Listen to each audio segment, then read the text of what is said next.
Hello beautiful people. ഈ കടലും വെള്ളവുമൊക്കെയായി പറ്റിച്ചേർന്ന് കിടക്കുന്ന കഥകൾ അനുഭവിക്കാൻ ഇൻട്രസ്റ്റ് ഉള്ള കൂട്ടത്തിലാണോ നിങ്ങൾ? എങ്കിൽ വന്നോളൂ, ഒരു അഡ്വഞ്ചർ ട്രിപ്പ് തന്നെ കടലിലൂടെയും കടലിനടിയിലൂടെയും നമുക്കൊന്ന് പോയിട്ട് വരാം. 20,000 Leagues Under the Sea എന്ന ഏറ്റവും പോപ്പുലറായ നോവലിൻ്റെ ഒരു പുതിയ അഡാപ്റ്റേഷനാണ് നോട്ടിലസ് എന്ന് പറയുന്ന ഈ സീസൺ. സാഹസികതയും കണ്ണഞ്ചിക്കും കാഴ്ചകളും നിറഞ്ഞ ഈ അന്തർവാഹിനിക്കുള്ളിലേക്ക് നമുക്ക് കയറിയാലോ?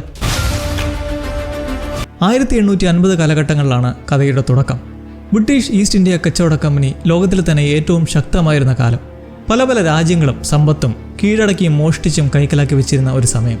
പ്രധാന ദൂരയാത്രാ മാർഗം കപ്പലുകളിലായിരുന്ന അന്ന് ബോംബെയിലേക്ക് എടുത്തുകൊണ്ടിരുന്ന ഒരു കപ്പലിനുള്ളിലേക്ക് നമ്മൾ കയറുവാണ്. നിശ്ചയിച്ചുറപ്പിച്ച വിവാഹത്തിനായി ഇങ്ങോട്ടേക്ക് വന്നുകൊണ്ടിരിക്കുന്ന ചുറുചുറുക്കുള്ള ചെറുപ്പക്കാരി ഹ്യൂമിലിറ്റി ലൂക്കാസ്. ഒരു നേരം പോക്കുന്നോണം കപ്പലിലെ 2 ജോലിക്കാരുമായി ചീട്ട് കളിച്ച് ജയിച്ചിരിക്കെ ഒരു കൈ കൂടി നോക്കാമെന്നുള്ള അവളുടെ ആഗ്രഹം നിരസിക്കാനാകാതെ വീണ്ടും ചീട്ടിടുമ്പോൾ അതിൽ വിജയം മറ്റൊരുത്തിന് വന്ന് അത്രയും പണം എടുക്കുമ്പോൾ ഹ്യൂമിലിറ്റിക്ക് അതിലെന്തോ കള്ളക്കളിയില്ലെന്നൊരു തോന്നൽ.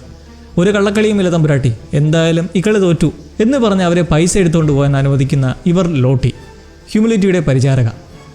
അവർ ക്യാഷും എടുത്തുകൊണ്ട് പോകുമ്പോൾ അതെന്താ ലോട്ടി, നീ അവർക്ക് സപ്പോർട്ട് ചെയ്ത പോലെ തോന്നിയേ എന്നുള്ള ചോദ്യത്തിൽ നിനക്ക് ഈ നക്കാപ്പിച്ചിയുടെ ആവശ്യം എന്താണ്? അളവറ്റ സ്വത്തുള്ളപ്പോൾ അവർ ജയിച്ചതല്ലേ, കൊണ്ടുപോയിക്കോട്ടെ എന്ന് പറഞ്ഞങ്ങനെ ഇരിക്കെ കപ്പൽ ജോലിക്കാരൻ ഒരു പയ്യൻ ബ്ലാസ്റ്റർ അവിടേക്ക് എത്തുന്നത് നാളെ കാലത്തോടെ ബോംബെ തീരത്തേക്ക് എത്തിച്ചേരും.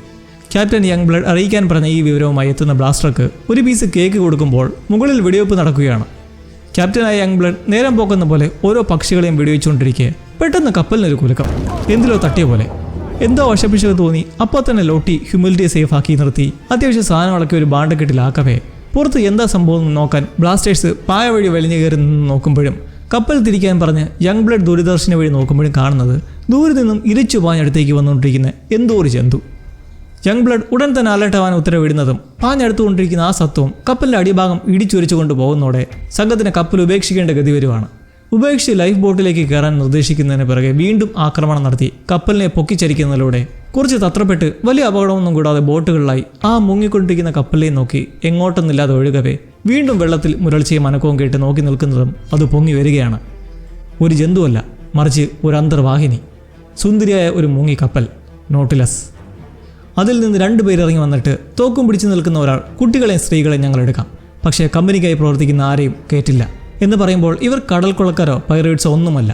ഇതാണ് നീമോ, ഒരിക്കൽ ഒരു ഇന്ത്യൻ രാജകുമാരനും ഇപ്പോൾ അടിമയുമായ ഒരാൾ.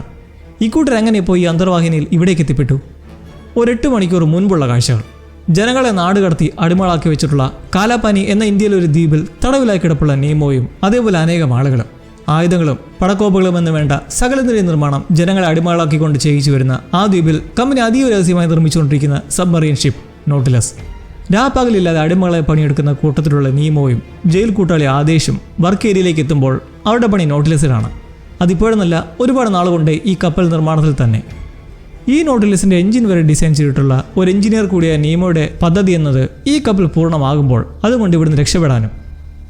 ആദേശമൊത്ത് ദീർഘനാളെ ആവിഷ്കരിച്ചുകൊണ്ടിരിക്കുന്ന ഈ പദ്ധതി നടപ്പാക്കാൻ, അതായത് നോട്ടിലസ് കംപ്ലീറ്റ് ആകാൻ ഇനി 6-7 ദിവസമേ ഉള്ളൂ എന്ന നിലയ്ക്ക് കപ്പലിൽ പണിക്കായി കയറുമ്പോഴാണ് വിചാരിക്കാതിരുന്നൊരു കാര്യം അറിയുന്നത്. കമ്പനി ഓഫീഷ്യലായ ഡോക്ടർ ക്രൗളിക്ക് ഈ അന്തർവാഹിനി ഇന്ന് തന്നെ കടലിലിറങ്ങി ബോംബെയിൽ എത്തണമെന്നും അവിടെ വെച്ച് അതിനെ ആയുധ സജ്ജമാക്കണമെന്നുള്ള ഉത്തരവിനോട് നോട്ടിലസിന്റെ മുഖ്യ നിർമ്മാതാവോ ഫ്രഞ്ച് എഞ്ചിനീയറുമായ ബെനോയിറ്റ് അതൃപ്തി പ്രകടിപ്പിച്ച് ഇനി പണി ബാക്കിയുണ്ടെന്ന് നിൽക്കുന്നതിലും ക്രൗളി കട്ടായം പിടിച്ച് പോകുമ്പോൾ ഇത് കാണുന്ന നീമോയ്ക്കും ആശങ്കയുണ്ടാവുകയാണ്. പെട്ടെന്ന് പ്ലാൻ മാറ്റി നമുക്ക് ഇപ്പോൾ തന്നെ ഇവിടുന്ന് കപ്പലുമായി കടക്കണമെന്ന് തത്രപ്പെടുമ്പോൾ എന്നാൽ ആദേശിന് പറയാനുള്ളത് ഇവിടെ ഇപ്പോൾ ബോണിഫാസും കായിയും ജിയോകോമോയും അല്ലാതെ മുമ്പ് പരിശീലിപ്പിച്ച ആരും തന്നെ ഈ കപ്പലിലില്ല. ഉള്ളതിൽ പാതിയും നമ്മുടെ ഈ പ്ലാനിൽ ഇല്ലാത്തവരാണ്. ഇതിപ്പോൾ ഇന്ന് നടന്നില്ലെങ്കിൽ പിന്നെ ഒരിക്കലും നടക്കില്ല എന്ന നീമോയുടെ സംസാരത്തിൽ അങ്ങനെ അതിനുള്ളിലെ കാവൽക്കാരിൽ നിന്ന് തോക്ക് തട്ടിയെടുത്ത് ക്രോളറിനെ ലോക്കാക്കുമ്പോൾ നിനക്ക് ഇവിടെ നിന്ന് പോകാൻ കഴിയുമെന്ന് തോന്നുന്നുണ്ടോ? ഇതിന് നിന്നെ തൂക്കിലേറ്റുമെന്ന് അയാളും. അതിന് ഞങ്ങളെ പിടിച്ചാലല്ലേ എന്ന് നീമോയും കൂടുള്ളവരും കാവൽക്കാരെ ഇടിച്ചിട്ട് ഇന്റർകോം വഴി കപ്പലിലുള്ള എല്ലാവരോടുമായി കപ്പൽ കൈയടക്കിയതായും ഇവിടുന്ന് എത്രയും വേഗം രക്ഷപ്പെടാൻ ഒരുമിക്കാൻ പറയുമ്പോൾ ഈ ബെനോയിറ്റും അവരുടെ പ്ലാനിലുള്ളതാണ്. നീമോയുടെ അനൗൺസ്മെന്റ് കേട്ട് ബാക്കിയുള്ള അടിമകളും ഇത് കേട്ട് അവസരം മുതലെടുത്ത് തോക്ക് കൈക്കലാക്കുന്നതിനിടെ വെടിപൊട്ടുന്നതോടെ പുറത്തുള്ള കാവൽക്കാരുടെയും ശ്രദ്ധയിൽപ്പെടുകയാണ് ഈ കപ്പൽ. ഇനി ഒട്ടും സമയം കളയാതെ നോട്ടിലസിനെ കടലിലിറക്കണമെന്നങ്ങനെ ആദേശ് പുറത്തെ കെട്ടുപടങ്ങൾ അഴിക്കാൻ കയറുന്നതും പിന്നീട് അങ്ങോട്ട് വെടിയും ഇടിയുമായി ഒരു വലിയ ആക്രമണം തന്നെ ഉണ്ടാവുന്നു. ഷോട്ട് ഗൺ വെച്ചുള്ള ഏറ്റുമുട്ടലിൽ ആദേശിന് അടിതെറ്റുമ്പോൾ അവനെ കവർ ചെയ്ത് നീമോയും. ഇതെല്ലാം കാണുന്നതോടെ പുറംപണിക്ക് നിൽക്കുന്നവരിലും ഒരു ത്വര വന്ന് കാവൽക്കാരെ ആക്രമിച്ച് ഷിപ്പിലേക്ക് കയറി പറ്റുമ്പോൾ ക്രോളി ബെനോയിറ്റിന് നേരെ വിശ്വാസവഞ്ചനയ്ക്ക് കൂട്ടുനിൽക്കരുതെന്ന് ഭീഷണി മുഴക്കുന്നു. നോട്ടിലസ് ഒരു യുദ്ധക്കപ്പലാക്കില്ലെന്ന് വാക്ക് നൽകിയിരുന്ന കമ്പനിയാണ് വിശ്വാസവഞ്ചന നടത്തിയെന്ന് നിൽക്കുന്നതും കയ്യിൽ കിട്ടിയ ഒരു ചെറു കമ്പി വെച്ച് ബെനോയിറ്റിനെ കുത്തുന്നു. ഇന്നേരം കെട്ടിയിട്ടിരിക്കുന്ന മറ്റൊരു കയർ അഴിക്കാനായി ഓടുന്ന ആദേശിന് നേരെ ടാർഗറ്റ് ചെയ്ത് വെടിയുതിർത്തുകൊണ്ടിരിക്കുന്ന കാവൽക്കാരനെ നീമോ വെടിവെച്ചിരുന്നേലും നിർഭാഗ്യവശാൽ മറ്റൊരുവനാൽ വെടിയേൽക്കുന്നു. ഞെട്ടലിൽ നീമോ ആദേശിനെ വിളിച്ചുകൊണ്ട് അങ്ങോട്ടേക്ക് ഓടാൻ നോക്കുന്നതിലും കൂട്ടാളിയെ ബോണിഫാസ് പിടിച്ചു മാറ്റുന്നു. അവന്മാരുടെ അടുത്ത വെടിയുണ്ടകൾ നീമോയിലേക്ക് തളച്ചു കയറാണ്ടിരിക്കാൻ. പിറകെ ആദേശിന് അവൻ്റെ പ്രാണൻ പോകുമെന്ന് മനസ്സിലാവുമ്പോഴും അവൻ്റെ കൂട്ടുകാരെ രക്ഷപ്പെടുത്താൻ കയ്യിലെ റാന്തൽ അവിടെയുള്ള എണ്ണ ബാരലിലേക്കിട്ട് ഒരു കൊച്ചു സ്ഫോടനം ഉണ്ടാക്കുന്നു.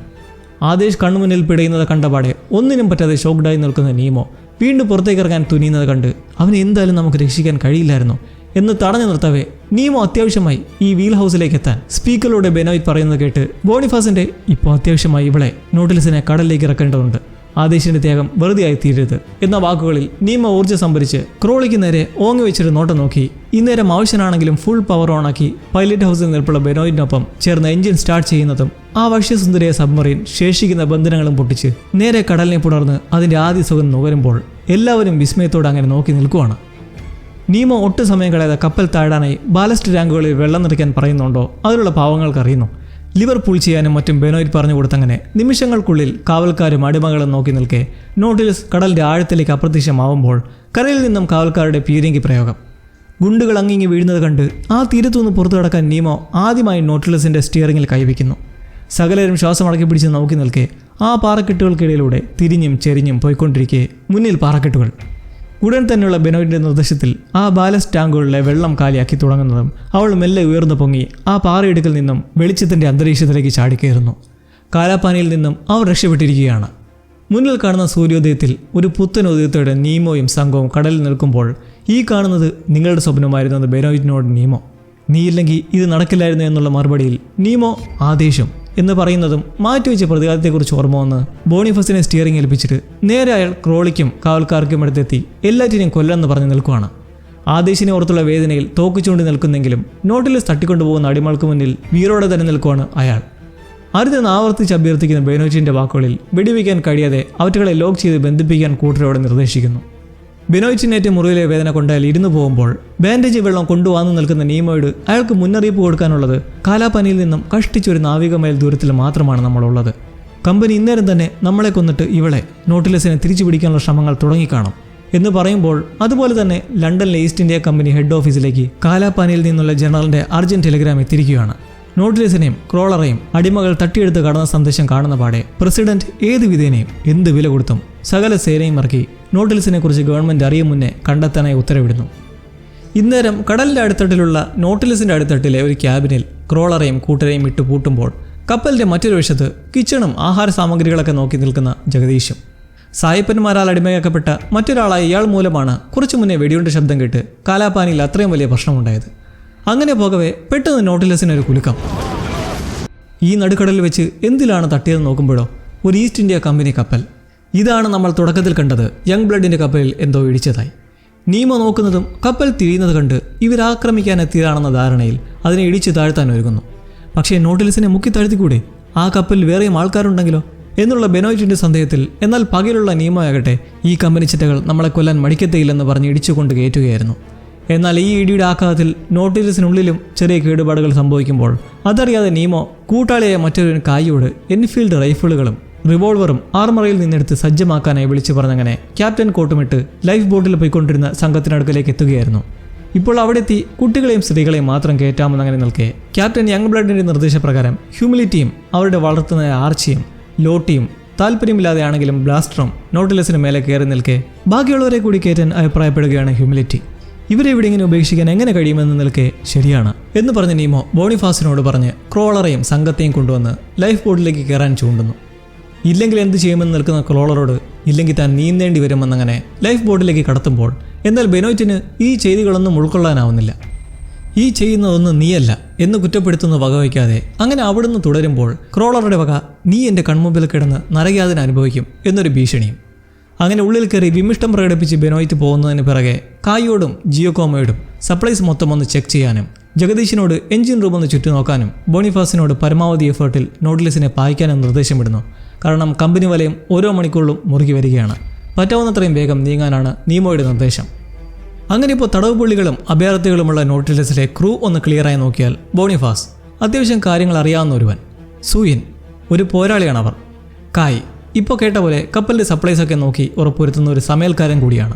പിന്നെ ആർലോയും ജിയോകോമോയും ജഗദീഷും അയാളുടെ ശിങ്കിടി രൺബീറും. ഇടിയുടെ ആഘാതത്തിൽ താഴെ ബാറ്ററിയിലും എഞ്ചിനിലുമൊക്കെയായി ചെറിയ സ്പാർക്കും വെട്ടലുമൊക്കെ ഉണ്ടാവാൻ തുടങ്ങിയിരിക്കുന്നു. ഈ കാണുന്ന ഒന്നും നീയല്ല എന്ന ബെനോയിറ്റിൻ്റെ വാക്കുകളിൽ നീമോയ്ക്ക് അത്രമാത്രം ഡീപ്പായുള്ളൊരു കഴിഞ്ഞകാലം ഉണ്ടായിരുന്നു എന്നത് ഉറപ്പാണ്.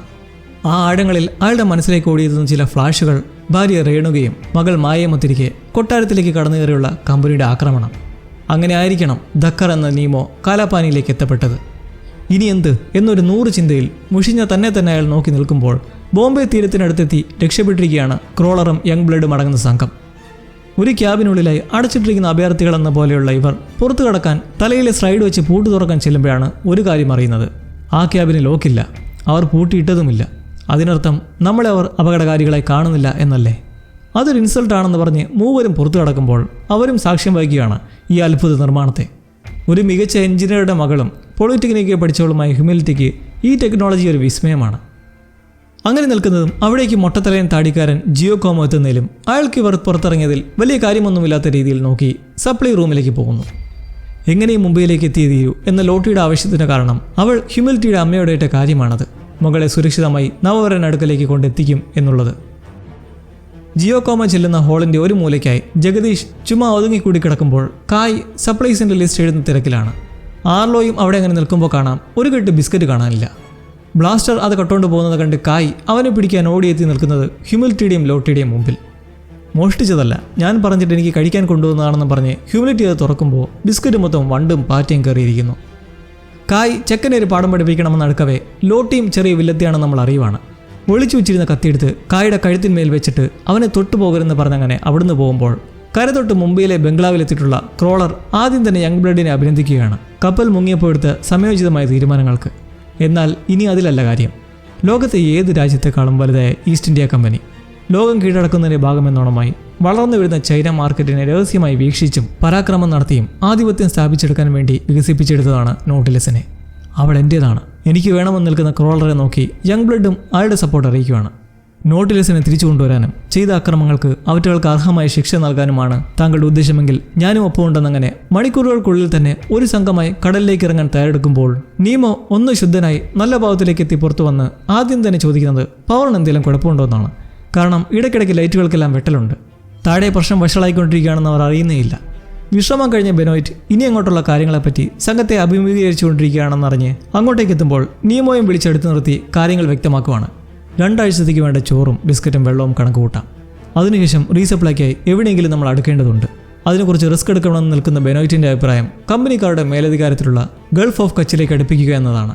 എന്നിട്ട് അവിടെ നിന്ന് പിന്നെ മുമ്പ് നീമോ അഗ്രി ചെയ്ത പോലെ ഫ്രഞ്ച് പോണ്ടിച്ചേരിയിലേക്ക് എത്തി നോട്ടിലസിനെ ഫ്രഞ്ചിന് കൈമാറി അവിടെ നിന്ന് എല്ലാവർക്കും സ്വസ്ഥമായി ഒരു ജീവിതം കണ്ടെത്തി പിരിയാം എന്ന് പറയുമ്പോൾ ഞാൻ എപ്പോഴാണ് അതിന് സമ്മതിച്ചത് എന്ന് നീമോയും. ഇത് കേട്ട് ഞെട്ടുന്ന ബെനോയിറ്റ് അപ്പോൾ നീ എന്നെ പറ്റുകയായിരുന്നു എന്ന് ചോദിച്ചങ്ങനെ നിൽക്കെ നീമോ അന്ന് അതിനേറ്റത് ബെനോയിറ്റ് കൂടെ വരാൻ വേണ്ടിയായിരുന്നു. ഇല്ലേൽ അയാൾ അവിടെ തന്നെ നിൽക്കത്തേ ഉള്ളായിരുന്നു. എന്നാൽ ഇപ്പോഴും നോട്ടിലസ് ഫ്രഞ്ച് കൈകളിലേക്ക് എത്തിച്ചേരുന്നതിൽ നീമോയ്ക്ക് എതിർപ്പൊന്നുമില്ല. പക്ഷേ അയാൾക്ക് കുറച്ച് കാര്യങ്ങൾ ചെയ്തു തീർക്കാനുണ്ട്. അത് കഴിഞ്ഞാൽ പിന്നെ കപ്പൽ നിങ്ങൾക്ക് സ്വന്തമെന്ന് പറയുമ്പോൾ എന്ത് പണിയാണ് ചെയ്യാനുള്ളത്? റിപ്പയറുകളെല്ലാം കഴിഞ്ഞാൽ നേരെ തെക്കൻ കടലിലേക്ക്, പില്ലേഴ്സ് ഓഫ് ഹൽവാർ എന്ന പ്രദേശത്തേക്ക്, ഏറ്റവും മഹത്വതിയായ നോർവേ ജനതയുടെ റാണിയെ താഴ്ത്തിയ പ്രദേശം. അങ്ങനൊരു സ്ഥലമെന്നത് ഒരു മിഥ്യയാണെന്ന് വാദിക്കുന്ന ബെനോയിറ്റ് അതുമാത്രമല്ല, ഏറ്റവും അപകടകരമായ കടലാണത്. പോകാൻ ശ്രമിച്ചവർ പോലും തിരിച്ചു വന്നിട്ടില്ല. ഒരു മരിച്ച റാണി നമുക്കിങ്ങനെ പ്രാധാന്യമുള്ളതാകുമെന്നുള്ള സംശയത്തിനുള്ള ഉത്തരം അവർ നാമാവശേഷമായത് കവർച്ച നടത്തി നേടിയ അവരുടെ സകല സമ്പത്തുമായാണ്. നമ്മളെല്ലാം ശ്രേഷ്ഠമാക്കാവുന്ന ഇത്രയും സമ്പത്ത്, ഒരു മനുഷ്യനെ ചിന്തിക്കാവുന്നതിലും അധികമായ ട്രഷർ. ബെനോയിറ്റിന് ഇപ്പോഴും നീമോയുടെ പ്ലാൻസ് വിശ്വസിക്കാൻ കഴിയുന്നില്ല. എന്നെ മടയനാക്കണ്ട, പണത്തിനു വേണ്ടിയാണ് നീ ഇത്രയൊക്കെ ചെയ്ത് കൂട്ടിയത് എന്ന് ഞാൻ കരുതുന്നില്ല. പിന്നെ വേറെ എന്തിനാണ് എന്ന് പറഞ്ഞ് നീമോ റിപ്പയറും റീസപ്ലൈയും കഴിഞ്ഞ് നേരെ ഹൽവാറിലേക്ക് എന്നുള്ള തീരുമാനം പറഞ്ഞു പോകുന്നു.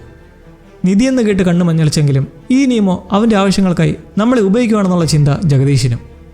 ഇന്നേരം നീമോ മുൻപ് കാലാപാനിയിൽ പരീക്ഷണം നൽകി വന്നിരുന്ന അടിമകളെ കണ്ടെത്തി എവിടേക്കാണ് പോയിരിക്കുന്നതെന്നും എന്താണ് ഉദ്ദേശമെന്നും ചോദ്യം ചെയ്ത ക്യാപ്റ്റൻ മില്ലയ്ക്കടുത്തേക്ക് എത്തുന്ന ഡയറക്ടർ ക്രോളി നീമോയെ കണ്ടുപിടിക്കാനുള്ള മിഷനിൽ നമ്മുടെ കൂടെ ക്യാപ്റ്റൻ യങ് ബ്ലഡും ഉണ്ടെന്ന് പരിചയപ്പെടുത്തി അവിടുന്ന് കൊണ്ടുപോകുമ്പോൾ ചോദ്യം ചെയ്തു കഴിഞ്ഞ് ഇവരെ തൂക്കി കൊല്ലാനും ഉത്തരവിടുന്നു. നോട്ടിലസ് മാത്രമല്ല എൻ്റെ രഹസ്യ നിർമ്മാണം എന്ന് പറഞ്ഞ് കാണിക്കുമ്പോൾ വാ തുറന്നു നിൽക്കുന്ന യങ് ബ്ലഡും. ഏറ്റവും അഡ്വാൻസ്ഡായ രൂപകൽപ്പന ചെയ്ത് വികസിപ്പിച്ചെടുത്ത ഒരു ഭീമൻ കപ്പൽ, ദ ഡ്രെഡ് നോട്ട്. ഇതുമായാണ് അവർ നീമോയെ തേടി ഇറങ്ങാൻ പോകുന്നത്. നോട്ടിലസിൽ ഇതേ സമയം നീമോയെ വിടാതെ പിന്തുടരുന്ന ഹ്യൂമിലിറ്റിക്ക് അറിയേണ്ടത് അവരെ എപ്പോൾ കരയ്ക്കെത്തിക്കുമെന്നാണ്. പിന്നാലെ നടന്ന് ശല്യപ്പെടുത്തുന്നതിലൂടെ മുകളിലെ കിളിവാതിൽ തുറന്ന് വേണമെങ്കിൽ ഇപ്പോൾ തന്നെ ഇറങ്ങിപ്പോ എന്നൊക്കെ തലപോയിഞ്ഞങ്ങനെ അടുത്ത കര തൊടുന്നതോടെ നിങ്ങൾക്ക് പോകാമെന്ന് പറഞ്ഞങ്ങനെ നിൽക്കുന്നതും കപ്പലിന് ചുറ്റുമായി എന്തോ ശബ്ദങ്ങളും മൂളലുമൊക്കെ. ചെന്ന് നോക്കുമ്പോൾ കാണുന്ന കണ്ണഞ്ചിക്കുന്ന കാഴ്ച. വലിയ വലിയ തിമിംഗലങ്ങൾ ശാന്തമായി നീന്തി അങ്ങനെ നടക്കുന്നു. അവരുടെ ശബ്ദത്തിൽ പരസ്പരം സമ്പർക്കം പുലർത്തിക്കൊണ്ട്. ആരും കണ്ടിട്ടില്ലാത്ത പല കാര്യങ്ങളും ഇനി നമ്മൾ കാണും എന്ന് നിൽക്കുന്ന ബെനോയ്റ്റിന് ഇതൊക്കെയാണ് യഥാർത്ഥ നിധികൾ. അങ്ങനെ നിൽക്കുന്നതും പൊടുന്നനെ അന്തർവാഹിനിയുടെ പ്രകാശം നിലയ്ക്കുന്നു. പവർ ഡൗൺ ആവുന്നതും ഇത് മനസ്സിലാക്കി ചെന്ന് പരിശോധിക്കുമ്പോൾ നീ ആ കപ്പലിൽ ഇടിച്ചതാണ് ഇതിന് കാരണമെന്ന് ബെനോയ്റ്റ്. പവറില്ലെങ്കിൽ എഞ്ചിൻ വർക്കാകില്ല, ബാലിസ്റ്റിക് ടാങ്ക് കാലിയാക്കാൻ കഴിയില്ല. കപ്പലിപ്പോൾ മുങ്ങിപ്പോകുന്നതിൻ്റെ വേഗം കൂടി വരികയാണ്. മുങ്ങി മരിക്കേണ്ടി വരുമോ? ഇല്ല, കാരണം ചെന്നിടിക്കുന്ന ആഴത്തിൽ ചിന്നിച്ചേറി പോകത്തേ ഉള്ളൂ. ഈ ജഗദീശിൻ്റെ ഒരു കാര്യം, ടാങ്ക് കാലിയാക്കാൻ എന്തായാലും വേറെയും വഴി കാണേണ്ടതാണെന്ന് ബെനോയ്റ്റും നീമോയും കപ്പലിൻ്റെ ബ്ലൂ പ്രിന്റ് നോക്കി നിൽക്കെ ഇടയ്ക്ക് വന്ന് നിൽക്കുന്ന ഹ്യൂമിലിറ്റി ഉണ്ടെന്നും അത് ഈ ഡയഗ്രാമിൽ കാണാമെന്നും പറയുന്നു. ഇത് നിന്റെ ബുദ്ധിക്കുള്ളതല്ലെന്നും മാറി നിൽക്കാനും പറഞ്ഞ് ഹ്യൂമിലിറ്റിയെ മാറ്റി നിർത്തുന്നതും നോട്ടിലസിൻ്റെ പ്രവർത്തനം പതിയെ പൂർണ്ണമായി നിലയ്ക്കുന്നു.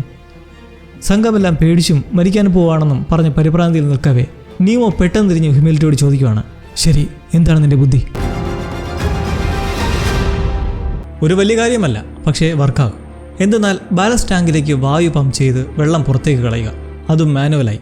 അത് ഗുരുതരമാണ്, കാരണം കപ്പലിലൂടെ ശ്വസനവായുവാണ് ടാങ്കിലൂടെ പമ്പ് ചെയ്ത് പോകുന്നത്. എന്തായാലും ഈ അടിയന്തര സാഹചര്യത്തിൽ ഒന്ന് ശ്രമിക്കുക തന്നെ. എന്നങ്ങനെ സംഘം ചേർന്ന് ലിവറിൽ പിടിച്ചു കിടന്ന് ആഞ്ഞ് പരിശ്രമിക്കുന്നെങ്കിലും നോട്ടിലസ് താഴേക്ക് തന്നെ. ഇത് പക്ഷേ വർക്ക് ചെയ്യേണ്ടതാണ്. എന്തുകൊണ്ടാണിങ്ങനെ എന്ന് ഹ്യൂമിലിറ്റിക്ക് മനസ്സിലാവുന്നില്ല. ആഴങ്ങളിലേക്ക് താഴുന്നതോടെ ഓക്സിജൻ്റെ അളവും കുറഞ്ഞ് എല്ലാവരും ശ്വാസം കിട്ടാനുള്ള വെപ്രാളവും ആവശ്യതയും തുടങ്ങിയിരിക്കുന്നു. 320 ആൾ താഴ്ചയും കടന്നു പോയിക്കൊണ്ടിരിക്കുന്ന നോട്ടിലസ് 320 ഫാത്തംസും താണ്ടി സകല ജീവനുകളും കൂടുതൽ അവശരായി കിടക്കവേ ആ ആലസ്യത്തിൽ ആറിലോ കേൾക്കുന്ന ഒരു ഹിസ്സിംഗ് ശബ്ദം, വായു ലീക്ക് ചെയ്യുന്ന പോലെ ഒരു ശബ്ദം. അവർ അടിച്ചു കയറ്റിക്കൊണ്ടിരിക്കുന്ന വായു ഒരു പൈപ്പിൻ്റെ ഇടയിലൂടെ പോയിക്കൊണ്ടിരിക്കുവാണ്. ഉടൻ ഹ്യൂമിലിറ്റി നീമോയും ചേർന്ന് ഒരു തുണ്ട് തുണിയിൽ ഗ്രീസ് ഒഴിച്ച് അത് വെച്ച് ആ ലീക്കിൽ കെട്ടി പിടുത്തം മുറുക്കി അടയ്ക്കുന്നതും ഇനി ലിവർ കറക്കാൻ പറയുവാണ്. അങ്ങനെ ആഞ്ഞു കറക്കുന്നതും പുറത്ത് കുമിളുകളുടെ ശബ്ദം കേൾക്കുന്നതോടെ അത് വർക്കാകുന്നത് മാത്രമല്ല അത്രയും ജീവൻ നിലനിർത്തി നോട്ടിലസ് നേരെ മുകളിലേക്കും. മരണം മുന്നിൽ കണ്ട എല്ലാവരും ആത്മസന്തോഷത്തോടെ പരസ്പരം നോക്കിയിരിക്കുമ്പോൾ ഈ വിജയത്തിൻ്റെ ക്രെഡിറ്റ് മൊത്തം നിനക്കുള്ളതാണെന്ന് ഹ്യൂമിലിറ്റിയോട് നീമോയും. കപ്പൽ തുറന്ന് എല്ലാവരും സ്വസ്ഥമെന്ന് ശ്വാസമെടുക്കാൻ നിൽക്കെ ഉടൻ എഞ്ചിൻ എത്രയും പെട്ടെന്ന് തന്നെ റിപ്പയർഡ് ആക്കണമെന്ന് ബെനോയ്റ്റ് പറയുമ്പോൾ ഇവരിപ്പോൾ എത്തി നിൽക്കുന്നത് ഗൾഫ് ഓഫ് കച്ചിൻ്റെ മുന്നിൽ റീസപ്ലൈസിനായി ഇറങ്ങാൻ പ്ലാൻ ചെയ്ത കുറച്ച് റിസ്ക്കുള്ള നാട്. അപ്പോൾ ഉള്ളിൽ രക്ഷപ്പെടാൻ നിൽക്കുന്നവർക്ക് പറ്റിയൊരു സന്ദർഭം എത്തിയിരിക്കുകയാണ്. മുംബൈ തീരത്ത് ഇതേ സമയം പോരാട്ടത്തിനൊരുങ്ങുന്ന സംഘത്തിൽ ക്യാപ്റ്റൻ യങ് ബ്ലഡ് ചില ലഗേജുകൾ ഡ്രെഡ് നോട്ട് കപ്പലിലേക്ക് കയറ്റുന്നത് കണ്ട് ഇതേക്കുറിച്ച് ഡയറക്ടർ ക്രോളിയോട് തിരക്കുമ്പോൾ പെട്ടി സാമാനങ്ങളും ലോഡ് പിറ്റിൻ്റേതാണ്. ഈസ്റ്റ് ഇന്ത്യ കമ്പനിയുടെ ഒരു മേജർ ഷെയർ ഹോൾഡറായ അയാളും ഈ ദൗത്യത്തിൽ കൂട്ടിച്ചേരുന്നുണ്ടെന്ന് പറയുമ്പോൾ യങ് ബ്ലഡിന് അയാളുടെ വരവിന് പിന്നിലെ യഥാർത്ഥ ഉദ്ദേശം മനസ്സിലാകുന്നില്ല. കാരണം ക്രോളി വിശദീകരിക്കാത്തത് കൊണ്ട് തന്നെ ഈ ലോഡ് പിറ്റാണ് നോട്ടിലസിലുള്ള ഹ്യൂമിലിറ്റിയെ വിവാഹം ചെയ്യാൻ പോകുന്നതെന്നുള്ള കാര്യം. ലോഡ് പിറ്റിന് സൗകര്യത്തെക്കുറിച്ച് നോക്കാൻ ചെല്ലുന്ന മറ്റൊരു ലൈറ്റനൻ്റായ പഞ്ചിനോട് അയാൾക്ക് പരാതിയാണ്. ക്യാബിൻ വളരെ ചെറുതാണെന്നും വേറെ ബാത്റൂം അറ്റാച്ച്ഡ് ആയിട്ടുള്ളതൊന്ന് കിട്ടുമെന്നൊക്കെ ചോദിച്ചുകൊണ്ട്. ഒരു ലക്ഷറി ട്രിപ്പിന് പോകാൻ പോണ പോലെയാണ് ആളുടെ പെരുമാറ്റം. ഈ പിറ്റിനെ നോക്കിയാൽ ആളുടെ ശരീരത്തിൽ പൂണോലൊക്കെ ഉണ്ട്. റോമിൽ വെച്ച് അയാളുടെ ഹിന്ദുവായ ഉപദേശകൻ നിർദ്ദേശിച്ചതാണത്. അങ്ങനെ ക്ലിയറൻസ് കിട്ടി ആ ഭീമൻ കപ്പൽ തുറമുഖം വിടുമ്പോൾ ഒരു പരീക്ഷണ നിർമ്മാണമായ കെഗ് ബോംബുകളോടും കൂടിയാണ് ഈ പടക്കപ്പൽ ഇറങ്ങിത്തിരിക്കുന്നത്. നല്ല ആഴങ്ങളിലേക്ക് ചെന്ന് പൊട്ടിത്തെറിക്കാൻ കഴിവുള്ള ബോംബുകൾ. അന്തർവാഹിനിയിലേക്ക് വരുമ്പോൾ തൊട്ടടുത്തായി ഒരു കര കണ്ടതോടെ നീമോ ഹ്യൂമിലിറ്റിയോട് ചെയ്തതിനെല്ലാം നന്ദി പറഞ്ഞുകൊണ്ട് ഇപ്പോഴത്തെ സാഹചര്യത്തിൽ നിങ്ങൾ നീതി തിരിച്ചു പോകുന്നത് തന്നെയാണ് നല്ലതെന്ന് പറയുന്നതിന് കാരണം ഹ്യൂമിലിറ്റിയുടെ നിലപാട് നോട്ടിലസിൽ തന്നെ തുടരാനാണ്. എന്തെന്നാൽ ഇതുപോലെ ലോകത്താരും കാണാത്ത കാഴ്ചകൾ കണ്ടറിയാനും എക്സ്പ്ലോർ ചെയ്യാനും കഴിയുന്ന ഒരു കപ്പലിൽ നിന്ന് ആരാണ് പോകാൻ ആഗ്രഹിക്കുന്നത്? പരിശീലനം കൊണ്ട് ഒരു എഞ്ചിനീയറും മനസ്സുകൊണ്ടൊരു സയൻറ്റിസ്റ്റുമാണ്. അതുകൊണ്ട് നോട്ടിലസിൽ തുടരാനാണ് എൻ്റെ ചിന്തയെന്ന് അറിയിക്കുന്നതിലും നീമോ മറുപടിയൊന്നും കൊടുക്കാതെ പോകുന്നു. അവൾ അങ്ങനെ ലോട്ടിമൊത്ത് മനസ്സിലോടെ കപ്പൽ വിടാൻ തയ്യാറെടുക്കുമ്പോൾ എല്ലാം ക്ലിയറായിട്ടും എഞ്ചിനിൽ എന്തോ തടസ്സമുള്ളതായി മനസ്സിലാക്കി തലപോകുന്ന ബെനോയ്റ്റിനോട് നീമോ ഇക്കാര്യം സംസാരിക്കുമ്പോഴേക്കും അവർ ചാടാൻ തയ്യാറെടുത്ത് കഴിഞ്ഞിരിക്കുന്നു. ആ ഡ്രസ്സ് ഇട്ട് നീന്താൻ പാടാണെന്ന് പറഞ്ഞിട്ടും അവളുടെ അടുത്ത് ചാടുന്നു. പിറകെ ലോട്ടിയും ബ്ലാസ്റ്റേഴ്സും ചേരുമ്പോൾ ആ നായ ആർച്ചിൽ നിന്ന് കുരയ്ക്കുന്നത് കണ്ട് ബ്ലാസ്റ്റേഴ്സ് തിരികെ കയറുന്നതിന് കാരണം കപ്പൽ സംഘത്തിലെ കായുടെ കയ്യിലെത്തിയാൽ പട്ടിയുടെ കാര്യം അപകടമാവുമെന്ന് അവൻ പേടിയുണ്ട്. അതുകൊണ്ട് പട്ടിയെ കൂട്ടി നീന്താമെന്ന് തിരിച്ചു കയറവേ ഇത് കണ്ട് രൺബീർ ജഗദീശുമൊത്ത് ചാടിയലോ നിൽക്കുന്നു. അവൻ്റെ നാട് അവിടെ നിന്ന് വലിയ ദൂരമില്ല. എന്നാൽ ജഗദീശിന് നീന്തൽ വലിയ വിഷമില്ലെന്ന് സമ്മതിക്കുന്നതിലും അവനയാളുടെ കൈ പിടിച്ച് സഹായിക്കാമെന്ന് പറഞ്ഞ് എടുത്ത് ചാടി നീന്തുന്നതിലും പ്രശ്നം തുടങ്ങുന്നത് തീരത്ത് ഈസ്റ്റ് ഇന്ത്യ പട്ടാളക്കാർ എത്തുമ്പോൾ. അവർ നോക്കുമ്പോൾ ആരൊക്കെ നീന്തി അടുക്കുന്നത് കണ്ട് വെടിവെക്കുന്നതോടെ 4 പേരും തിരിച്ച് കപ്പലിലേക്ക് നീന്തുമ്പോൾ കപ്പൽ പിടിച്ചെടുക്കാൻ അവർ കുറച്ച് പേർ ഒരു ബോട്ടിലെ അങ്ങോട്ടേക്കും അടുക്കുന്നു. അങ്ങനെ ഹ്യൂമിലിറ്റി ലോട്ടിയും തിരിച്ചു കയറി കഴിയുമ്പോഴാണ് അവൾ ചെയ്തൊരു പണി അറിയുന്നത്. കപ്പലിലേക്ക് പവർ വരുന്നതിൻ്റെ ഒരു കമ്പോണൻറ്റ് ഈ ഹ്യൂമിലിറ്റി ഒരു പിൻ വെച്ച് ഡിസ്കണക്റ്റ് ആക്കിയാണ് രക്ഷപ്പെടാൻ പോയത്. നീമോ കാണിക്കെ ആ പിൻ ഊരി എടുക്കുന്നതും ഇലക്ട്രിസിറ്റി വരുന്നത് കണ്ട് അയാൾക്ക് അരിശം മൂടി നിൽക്കെ അവൾ രക്ഷപ്പെടാൻ ചെയ്ത പണിയാണെന്ന് പറഞ്ഞ് ഓടിപ്പോകുന്നു. എത്രയും പെട്ടെന്ന് നോട്ടിലസ് സ്റ്റാർട്ടാക്കാൻ തത്രപ്പെടുമ്പോൾ ബ്ലാസ്റ്റേഴ്സിന്റെ സഹായത്തോടെ ജഗദീഷും രൺബീറും തിരികെ അകത്തേക്ക് കയറി പറ്റുന്നതിലും ബ്ലാസ്റ്റർ പട്ടാളക്കാരുടെ തോക്കിന് മുന്നിലാവുന്നു. ഉടൻ ജിയോകോമ വന്ന് ഇടപെടുന്നതോടെ ബ്ലാസ്റ്റർ നായയും അകത്തേക്ക് കയറി പറ്റുന്നതും നോട്ടിലസ് മുങ്ങി താഴ്ന്നതോടെ പട്ടാളക്കാരിൽ നിന്ന് രക്ഷപ്പെടുന്നു. എന്തായാലും കമ്പനി ഉടൻ തന്നെ വിവരം അറിയുമെന്ന് നിൽക്കെ അടിയന്തരമായി നീമോ ഒരു മീറ്റിംഗ് വിളിച്ചു കൂട്ടി കടന്നുകളയുന്നതിനെതിരായി സംസാരിക്കുന്നു. എന്തായാലും കമ്പനി അവരുടെ കപ്പൽ മോഷ്ടിച്ചവരെ വെറുതെ വിടാൻ പോണില്ലെന്നും കടന്നുകളഞ്ഞ് കരയിലെത്തിയാൽ തന്നെ അവരുടെ കൈകൊണ്ട് തീരുകയുള്ളൂ എന്നെല്ലാവരെയും ബോധ്യപ്പെടുത്തി പറയത്തക്ക ആയുധങ്ങളോ ഒന്നുമില്ലാത്ത നമ്മൾ ഇങ്ങനെ ചിന്തിച്ച് ഒന്നും ചെയ്യാതെ നിന്നാൽ അടുത്ത ദിവസം തന്നെ ബോംബെയിൽ നിന്ന് വരുന്ന ആദ്യ പടക്കപ്പലിൻ്റെ വേട്ടയ്ക്ക് ഇരയാകും. അതുകൊണ്ട് എത്രയും വേഗം പുറംകടലിലേക്ക് കടന്നേ പറ്റൂ എന്നറിയിക്കുന്നു. നോട്ടിലസ് ഗൾഫ് ഓഫ് കച്ചിൽ കണ്ട വിവരം യങ് ബ്ലഡ് ക്രോളിയെ അറിയിക്കുമ്പോൾ അയാൾ ഡ്രെഡ് നോട്ടിനെ പരമാവധി വേഗത്തിൽ നീക്കി അവർ പുറംകടൽ കടക്കും മുന്നേ തടുക്കാൻ നിലപാട് അറിയിക്കുന്നു. ആദ്യമായി കടലിറങ്ങിയ ഈ കപ്പൽ പരമാവധി സ്പീഡ് എടുക്കുന്നത് നല്ലതല്ല എന്ന തീരുമാനത്തെ എതിർക്കുന്നതിലും ക്രോളിക്ക് പറഞ്ഞ നിലപാടിൽ മാറ്റമില്ല. അങ്ങനെ കപ്പൽ വേഗമാർജിച്ച് നീങ്ങുമ്പോൾ ക്യാബിനിൽ നിന്നും പുറത്തു വരാതെ കുട്ടിക്കാലത്തെ ഒരു സ്കൂൾ ഫോട്ടോയെ നോക്കിയിരിക്കുന്ന ക്യാപ്റ്റൻ മില്ലയും. ആ ഫോട്ടോയിൽ ഏതോ ഇന്ത്യക്കാരനൊക്കെയുണ്ട്. ചിലപ്പോൾ അത് നീമോ ആയിരിക്കാം. ഹ്യൂമിലിറ്റിയുടെ അട്ടിമറി പ്രവർത്തിയെ ചോദ്യം ചെയ്യുന്ന നീമോയോട് അവൾ ബെനോയിറ്റിനോട് നിങ്ങൾ ചെയ്തതും ചതി തന്നെയല്ലേ എന്ന് ചോദിച്ച് ഇനി അടുത്ത അവസരം എപ്പോൾ വന്നാലും ചാടി രക്ഷപ്പെടുമെന്ന് തിരിച്ചടിക്കുന്നു. അങ്ങനെ സംസാരിച്ച് എന്നാലും എന്ത് അക്രമം ചെയ്തിട്ടാണ് നിങ്ങളെ ആ ദ്വീപിൽ അടിമയാക്കി വെച്ചത് നിൽക്കെ നീമോ അതേപ്പറ്റിയൊന്നും സംസാരിക്കാതെ ഒരു താക്കി നൽകി പോകുന്നു. ഇനി എന്തെങ്കിലും നോട്ടിലസിൽ നിന്നെ കൊണ്ടൊരു പ്രശ്നം വന്നാൽ കടലിലേക്ക് ഇറക്കി വിടാമെന്ന് പറഞ്ഞുകൊണ്ട്. ഇതിനിടയ്ക്ക് ഹ്യൂമിലിറ്റിയോട് സ്വന്തം ആൾക്കാർ നീമോയും കൂട്ടുകാരെ ആക്രമിക്കാൻ വന്നപ്പോൾ അവരിൽ നിന്ന് രക്ഷപ്പെടാൻ സഹായിച്ച എന്തിനാണെന്ന ചോദ്യത്തിന് അവളും കൃത്യമായി മറുപടി കൊടുക്കുന്നില്ല. ഡ്രെഡ് നോട്ടിലെ അത്താഴ സമയത്താണ് ലോർഡ് പിറ്റ് കൂടുള്ളത് ഹ്യൂമിലിറ്റിക്ക് വേണ്ടിയാണെന്ന് യങ് ബ്ലഡ് അറിയുന്നത്. അടിമകളെ മുന്നിൽ കണ്ടിട്ടും ഒന്നും ചെയ്യാത്തതെ ചൂണ്ടി പിറ്റ് കുറ്റപ്പെടുത്തുമ്പോൾ യങ് ബ്ലഡ് അത് നിഷേധിക്കുന്നുമില്ല. അയാളുടെ തെറ്റായിരുന്നു എന്ന പോലെ തന്നെ ഇരിക്കുമ്പോൾ മില്ലയ്ക്ക് അറിയേണ്ടത് നീമോ എങ്ങനെയായിരുന്നെന്നും. യങ് ബ്ലഡ് ആ ഒരു സമയത്ത് അയാൾ കണ്ടത് ക്രൂരനായ എന്തിനും തുരിഞ്ഞിറങ്ങിയിട്ടുള്ള ഒരു വെറുപിടിച്ചവനെയാണ്. അവൻ എത്ര വെറുപിടിച്ചവനാണേലും എൻ്റെ കൈ കൊണ്ട് തീരും. പറയുന്നത് മറ്റാരുമല്ല, ലോർഡ് പിറ്റ്. കടലിനടിയിലെ അത്താഴമേശയിലെത്തുമ്പോൾ ജഗദീഷും രൺബീറും കൈകൊണ്ട് ചോറുവാരി കഴിക്കുന്നത് തമ്പുരാട്ടിക്ക് ഇഷ്ടപ്പെടുന്നില്ല. ടേബിൾ മാനേഴ്സിൽ നിന്നും പറഞ്ഞ് അവൾ എഴുന്നേറ്റ് പോകുന്നു. പോയി പട്ടിണിയടാ. ബിസ്ക്കറ്റ് മോഷണം തുടർക്കഥയാവുന്നെന്നും അത് പ്രശ്നമാകുമെന്നും കായി അറിയിക്കുമ്പോൾ ബെനോയിറ്റുമായി സംസാരിച്ചെടുക്കുന്ന ഹ്യൂമിലിറ്റി അറിയുകയാണ് നോട്ടിലസ് കമ്പനിക്ക് വേണ്ടി നിർമ്മിച്ചതാണേലും അവർ എക്സ്പ്ലോറേഷന് വേണ്ടിയാണെന്നാണ് പറഞ്ഞത്. എന്നാൽ യുദ്ധത്തിന് വേണ്ടിയാണെന്നുള്ള സത്യം മറച്ചുവെച്ചു. മനുഷ്യരെ അടിമകളാക്കി ചോരയും വിയർപ്പും വറ്റുന്നവരെ പണി ചെയ്യിപ്പിച്ചു. ബെനോയിറ്റ് കഴിഞ്ഞാൽ ഈ മുങ്ങിക്കപ്പലിൻ്റെ നിർമ്മാണത്തിൽ നിർണായക പങ്കുള്ള നീമോയാണ് നോട്ടിലസ് എന്ന പേരിട്ടത്. നീമോ ബെനോയിറ്റിനെ പറ്റിച്ചു എന്ന് പറയുന്നെങ്കിലും അതിൻ്റെ പിന്നിൽ കൃത്യമായ കാരണങ്ങളും പദ്ധതികളും അയാൾക്കുണ്ട്. എന്നിട്ട് ഓരോ കാര്യങ്ങൾ കാണിച്ചു കൊടുത്ത് നിൽക്കുമ്പോൾ ബ്ലാസ്റ്റേഴ്സ് ആ കപ്പലിലെ വിശിഷ്ടമായ ടോർപിഡോ റൂം കാണുവാണ്. കപ്പലുകളെ തകർക്കാൻ ശേഷിയുള്ള ഉഗ്രസ്ഫോടന ബോംബുകളാണ് ടോർപിഡോ. എന്നാൽ ബോംബിൽ നിറയ്ക്കാൻ വെടിമരുന്നില്ല. വായുവിനെ കംപ്രസ് ചെയ്ത് നിറയ്ക്കുന്ന മെക്കാനിസം ആണെന്ന് പറഞ്ഞു നിൽക്കെ കായ് എത്തി ബിസ്ക്കറ്റ് മോഷ്ടിച്ചെന്നും പറഞ്ഞ് ബ്ലാസ്റ്ററെ കുറ്റപ്പെടുത്തുമ്പോൾ എന്നാൽ അവനല്ലെന്ന് ആണയിടുന്നു. എങ്കിൽ നിന്റെ പട്ടിയായിരിക്കും. ഇനിയും മോഷണം പോയാൽ പട്ടി ആഹാരമാക്കുന്ന ഭീഷണിപ്പെടുത്തുമ്പോൾ ആർജിബാവും കണ്ണാടിയിലൂടെ വെള്ളത്തിനുള്ളിലെ കാഴ്ചകൾ നോക്കി അങ്ങനെ ഇരിക്കുവാണ്. ബ്ലാസ്റ്റർ എത്തി ആർജിയോടായി ബിസ്ക്കറ്റ് മോഷ്ടവനെ രാത്രി ഉറങ്ങാതിരുന്ന് നമുക്ക് കണ്ടുപിടിക്കണം എന്നിരിക്കെ എന്തോ ഒരു അവ്യക്തമായ ശബ്ദം. ആ ശബ്ദം നല്ല ക്ലിയറായി കേൾക്കാൻ കഴിയുന്നത് ആർലോയ്ക്കാണ്. കാരണം നോട്ടിലസിൻ്റെ ചുറ്റുപാട് ക്ലിയർ ആണോ എന്ന് നിരീക്ഷിക്കുന്നത് അവനാണ്. കപ്പലിന് ചുറ്റുമുള്ള സൗണ്ട് ഫ്രീക്വൻസികൾ ഒപ്പിയെടുക്കുന്ന ഒരു തരം ഇൻസ്ട്രുമെൻ്റ് ഉണ്ട്. അതുവഴി അധികം ദൂരമല്ലാത്ത സൗണ്ട് ഫ്രീക്വൻസികൾ കേൾക്കാൻ കഴിയും. അങ്ങനെ ഇപ്പോൾ ആർലോയും എന്തോ ശബ്ദം കേട്ട് നീമോയെ കേൾപ്പിക്കുന്നതിന് പിന്നാലെ ബെനോയിറ്റ് ദൂരദർശന വഴി നോക്കുന്നതോടെ പിടികിട്ടുന്നത് അത് വെയിലേഴ്സാണ്, തിമിംഗലങ്ങളെ വേട്ടയാടുന്നവർ. ഒരു തിമിംഗലത്തെ അവർ കുന്തം വെച്ച് എഴുതി പിടിച്ചതിൻ്റെ വേദനയുള്ള കരച്ചിലാണ് ഇവർ കേൾക്കുന്നത്. അവർ മീനിനെ പിടിക്കുന്നത് ഇത്ര വലിയ പ്രശ്നമാണോ എന്ന് ചോദിച്ചാൽ തിമിംഗലങ്ങൾ വെറും മീനുകളല്ല, സസ്തനികളാണ്. മനുഷ്യരെ പോലെ അതിൻ്റെ കുഞ്ഞുങ്ങളെ പരിപാലിച്ചു പോകുന്ന വർഗ്ഗങ്ങൾ. അവർ ഭയന്ന് കരയുന്ന ശബ്ദമാണത്. അതിനെ രക്ഷിക്കണം. ബെനോയിറ്റ് ഇത് പറയുമ്പോൾ ഹ്യൂമിലിറ്റിയും അങ്ങനെ ചെയ്യണമെന്ന് നിൽക്കുന്നത് കണ്ട് എന്നാൽ ഇത് കേൾക്കുന്ന നീമോ അതിനെ അതിൻ്റെ വിധിക്ക് തന്നെ വിട്ടുകൊടുക്കെന്നും പറഞ്ഞ് കപ്പൽ മുന്നോട്ട് തന്നെ പോട്ടെ നിൽക്കവേ സൂവിൻ്റെ ഒരു വാക്കിൽ നീമോ സ്റ്റക്കാവുന്നതെന്നാൽ ആ തിമിംഗലം അതിൻ്റെ കുഞ്ഞിനെ അവരുടെ കൈകളിലേക്ക് എത്തിപ്പെടാതിരിക്കാൻ സ്വയം ജീവൻ ത്യജിക്കാൻ ശ്രമിക്കുവാണ്. ഇത് കേട്ട് അയാളുടെ ഭാര്യയും മകളെയും കുറിച്ച് ഓർത്തിട്ടാകണം നീമോയുടെ മനസ്സ് മാറുന്നതോടെ സബ്മറീൻ പായിച്ചുകൊണ്ട് മുകളിലേക്കെത്തി ആ തിമിംഗലത്തിൻ്റെ മേലേക്ക് സാഹസ്യമായി ചാടിക്കയറുന്നു. അതിൻ്റെ ശരീരത്തിൽ തറച്ച ഉന്തത്തിൽ കെട്ടിയ കയറുമായി കണക്ട് ചെയ്തിരിക്കുന്ന ബോട്ടിലെ കുറച്ച് പേരാണ് കീഴ്പ്പെടുത്താൻ ശ്രമിക്കുന്നത്. നീമോ ആ കയർ മുറിക്കാൻ തുടങ്ങുന്നതോടെ അതിലൊരു റൈഫിലെടുത്ത് വെടിയുതിർക്കാൻ ഒരുങ്ങുന്നതും ജിയോകോമ തോക്കെടുത്ത് അങ്ങോട്ടേക്ക് മേലും കീഴും നോക്കാതെ വെടിയുതിർക്കുന്നു. അങ്ങനെ കയർ അറക്കുന്നതോടെ പതിയെ വെള്ളത്തിനടിയിലേക്ക് ആഴുന്ന തിമിംഗലത്തിൻ്റെ മുകളിൽ പെട്ടുപോകുന്ന നീമോയെ കണ്ട് ബെനോയിറ്റ് ഉടനെ കപ്പൽ റിവേഴ്സിലാണെന്ന് പറഞ്ഞ് നിൽക്കുന്നതും ഭാഗ്യത്തിന് കുന്തവുമായി കയറിപ്പറ്റുന്ന നീമോയും. എന്നാൽ ആ സംഘത്തിലെ മറ്റു ചിലർ ഈ തിമിംഗലത്തിന്റെ കുഞ്ഞിനെ പിടിച്ചെടുക്കുന്നത് കണ്ടതോടെ അങ്ങോട്ടേക്കെത്തി അവർക്ക് നേരെ തോക്കിച്ചുകൊണ്ടുമാണ് തിമിംഗലത്തെ മോചിപ്പിക്കാൻ ആവശ്യപ്പെട്ടുകൊണ്ട്. എന്നാൽ വെയിലേഴ്സിന്റെ പക്കലെ ന്യായം അവർ പറയുന്നത് ഇതിൽ നിന്നെടുക്കുന്ന എണ്ണ വെച്ചാണ് അവർ ജീവിക്കുന്നത്. ആ തിമിംഗലത്തെ വിടാൻ എത്ര വേണ്ടി വരുമെന്ന് ചോദിക്കുന്ന നീമോയെ കണ്ട് അവർ ചിരിക്കുന്നത് മറ്റൊന്നും കൊണ്ടല്ല. ഒരു തിമിംഗലത്തിൽ നിന്ന് 20ഓളം ബാരൽ എണ്ണ ലഭിക്കും. ഒരു ബാരലിൽ നിന്ന് തന്നെ ഏതാണ്ട് $1000 മതിപ്പുണ്ട്. അപ്പോൾ പിന്നെ 20 ബാരലിന്റെ മതിപ്പ് പറയേണ്ടതുണ്ടോ?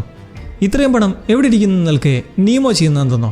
ഒരു നിമിഷം കൊണ്ട് അവിടെ നിൽപ്പുള്ള ഹ്യൂമിലിറ്റിയുടെ കയ്യിലെ വജ്ര ബ്രേസ്ലെറ്റ് എടുത്ത് അവർക്കെറിഞ്ഞു കൊടുക്കുന്നു. തിമിംഗലത്തെ വെറുതെ വിടുന്നതോടെ തിരികെ കപ്പലിലേക്ക് കയറുന്ന നീമോയോടായി നീ ചെയ്ത് പിടിച്ചു പറയുകയാണെന്നും പറഞ്ഞ് അവൾ ചൂടാവുന്നത് കണ്ട് നീ രക്ഷിക്കാൻ പറഞ്ഞ തിമിംഗലത്തിന്റെ ജീവനേക്കാൾ വിലയാണോ ആ ആഭരണത്തിന് എന്നൊരു ചോദ്യം അങ്ങോട്ടേക്ക്. അവളുടെ അച്ഛൻ വാങ്ങിക്കൊടുത്ത ആഭരണമാണെന്നറിഞ്ഞ് ക്ഷമ ചോദിക്കുകയല്ലാതെ നീമോയ്ക്ക് വേറെ ഒന്നും ചെയ്യാനില്ല. അങ്ങനെ രാത്രി ബ്ലാസ്റ്റേഴ്സ് ഉറങ്ങിപ്പോകുന്നെങ്കിലും ആർച്ചി ഒരു എലിയെ കണ്ട് അതിൻ്റെ പിന്നാലെ ഓടിപ്പോകുമ്പോൾ കാണാം അവിടെ ഒരു ക്യാബിൻ തുറന്നു കിടക്കുന്നു. അതിലെന്തോ ഉണ്ട്. രാവിലെ എണീക്കുമ്പോൾ ഇന്നും ബിസ്ക്കറ്റ് കട്ടുകൊണ്ട് പോയെന്ന് മനസ്സിലാക്കി ബ്ലാസ്റ്റർ പെട്ട് നിൽക്കുമ്പോൾ ഒരു സന്തോഷ വാർത്ത ബോണിഫാസിനെ കൂട്ടുകാരെ അറിയിക്കാനുണ്ട്. അവർ പുറംകടലിലേക്ക് എത്താറായിരിക്കുന്നു. എന്നാൽ പെട്ടെന്ന് അയാൾ ഞെട്ടുന്നത് മറ്റൊരു കാഴ്ച കണ്ടിട്ട്. അധികം ദൂരം അല്ലാതെ നെഞ്ചും പിരിച്ചു നിൽക്കുന്ന ഡ്രെഡ് നോട്ട്. ഭീമാകാരമായ കപ്പൽ വെറുമൊരു കെട്ടുകഥയാണെന്നാണ് ഇവർ പലരും കരുതിയിരുന്നത്. വലിയ ആയുധ സജ്ജീകരണമുള്ള ഈ പടക്കപ്പലിനെ താണ്ടുന്നത് അപകടമാണെന്ന് നിൽക്കെ എല്ലാവരും പരിഭ്രാന്തരാവുകയാണ്. രൺബീർ പേടിച്ചു നിൽക്കെ ജഗദീഷ് കുറ്റപ്പെടുത്തുന്നത് തിമിംഗലത്തിന്റെ പുറകെ പോയതുകൊണ്ടാണ് ഇപ്പോൾ ഈ അവസ്ഥ വന്നതെന്നും മനുഷ്യരുടെ പ്രാധാന്യം നോക്കി പ്രവർത്തിച്ചിരുന്നെങ്കിൽ ഇതിനോടകം പുറംകടലിലേക്ക് എത്താമായിരുന്നുവെന്നും. മറ്റുള്ളവരെ കൂടി ഇങ്ങനെ പേടിപ്പിക്കുന്ന വർത്തമാനം പറയുന്നതും ജിയോകോമ പിടിവിട്ട് ജഗദീഷിനെ അരിശത്തോടെ കൈവയ്ക്കുന്ന സിറ്റുവേഷൻ വരുന്നതും നീമോ എത്തി കാര്യം അറിയുന്നതോടെ എല്ലാവർക്കും ധൈര്യം നൽകുന്നത് നമ്മൾ ഒരുമിച്ച് നിന്നുകൊണ്ട് പെട്ടെന്ന് പ്രവർത്തിച്ചാൽ രക്ഷപ്പെടാം. രക്ഷപ്പെട്ടാലും എന്തായാലും ഒടുക്കം എവിടെ കൈകൊണ്ട് തീരുത്തല്ലേ ഉള്ളൂ എന്ന് സുവീൻ. ഇവരുടെ കയ്യിൽ നിന്ന് രക്ഷപ്പെട്ട് ഹൽവാറിലെ നിധിയും സമ്പത്തും കൈക്കലാക്കിയാൽ പിന്നൊന്നും പേടിക്കാനില്ലെന്ന് നിയമം അറിയിക്കുമ്പോൾ 1000ഓളം കപ്പലുകളുള്ള അവർ എന്തായാലും നമുക്കെന്നും ഒരു ഭീഷണിയായിരിക്കുമെന്ന് ആളോ. ബോണിഫസും അതിനെ അനുകൂലിച്ചുകൊണ്ട് നമ്മൾ ആ നിധി വെച്ച് എത്ര വലിയ ആയുധങ്ങൾ നിർമ്മിച്ചാലും രക്ഷയുണ്ടാവില്ല എന്ന് പരിതപിക്കുമ്പോൾ നമുക്കിവിടെ കാണാവുന്നത് നോട്ടിലസിലെ ഇനിയും ഇച്ഛാശക്തിയും ഒരു കൃത്യമായ ലക്ഷ്യവുമില്ലാതെ ചഞ്ചലമായി നിൽപ്പുള്ള ഒരു സംഘത്തെയാണ്. ഈ ഒരു സന്ദർഭത്തിൽ നിയമം വ്യക്തമാകുന്ന കാര്യം ഈ സമ്പത്ത് വെച്ചൊരു ആയുധം ഉണ്ടാക്കാനല്ല, അധികാരം. അതുണ്ടെങ്കിലാണ് നമുക്ക് പവർ. ഈ ഉള്ളവരെല്ലാം സമ്പന്നരായതുകൊണ്ടാണ് അധികാരം അവരുടെ കയ്യിലുള്ളത്. എന്തൊക്കെയായാലും ഇനി മുന്നിലുള്ള കുറച്ച് നിമിഷങ്ങൾ ക്യാപ്റ്റനോ ക്രൂ എന്നോ ഒന്നും നോക്കുന്നതിലല്ല, ഓരോരുത്തരും കൂടെ നിൽക്കുന്നവരുടെ ജീവന്റെ സുരക്ഷിത എന്ന മനസ്സോടെ പ്രവർത്തിക്കുന്നതിലാണ് ഇനി നമ്മുടെ വിധി നിർണ്ണയിക്കുന്നത്. സംഘത്തിന് ഇതോടെ ചോരത്തിളപ്പ് വന്ന് അവർ ഓരോ സ്റ്റേഷനിലേക്കും പോയി തയ്യാറെടുക്കുമ്പോൾ ബെനോയിറ്റും ഹ്യൂമിലിറ്റിയും എഞ്ചിൻ റൂമിലേക്ക് പോകുന്നു. യങ് ബ്ലഡും മില്ലയും വെള്ളത്തിൻ്റെ ചലനം കണ്ട് സബ്മറൈൻ അടുത്ത് തന്നെ ഉണ്ടെന്നും മുങ്ങിയെന്നും മനസ്സിലാക്കുമ്പോൾ എഞ്ചിൻ ഓഫ് ചെയ്തും ഷീൽഡ് എല്ലാം കൊണ്ട് മൂടിയും നോട്ടിലസിൽ നിന്നൊരു ശബ്ദം പോലും വരാത്ത അവസ്ഥയിൽ ഡ്രെഡ് നോട്ടിനടിയിലൂടെ മെല്ലെ നീങ്ങുവാണ്. പടക്കപ്പലിൽ ഹാരിസ് സൂക്ഷ്മമായി സ്റ്റാറ്റിക് സിഗ്നൽ ചെക്ക് ചെയ്യുന്നെങ്കിലും ശബ്ദമൊന്നുമില്ല. താഴെ ആരും ഒരു ശബ്ദവും ഉണ്ടാക്കാതെ മെല്ലെ നീങ്ങവേ ആർച്ചിയുടെ കുര. അതെന്തോ കണ്ട് കുരിക്കുന്നതോടെ ബ്ലാസ്റ്റർ പിടിക്കാൻ പോകുമ്പോൾ ആ ശബ്ദം ഹാരിസിൻ്റെ ചെവിയിലേക്കും എത്തുന്നു. റീഡിങ്ങിൽ കിട്ടുന്നതോടെ കെക്ക് ബോംബുകൾ ഉപയോഗിക്കാൻ ക്രോളി പറയുമ്പോൾ യങ് ബ്ലഡ് അതിനാദ്യം എക്സാക്ട് ലൊക്കേഷൻ അറിയേണ്ടതുണ്ടെന്ന് പറയുന്നു. മാത്രമല്ല ഇത് നോട്ടിലസിനെ നശിപ്പിക്കില്ലേ? ക്രോളിക്ക് വ്യക്തമായി അറിയാം പുറംകടലിലേക്ക് മുങ്ങിയാൽ പിന്നെ നോട്ടിലസിനെ കണ്ടുപിടിക്കുക എന്നത് നടക്കാത്ത കാര്യമാണെന്ന്. അടിമകളുടെയും കൊള്ളക്കാരുടെയും കയ്യിൽ ഇരിക്കുന്നതിനേക്കാൾ നല്ലത് അത് നശിക്കുന്നതാണെന്നും കെക്ക് ബോംബിൻ്റെ സ്ഫോടനം അതിനെ ബാധിക്കുമെന്ന് പറഞ്ഞ് പ്രൊസീഡ് ചെയ്യാൻ പറയുമ്പോൾ പിറ്റിന് ആ റിസ്ക് എടുക്കാൻ വയ്യ. അതിൽ ഹ്യൂമിലിറ്റി ഉണ്ട്. അയാൾ ക്രോളിയുടെ ഭാവി തന്നെ ഇല്ലാതാക്കുമെന്ന് ഭീഷണിപ്പെടുത്തുന്നതും അയാൾക്ക് നേരെ കാവൽക്കാർ തോക്ക് ചൂണ്ടി നിർത്തുന്നു. അങ്ങനെ 20 ഫാദം ആഴത്തിൽ ചെന്ന് പൊട്ടുന്ന 2 കെക്ക് ബോംബ് കടലിലേക്ക് പതിക്കുമ്പോൾ ആർച്ചി തിരക്കി ചെല്ലുന്ന ബ്ലാസ്റ്റർ എന്തോ കണ്ട് ഞെട്ടുന്നതും ആ ബോംബ് പൊട്ടിത്തെറിക്കുന്നതും ഒരുമിച്ച്. അതിൻ്റെ എഫക്റ്റിൽ നോട്ടിലസ് ഉലയുന്നതിന് പിറകെ നീമോ മെല്ലെ ബാലിസ്റ്റിക് നിറച്ച് ഇനിയും ആഴത്തിലേക്ക് ഇറങ്ങാൻ ആവശ്യപ്പെടുന്നു. മില്ലയും അതേപോലെ 65 ഫാദം ആഴത്തിലേക്ക് ചെല്ലുന്ന കെക്ക് ബോംബ് ഇടാൻ പറയുമ്പോൾ താഴ്ന്നുകൊണ്ടിരിക്കുന്ന കപ്പലിന് കുറച്ചുകൂടെ അടുത്തായി അടുത്ത സ്ഫോടനം. ഇത്തവണ ശക്തമായ ഉലച്ചിൽ ഉള്ളിൽ ചില കേടുപാടുകൾ സംഭവിക്കെ ഒടുവിൽ അടുത്തിട്ടിൽ ചെന്ന് തട്ടി നിൽക്കുവാണ്. ഇനി കുറച്ചുകൂടി അടുത്ത് വന്ന് സ്ഫോടനമുണ്ടായാൽ എല്ലാം തീരും. ഇപ്പോൾ എത്തി നിൽക്കുന്നത് 98 ഫാദം ആഴത്തിലും.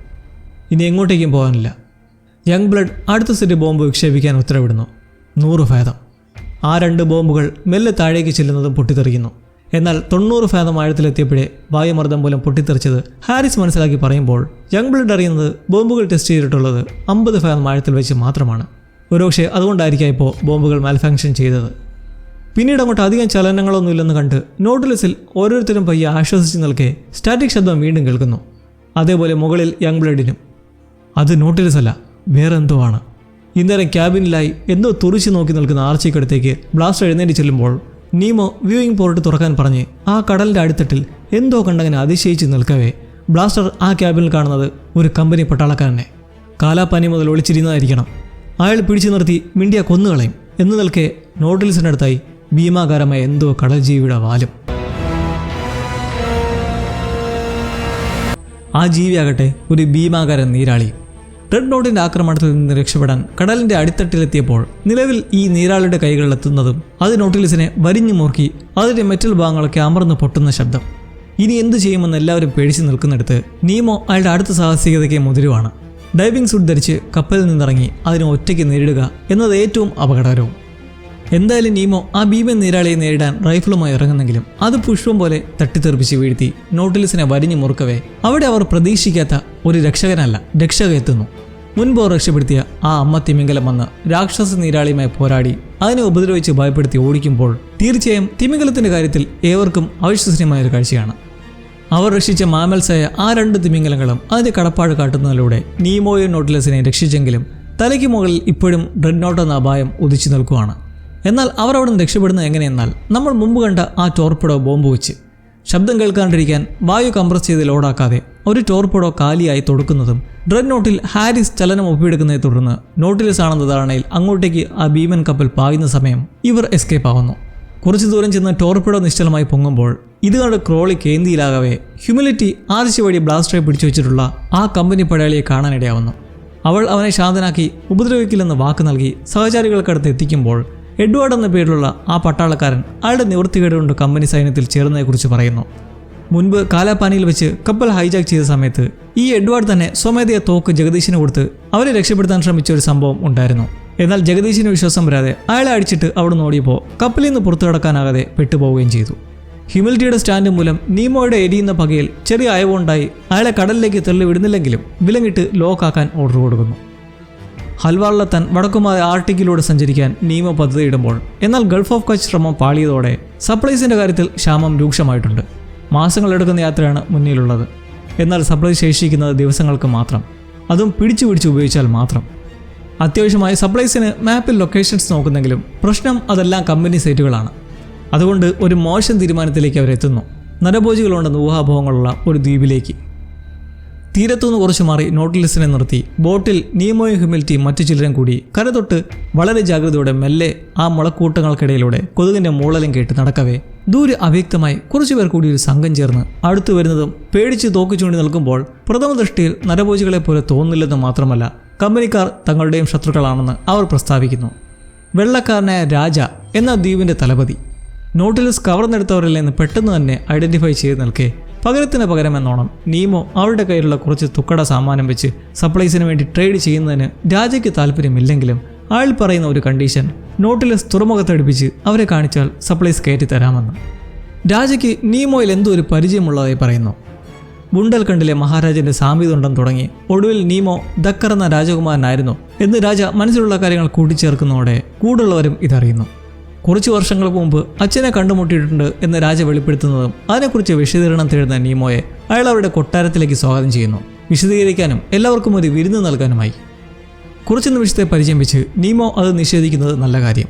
എന്നാൽ ഹ്യൂമിലിറ്റിയോ തന്നെ പിടിച്ചു വെച്ചിരിക്കുകയായിരുന്നെന്നും പറഞ്ഞ് രാജയുടെ ക്ഷണം സ്വീകരിച്ച് അയാളോടൊപ്പം പോകുന്നു. അങ്ങനെ നീമോയ് സംഘവും തിരിച്ചു പോകുമ്പോൾ ലോട്ടി കൊട്ടാരത്തിലേക്കുള്ള വഴി കണ്ടുപിടിച്ച് ഹ്യൂമിലിറ്റിക്ക് അടുത്തേക്ക് ചെല്ലുന്നതിന് കാരണം അവളെ ഒറ്റയ്ക്കാക്കാൻ ലോട്ടിക്ക് കഴിയില്ലല്ലോ. ദ്വീപാണെങ്കിലും നല്ല റോയൽ സെറ്റപ്പാണ്. പോരാത്തതിന് രാജ പണിച്ചെടുത്ത ഒരു സ്പെഷ്യൽ ഐസ് മെഷീനിൽ അതിശയം തോന്നി ഹ്യൂമിലിറ്റി അവിടവുമായി ഇണങ്ങുമ്പോൾ എന്നാൽ തിരികെ നോട്ടിലസിലെത്തി ലുബ്ധം പിടിച്ചിരിക്കുന്ന നമ്മുടെ സംഘവും. താല്പര്യമില്ലെങ്കിൽ കൂടി നിലവിലെ അവസ്ഥ വെച്ച് നീമോ എന്തായാലും വെള്ളത്തിനും ആഹാരത്തിനും വേണ്ടി മുങ്ങിക്കപ്പലിനെ തുറമുഖത്തേക്ക് എത്തിക്കാൻ തീരുമാനമെടുക്കുന്നു. കൊട്ടാരത്തിൽ ഹ്യൂമിലിറ്റിക്ക് നല്ലൊരു വിരുന്നൊരുക്കി അവിടെ നിന്ന് നീമോയുടെ മേലുള്ള നീരസം പറയുമ്പോഴാണ് രാജയിൽ നിന്ന് ചില വിവരങ്ങൾ അവൾ അറിയുന്നത്. നീമോയുടെ ഭാര്യയും കുട്ടിയും കമ്പനിക്കാരുടെ ആജ്ഞയിൽ കൊലപ്പെടുത്തിയതും അയാളെ കാലാപ്പാനിയിൽ പിടിച്ചുകൊണ്ടുപോയി തടവിലാക്കിയതുമായിട്ടുള്ള കമ്പനിയുടെ ക്രൂരതകൾ. അങ്ങനെ കപ്പൽ തുറയിലെത്തി സൂയിനെയും ജിയോക്കോമയെയും കായിയെയും ബോണിഫാസിനെയും കപ്പലിൽ സുരക്ഷയ്ക്കായും സപ്ലൈസ് ചെക്ക് ചെയ്യാനും നിർത്തി ബാക്കിയുള്ളവരുമായി കൊട്ടാരത്തിലേക്ക് പോകുമ്പോൾ കൂടെ എഡ്വേർഡുമുണ്ട് കൈവിലങ്ങും വെച്ച്. അവനെ എന്തായാലും കപ്പലിൽ നിർത്തി വരുന്നത് സേഫ് അല്ലല്ലോ. അങ്ങനെ കൊട്ടാരത്തിലെത്തി ആദ്യം തന്നെ അവനെ കൈമാറി സേഫായി തൽക്കാലത്തേക്ക് അവിടെയുള്ള ജയിലിലിട്ട ശേഷം ജഗദീശൻ റൺബീറും ആർലോയ്ക്കും ബ്ലാസ്റ്റേഴ്സിനുമൊപ്പം പിന്നെ ആ കുഞ്ഞു ബാക്ക്പാക്കിലായി ആർച്ചിയും എല്ലാം കൂടെ വിഭവസമൃദ്ധമായ സദ്യപ്പന്തലിലേക്ക് കയറുമ്പോൾ ബെനോയിറ്റിനെയും നീമോയെയും കൊട്ടാരം ഒന്ന് ചുറ്റിക്കാണിക്കാൻ വേണ്ടിയിട്ടായി രാജ കൊണ്ടുപോകുന്നു. ബെനോയിറ്റ് അവിടെയുള്ള പാലസ് ലൈബ്രറി എക്സ്പ്ലോർ ചെയ്യുന്ന വഴി അറ്റ്ലാന്റിസ്, കടലിലെ നിഗൂഢവും മിത്തെന്നും പറയപ്പെടുന്ന രാജ്യത്തിൻ്റെ മാപ്പ് കണ്ണിൽപ്പെടുന്നു. എന്നാൽ ഇതിൻ്റെ എല്ലാം പിന്നിലെ രാജയുടെ ചതി പുറത്തു വരുന്നത് തുറമുഖത്ത് വെച്ചാണ്. സപ്ലൈസ് എല്ലാം ചെക്ക് ചെയ്യുമ്പോൾ കാണാം വൃത്തിഹീനമായി ചീഞ്ഞു പുഴുത്തവ സകലതും. സുവിൻ ഉടൻ തന്നെ നീമോയ്ക്ക് പ്രശ്നമാണെന്നുള്ള മുന്നറിയിപ്പ് കൊടുക്കാൻ കൈ അയക്കുമ്പോൾ അവിടെ സദ്യപന്തൽ കണ്ണഞ്ചിക്കും രുചികരമായ വിവിധ ഡിഷുകളിൽ എൻഗേജ്ഡ് ആകുന്ന കൂട്ടരും ചുറ്റും മ്യൂസിക് ബാൻഡും സേവകരും കാവൽക്കാരും ഒക്കെ അവർക്ക് വേണ്ടിയെന്ന പോലെ നിന്ന് പ്രവർത്തിക്കുന്നു. എന്നാൽ കാവൽക്കാരിലുള്ള പലരും നല്ല കൊതിയോടെ അത് നോക്കി നിൽക്കുന്നതും കാണാം, അവർക്ക് വിലക്കപ്പെട്ട കനിയെന്ന പോലെ. രാജ്യവുമായി സംഭാഷണത്തിൽ ഏർപ്പെടുന്ന നീമോ അറിയുന്ന ഞെട്ടിക്കുന്ന സത്യം, അയാൾ ഇത്രയും നാൾ കരുതിയിരുന്നെന്ന പോലെ അച്ഛൻ്റെ ഭൂമി കമ്പനി പിടിച്ചടക്കിയതല്ലായിരുന്നു, അത് അവർക്ക് വിറ്റതാണ്. ഇത് വിശ്വസിക്കാൻ പ്രയാസത്തോടെ ഇരിക്കുന്ന നീമോയ്ക്ക് രാജ അവിടെ സൂക്ഷിച്ചിട്ടുള്ള ഒരു ഫോട്ടോ കാട്ടുന്നു. അതിൽ പിതാവ് കമ്പനി എക്സിക്യൂട്ടീവുകൾക്കൊപ്പം ഇരിക്കുന്ന ഒരു നിമിഷമാണ്. ലണ്ടനിൽ വെച്ച് ഭൂമിയുടെ അഗ്രിമെൻറ്റ് സൈൻ ചെയ്യാൻ എത്തിയ സമയത്ത് എടുത്തതാണെന്ന് വിവരിക്കുമ്പോൾ സ്വന്തം മകനുള്ളപ്പോൾ എങ്ങനെ ഇങ്ങനെയൊക്കെ ചെയ്യാൻ കഴിഞ്ഞു എന്ന് നീമോ പരിഭവത്തോടെ താഴേക്ക് പോയിരിക്കുന്നു. കാരണം നന്നായി ചെറുപ്പത്തിൽ തന്നെ മകനെ ഇംഗ്ലണ്ടിൽ പഠിപ്പിക്കാൻ വിട്ട അച്ഛന് പിന്നീട് വല്ലപ്പോഴും മാത്രം നടക്കുന്ന മകൻ്റെ സുഖവിവരാന്വേഷണങ്ങൾക്ക് അത്രയ്ക്കത്ര ഗൗരവമേ ഉള്ളൂ എന്ന് രാജയുടെ വാക്കുകേട്ട്. അങ്ങനെ അവിടേക്ക് ബ്ലാസ്റ്റർ അടുത്ത് വന്നിട്ട് രാജകുമാരനാണെന്നറിഞ്ഞ അതിശയത്തിൽ സംസാരിക്കുന്നത് അവൻ്റേതും സത്യത്തിൽ ഒരു അധികാര കുടുംബമായിരുന്നു എന്നത്. നിർഭാഗ്യവശാൽ അവിടുന്ന് പോരേണ്ടി വന്നു. എന്നാൽ പിതാവിൻ്റെ അടുത്തേക്ക് തിരിച്ചു പോകാനാണ് ഇനി ഏക ആഗ്രഹമെന്ന് പറയുന്ന കേട്ട് എന്തോ വല്ലായ്മ തോന്നി നീമോ നേരെ മുമ്പ് നിന്ന് ആ മുറിയിൽ ചെന്ന് പിതാവിൻ്റെ ആ ഫോട്ടോ എടുത്ത് കീശയിലാക്കവേ അവിടെ ടെലിഗ്രാഫിൽ എന്തോ സന്ദേശം വന്നിരിക്കുന്നതായി കണ്ട് നോക്കുമ്പോഴോ രാജയുടെ കൊടുംചതി. ഈസ്റ്റ് ഇന്ത്യ കമ്പനിക്ക് നോട്ടിലസും അത് കടത്തിയവരും ഇപ്പോൾ ദ്വീപിലുണ്ടെന്ന് ചോർത്തി കൊടുത്തിരിക്കുന്നു. കമ്പനി നല്ലൊരു തുക പാരിതോഷികമായി വാഗ്ദാനവും ചെയ്തിരിക്കുന്നു. രാജമുറിയിലേക്ക് എത്തുന്നതും കുറച്ച് വൈകിപ്പോയെന്ന് മനസ്സിലാക്കി നീമോയെ എഡ്വാർഡിനടുത്തുള്ള ഒരു സെല്ലിൽ കയറ്റി അടയ്ക്കുന്നു. കമ്പനിക്കാർ ദ്വീപിലേക്ക് വന്നുകൊണ്ടിരിക്കുകയാണെന്ന് മനസ്സിലാക്കി എഡ്വാർഡ് തന്നെ ഇങ്ങനെ കണ്ടാൽ അവർ വരുമ്പോൾ ചോദ്യം ചെയ്യുമെന്ന് ഓർമ്മിപ്പിക്കുന്നതും അവനെ ഇറക്കി വിടുന്നു. നീമോ ഉൾപ്പെടെ സകലരെയും ജീവനോടെ വേണമെന്നാണ് കമ്പനി പറഞ്ഞിരിക്കുന്നത്. ഇതിനിടയിലായി ഇടയ്ക്കിടയ്ക്ക് കേടാവുന്ന ഐസ് മെഷീൻ വീണ്ടും കേടായെന്നറിയിക്കുമ്പോൾ അത് പരിശോധിക്കാൻ എഞ്ചിനീയറെ തരപ്പെടുത്താൻ പറയുമ്പോഴാണ് ഒരു കാര്യം ബടൻ ഓർമ്മിപ്പിക്കുന്നത്. ആ എഞ്ചിനീയറെ വധശിക്ഷയ്ക്ക് വിധിച്ച് അത് നടപ്പായിട്ട് തന്നെ ദിവസങ്ങളായി. അങ്ങനെയാണ് ഹ്യൂമിലിറ്റിയോടൊന്ന് പോയി പരിശോധിക്കാൻ അഭ്യർത്ഥിക്കുന്നതും അവൾ സമ്മതിക്കുന്നതും. മെഷീൻ്റെ പവർ സോഴ്സ് തപ്പി ചെല്ലുമ്പോഴാണ് ഹ്യൂമിലിറ്റി ഒരു ഭീകര കാഴ്ച കാണുന്നത്. കൊച്ചുകുട്ടികളും സ്ത്രീകളും നിന്നാണ് ആ ബോയിലർ റൂമിൽ പട്ടിയെ പോലെ നിന്ന് പണിയെടുത്തുകൊണ്ടിരിക്കുന്നത്. അവൾ അവശരായ കുട്ടികളെ നിർബന്ധിച്ച് കൂടെ കൂട്ടി നേരെ ആഹാരപ്പന്തലിലേക്ക് കൊണ്ടുചെന്ന് ആഹാരം കഴിപ്പിക്കുമ്പോൾ ആ സമയത്ത് അവിടെ നിന്ന് രാജ ഇത് കാണുന്നു. അടിമകളായ അവർ കഴിക്കുന്ന ആഹാരത്തിലേക്ക് മണ്ണ് വാരിയിട്ട് ഇനി കഴിക്കുന്നു പറയുന്ന ആ നീച പ്രവൃത്തി കാണുന്നതും ഹ്യൂമിലിറ്റിയും ഇവരുടെ ക്രൂരമായ ചെയ്തികൾ അറിയാൻ തുടങ്ങുന്നു. അവൾ കുട്ടികൾക്ക് വേണ്ടി സംസാരിക്കുമ്പോൾ എന്നാൽ അവിടെ നിൽക്കുന്ന സുരക്ഷിതർ പലരുമാണ് ഇവരുടെ പേരൻസ്. പക്ഷേ ശബ്ദമുയർത്താൻ പോലും കഴിയാതെ രാജയുടെ അടിമകളായി നിൽക്കുവാണ്. ഇതെല്ലാം അറിയുന്ന ജഗദീഷ് ഉൾപ്പെടെയുള്ള അവിടെ നിൽക്കുന്ന നോട്ടിൽ സംഘം അവരോടായി നിങ്ങളുടെ സ്ഥലമാണിതെന്നും ചങ്കൂറ്റത്തോടെ നിന്ന് പോരാടാനും പ്രചോദിപ്പിക്കുന്നതോടെ ചെറിയ ധൈര്യമൊക്കെ വന്ന് അവർ രാജയ്ക്ക് നേരെ തോക്ക് ചൂണ്ടി സിറ്റുവേഷൻ ചൂടുപിടിക്കുന്നതും രാജയുടെ പടയാളി ഒരുവനെ വെടിവെക്കുന്നതോടെ അവിടെ ഒരു കലവര തന്നെ ഉണ്ടായി ഷടപടയെ വെടി കേൾക്കുന്നതും ബെനോയിറ്റ് എന്തോ പ്രശ്നമുണ്ടെന്ന് മനസ്സിലാക്കി അറ്റ്ലാന്റിസിന്റെ മാപ്പ് കയറി കീശയിലാക്കി പുറത്തേക്കിറങ്ങുമ്പോൾ നീമോയെ തിരക്കിയെത്തുന്ന കായ് ചെന്നെത്തുന്നത് കറക്റ്റ് സ്ഥലത്താണ്. ആഹാര സാധനങ്ങൾ സൂക്ഷിച്ചിട്ടുള്ള ഒരു റൂമിനടുത്ത് തൊട്ടടുത്ത് കാണുന്ന കുതിരവണ്ടിയിലായി സാധനങ്ങൾ നിറയ്ക്കുന്നതിലേക്ക് കായുടെ ചിന്ത മാറുമ്പോൾ ഹ്യൂമിലിറ്റി നീമോയെ രക്ഷപ്പെടുത്തുന്നു. എങ്ങനെയെന്നല്ലേ, എഡ്വേർഡ് എന്ന പട്ടാളക്കാരൻ മോചിതനായതിനു ശേഷം താക്കോൽ കൈവശം വെച്ചിരുന്ന കാവൽക്കാരനെ അടിച്ചു വീഴ്ത്തി അത് കൈക്കലാക്കി. ഈ നേരത്ത് അവിടുന്ന് ഹ്യൂമിലിറ്റിക്ക് അത് കൈമാറി അയാളെങ്ങോട്ട് ഓടിപ്പോയപ്പോൾ അങ്ങനെ വന്ന് രക്ഷിച്ചതാണ്. ഇരുവരും പുറത്തേക്ക് കിടക്കാൻ ഓടുന്നതിലും രാജാപ്പടയ്ക്ക് മുന്നിൽപ്പെട്ട് ഒരു തരത്തിൽ മുകളിൽ നിന്ന് ചാടി താഴേക്കെത്തി കുതിരപ്പുറത്തേറി തീരത്തേക്ക് തിരിക്കുന്നു. ആ ദ്വീപവാസികൾക്ക് പ്രചോദനം നൽകിയതോടെ അവർ രാജ്യെ പിടിച്ചു കെട്ടാൻ ഒന്നിച്ച് കൊട്ടാരത്തിലേക്ക് ഇരച്ചു കയറുന്നതിൽ ജഗദീശും കൂടി ചേർന്ന് അകത്തേക്ക് കയറി കമ്മ്യൂണിക്കേഷൻ കട്ട് ചെയ്യാനുള്ള റൂം കണ്ടെത്തി അവിടേക്ക് കയറുന്നതും എഡ്വേർഡ് ആ മുറിയിൽ. ജഗദീശിനെ കണ്ട ഉടനെ ടെലിഗ്രാഫ് വഴി രാജ സന്ദേശം അയച്ചുകൊണ്ടിരുന്നെന്നും ഇനി ചെയ്യില്ലെന്നും പറഞ്ഞ് ആ ഉപകരണം നശിപ്പിക്കുന്നു. തിരിയുന്ന ജഗദീശിന് ഒരു സംശയമണം അടിച്ചു പോയി നോക്കുന്നതും അവൻ കമ്പനിക്ക് എന്തോ സന്ദേശം അയച്ചത് കണ്ട് ഒറ്റുകാരനാണെന്ന് ആരോപിക്കുന്നതും എഡ്വേർഡ് ജഗദീശിന് നേരെ വെടിപൊട്ടിക്കുന്നു. അപ്പോൾ എഡ്വേർഡ് ഒരു ചതിയനാണോ? കായ് സപ്ലൈസ് എല്ലാം കുതിരവണ്ടിയിലാക്കി അവിടുന്ന് തടി തപ്പുന്ന വഴിക്ക് ലോട്ടിയും കയറിപ്പറ്റി ഡോക്കിലേക്ക് പായുമ്പോൾ ജഗദീശിനെ രാജയുടെ റോയൽ റൂമിലേക്ക് എത്തിക്കുന്നു. അവശനായ അയാളെയും കൂട്ടി മുറിക്കകത്ത് നിൽക്കുമ്പോൾ പുറത്ത് ഹാലിളകി കതക് തല്ലി തുറക്കാൻ ശ്രമിക്കുന്ന ദ്വീപവാസികളും. എന്നാൽ രാജയുടെ ബുദ്ധിയോ ആ മുറിയിലെ രഹസ്യ കവാടം വഴി പുറത്തേക്കും. അതും ജഗദീശിനെ കമ്പനിക്ക് കൈമാറിയാൽ കിട്ടുന്ന പ്രതിഫലം മുന്നിൽ കണ്ട് അയാളെയും കൂട്ടുന്നു. കുതിരപ്പുറത്ത് വന്ന ബെനോയിറ്റും നീമോയും ഹ്യൂമിലിറ്റിയും അങ്ങനെ ജഗദീശ് ഒഴിച്ച് എല്ലാവരും തീരത്തെത്തി കുറച്ചൊന്ന് സേഫ് ആവുമ്പോൾ അങ്ങോട്ടേക്ക് എത്തുന്ന പട്ടാളക്കാരെ അവിടെയുള്ള വില്ലേജേഴ്സും സംഘവും ചേർന്ന് ആക്രമിച്ച് വീഴ്ത്തുന്നു. നിർഭാഗ്യവശാൽ ആ വെപ്രാളത്തിൽ ഇതിനിടയ്ക്ക് അത്രയും കഷ്ടപ്പെട്ട് കായ് എടുത്തുകൊണ്ടുവന്ന ഭക്ഷ്യവസ്തുക്കളും താഴെ വീണ് നശിച്ച് നഷ്ടമാവുന്നു. എന്നാൽ കൊടിയ അപകടം അതാ മുന്നിൽ. ഡ്രെഡ്നോട്ട് അവിടേക്ക് ആഗമിച്ചുകൊണ്ടിരിക്കുന്നത് കണ്ട് ആശങ്കയോടെ നിൽക്കുമ്പോൾ ബെനോയിറ്റ് പറയുന്നതാകട്ടെ ആഴം കുറവുള്ള പ്രദേശമാണ്, അതുകൊണ്ട് നോട്ടിലിസിന് അധികം താഴാനും കഴിയില്ല. എത്രയും പെട്ടെന്ന് എല്ലാവരും കയറാൻ തത്രപ്പെടുമ്പോൾ എഡ്വാർഡും ഓടിയെത്തുന്നു. അവൻ്റെ കയ്യിൽ തോക്ക് നീമോയ്ക്ക് നേരെ കൊടുക്കാൻ നീട്ടുമ്പോൾ ജയിലിൻ്റെ താക്കോൽ തന്ന് സഹായിച്ചെ പറ്റി ഹ്യൂമിലിറ്റിയും പറഞ്ഞങ്ങനെ എല്ലാവരും കയറുമ്പോൾ രൺബീർ ജഗദീശിനു വേണ്ടി കാക്കാൻ നിർബന്ധിക്കുന്നു. ശത്രു സൈന്യം അടുത്തുവരെ എത്തിയത് കാട്ടി അങ്ങനെ മനസ്സില്ലാ മനസ്സോടെ അവനും അകത്തേക്ക് കയറുമ്പോൾ വളരെ അടുത്തെത്തിയ ഡ്രെഡ്നോട്ടിനെ തുറച്ചു നോക്കുന്ന നീമോയും അതിൽ നിന്ന് നോക്കിക്കാണുന്ന മില്ലയും. മുമ്പത്തെക്കാളും ഒരു വൺ ചാലഞ്ചാണ് ഇപ്പോൾ സംഘത്തിന് നേരിടേണ്ടി വന്നിരിക്കുന്നത്. ഒരിക്കൽ കൂടി ഡ്രെഡ്നോട്ട് എന്ന കൂറ്റൻ കപ്പലിനെ നേരിടേണ്ടി വരുന്ന സാഹചര്യത്തിൽ നിന്ന് എപ്പിസോഡ് 4 ആരംഭിക്കുമ്പോൾ നോട്ടിൽസ് മുങ്ങിത്താഴുന്നെങ്കിലും ആഴമില്ലാത്തതുകൊണ്ട് തന്നെ അതൊട്ടും സുരക്ഷിതമല്ല. ശത്രുക്കളുടെ കൺവെട്ടത് തെളിഞ്ഞു കാണാൻ കഴിയും. ആ ലക്ഷ്യം വെച്ച് ഡ്രെഡ്നോട്ടിൻ്റെ അടിയിൽ സജ്ജീകരിച്ചിരിക്കുന്ന പാത്തി വഴി ഒരു ഡ്രോൺ വിടുന്നെങ്കിലും അത് നോട്ടിൽസിനെ തൊടാതെ തൊട്ടടുത്ത് വന്ന് പൊട്ടി പ്രകമ്പനം ഉണ്ടാക്കുന്നു. അതൊരു സ്ഫോടന ബോംബല്ല. അതിനർത്ഥം അവർ ആക്രമണം നടത്തിയതല്ല, നോട്ടിൽസിനെ വെച്ച് കീഴടങ്ങാനുള്ള താക്കീതാണത്. ഒരിക്കൽ കൂടി തെല്ലും കൂസില്ലാതെ നീമോ നോട്ടിൽസിൻ്റെ എഞ്ചിൻ നിർത്തിച്ചിട്ട് വെള്ളത്തിലേക്ക് ഇറങ്ങുന്നു. ഇത്തവണ ഡൈവിംഗ് സൂട്ടൊന്നും കൂടാതെ മുകളിലേക്കെത്തി ശ്വാസം എടുക്കുന്നതും പട്ടാള സംഘം കണ്ട് വെടിയുതിർക്കാൻ തുടങ്ങുന്നു. നീമോ ഉടൻ മുങ്ങി ഡ്രെഡ്നോട്ടിൻ്റെ അടിത്തട്ടിലുള്ള ആ ആക്രമണ സജ്ജീകരണത്തിന് മുന്നിലെത്തുമ്പോൾ അവരുടെ ബുദ്ധി പ്രയോഗിക്കുവാണ്. നോട്ടിൽസിനെ ഉടൻ സ്റ്റാർട്ട് ചെയ്യുന്ന വഴി ആ ചെളിയെല്ലാം അടിച്ചു കലക്കി ഒരു പുകമറ സൃഷ്ടിക്കുന്നതും നീമോ ആ ചേംബറിൻ്റെ ഗ്ലാസ് വിൻഡോയിൽ കോടാലി വെച്ച് ആവർത്തിച്ച് ആഞ്ഞു വെട്ടി അവിടെ ഒരു വിള്ളൽ ഉണ്ടാക്കുന്ന വഴി അത് പൊട്ടിപ്പിളർക്കുന്നു. അതിൻ്റെ ആഘാതത്തിൽ നീമോയും തെറിച്ചു പോകുന്നു. എതിരാളിയെ തൊട്ടടുത്ത് കണ്ട മില്ലയ്ക്ക് ചില ഓർമ്മകൾ മിന്നിമറിയുന്നത് കുട്ടിക്കാലത്തെ പഠനകാലത്തുള്ളത്. അന്ന് അവിടുത്തെ കുട്ടികളുടെ അതിക്രമത്തിൻ്റെ സ്ഥിരം ഇരകളായിരുന്നു നീമോയും മില്ലയും എന്നൊരു ഗ്ലിംസ് കാട്ടുമ്പോൾ നമ്മൾ മുമ്പ് ഊഹിച്ചത് നേരാണ്. ഈ രണ്ടുപേർക്കുമുള്ളിൽ എന്തോ ഒരു ലിങ്ക് ഉണ്ടായിരുന്നു എന്നുള്ളത്. ബോധം നശിക്കുന്ന നീമയെ ഒട്ടും വൈകാതെ കായ് സൂട്ട് ധരിച്ച് തിരികെ നോട്ടിൽസിലേക്ക് എത്തിച്ച് ബെനോയിറ്റ് CPR ഒക്കെ നൽകുന്നതിൻ്റെ ഫലമായി നീമോ മരിച്ചു ജീവിക്കുമ്പോൾ എന്തായാലും ഡ്രെഡ്നോട്ടിൻ്റെ അടിത്തട്ടിലുണ്ടായ തകരാറിലൂടെ ശ്രദ്ധ തിരിച്ച് അവർ പെട്ടെന്ന് അവിടുന്ന് എസ്കേപ്പ് ആവുന്നു. എന്നാൽ ആ തകർച്ചയും ഭീമൻ കപ്പലിന് കൈകാര്യം ചെയ്യാവുന്ന ഒന്നും. പിന്നീട് നമ്മൾ കാണുന്നത് ഡ്രെഡ്നോട്ടിൽ കയറി കൂടിയിട്ടുള്ള രാജയെയും ജഗദീഷിനെയുമാണ്. എങ്ങനെയെന്നാൽ റിപ്പയറുകൾക്ക് വേണ്ടി തുറമുഖത്ത് അടുപ്പിച്ചപ്പോൾ കൊട്ടാരത്തിൽ നിന്ന് രക്ഷപ്പെട്ടെത്തിയതാണിവർ. നോട്ടിൽസിൻ്റെ ഇനിയുള്ള പദ്ധതികൾ അറിയാവുന്നവരാണ് ജഗദീഷ്. അവനെ ചോദ്യം ചെയ്താൽ നീമോയുടെയും സംഘത്തിൻ്റെയും ചുവടുവയ്പ്പുകൾ അറിയാൻ സാധിക്കും. രാജയുടെ വാക്കുകളിൽ ക്രോളി കപ്പലിലെ ഡോക്ടറോടായി എങ്ങനെയും ജഗദീഷിനെ രക്ഷിക്കാൻ ആവശ്യപ്പെടുമ്പോൾ അഭയം കൊടുത്തെടുത്തതെന്ന് രാജ ഇതിന് പ്രത്യുപകാരം ആവശ്യപ്പെടുമ്പോൾ ക്രോളിക്ക് നോട്ടിൽസിനെയും സംഘത്തിനെയും പിടിച്ചു നിർത്താൻ കെൽപ്പില്ലായിരുന്ന രാജയ്ക്ക് കൊടുക്കാൻ ഒരേ ഒരു പാരിതോഷികമേ ഉള്ളൂ. അയാൾ രാജയുടെ പള്ളയ്ക്ക് കത്തി കുത്തിയിറക്കുന്നു. ജനറൽ ക്രോളി എന്നയാൾ നമുക്ക് അടുത്തൂടെ പോകാൻ പറ്റിയ ഒരാളല്ല. കാരണം അയാളുടെ കയ്യിൽ എപ്പോഴും ഒരു കത്തി ഉണ്ടാവും. എപ്പോഴും അതെടുത്ത് കുത്തുമെന്നും പറയാൻ പറ്റില്ല. രാജയുടെ ദ്വീപിൽ നിന്ന് നിലവിൽ അത്യാവശ്യമായ ഭക്ഷ്യവസ്തുക്കളൊന്നും കിട്ടാത്തതിനെ തുടർന്ന് നീമോ ഒരു കൂട്ടം കൊച്ചു ദ്വീപുകൾ സ്ഥിതി ചെയ്യുന്ന ഒരു പ്രദേശത്തേക്ക് ആഹാരം തേടി കൂട്ടരുമായി എത്തുന്നു. എന്തായാലും സംഘം ഇതിനിടയ്ക്ക് ഒരു പ്ലാൻ ബി എന്ന പോലെ കിച്ചണിൽ ചില സസ്യങ്ങൾ വെച്ച് പിടിപ്പിക്കുകയും ഇത് വെച്ച് മീനെ പിടിക്കാനൊക്കെ ശ്രമം തുടങ്ങിയിട്ടുണ്ട്. ഇപ്പോൾ ചെന്നെത്തുന്ന ദ്വീപ് എന്തായാലും നല്ലൊരു സോഴ്സാണ്. കാരണം അവിടെ ഡ്രാഗൺ ഫ്രൂട്ടും റംബൂട്ടാനും പപ്പായും ഒക്കെ ഒരു പ്രൈസ് ബോർഡും വിലയുമില്ലാതെ വളർന്ന് പിടിച്ചു കിടക്കുന്നു.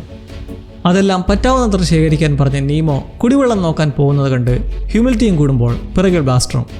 നീമോയുടെ ട്രാജഡി അറിഞ്ഞത് പിന്നെ ഹ്യൂമിലിറ്റിക്ക് അയാളോട് ചില അനുകമ്പയൊക്കെ ഉണ്ട്.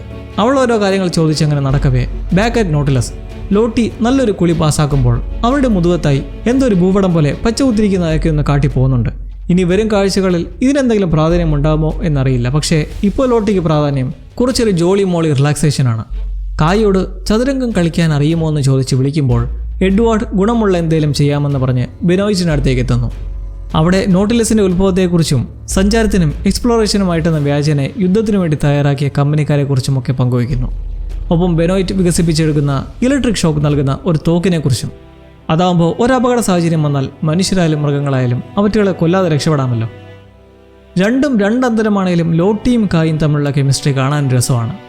ഇതിനെ ആവർത്തിക്കില്ല എന്ന് പറഞ്ഞ് രണ്ടുപേരും റൊമാൻസ് കഴിഞ്ഞ് പിരിയുമ്പോൾ ദ്വീപിൽ സുയിൻ കണ്ടെത്തുന്നൊരു വസ്തു, കപ്പിത്താൻ്റെ തലപ്പാവ്. അപ്പോൾ അവിടെ ആദ്യമായി കാലുകുത്തിയത് ഇവരാരുമല്ല. ആർച്ചി അവിടെയുള്ള കുറേ പൂക്കൾക്കടുത്ത് പോയി മണപ്പിക്കുമ്പോൾ അതിൽ നിന്ന് പൂമ്പൊടിയും മറ്റുമൊക്കെ മൂക്കിൽ കയറി മയക്കമടിച്ചു നിൽക്കെ ബ്ലാസ്റ്റർ ഇന്നേരം ഒരുതരം വലിയ ഞണ്ടിനെ കണ്ട് അതിൻ്റെ പിന്നാലെ നടന്ന് ചെന്നെത്തുന്നത് നടുക്കുന്ന കാഴ്ചയിലേക്ക്. ആ ഞണ്ടുകൾക്കുള്ളിലെ കൂറ്റൻ ഞണ്ടല്ല, മറിച്ച് ആ പ്രദേശമാകെ തൂക്കിലേറ്റിയ അവസ്ഥയിൽ കുറേ മനുഷ്യൻ്റെ അസ്ഥികൂടങ്ങൾ. അവനെ തേടിയെത്തുന്ന നീമോയും ഹ്യൂമിലിറ്റിയും ഇത് കണ്ട് പന്തിയല്ലെന്ന് മനസ്സിലാക്കി പോവാൻ തുടങ്ങുമ്പോഴാണ് അവിടെ പതിവിച്ചിരുന്ന കെണിയിൽപ്പെടുന്നത്. ആ ദ്വീപിൽ അവർ മാത്രമല്ല, കപ്പൽ തകർന്നെത്തപ്പെട്ട മറ്റൊരു സംഘവുമുണ്ട്. എന്നാൽ 2 ആണ്ടുകളായി പെട്ടുകിടക്കുന്ന അവരുടെ ഏർപ്പാടുകൾ കണ്ടിട്ടൊന്നും ദയലുക്കളായി തോന്നുന്നില്ല. ആ കെണിയിൽ എന്തെങ്കിലും പെട്ടാൽ അത് ഇവരെ അറിയിക്കാൻ കപ്പലിൻ്റെ ബെൽ വെച്ച് ഒരു മെക്കാനിസം ചെയ്തിട്ടുണ്ട്. എന്നാൽ ഇതിപ്പോൾ നല്ലപ്പോൾ നടന്നുകൊണ്ട് ബെല്ലും സ്റ്റക്ക്. മണി മുടക്കിയതുകൊണ്ട് നമ്മൾ സാക്ഷ്യം വഹിക്കുന്നത് ആ ഒറ്റപ്പെട്ടു പോയ കപ്പൽ സംഘത്തിന്റെ മൂഢമായൊരു വിശ്വാസമാണ്.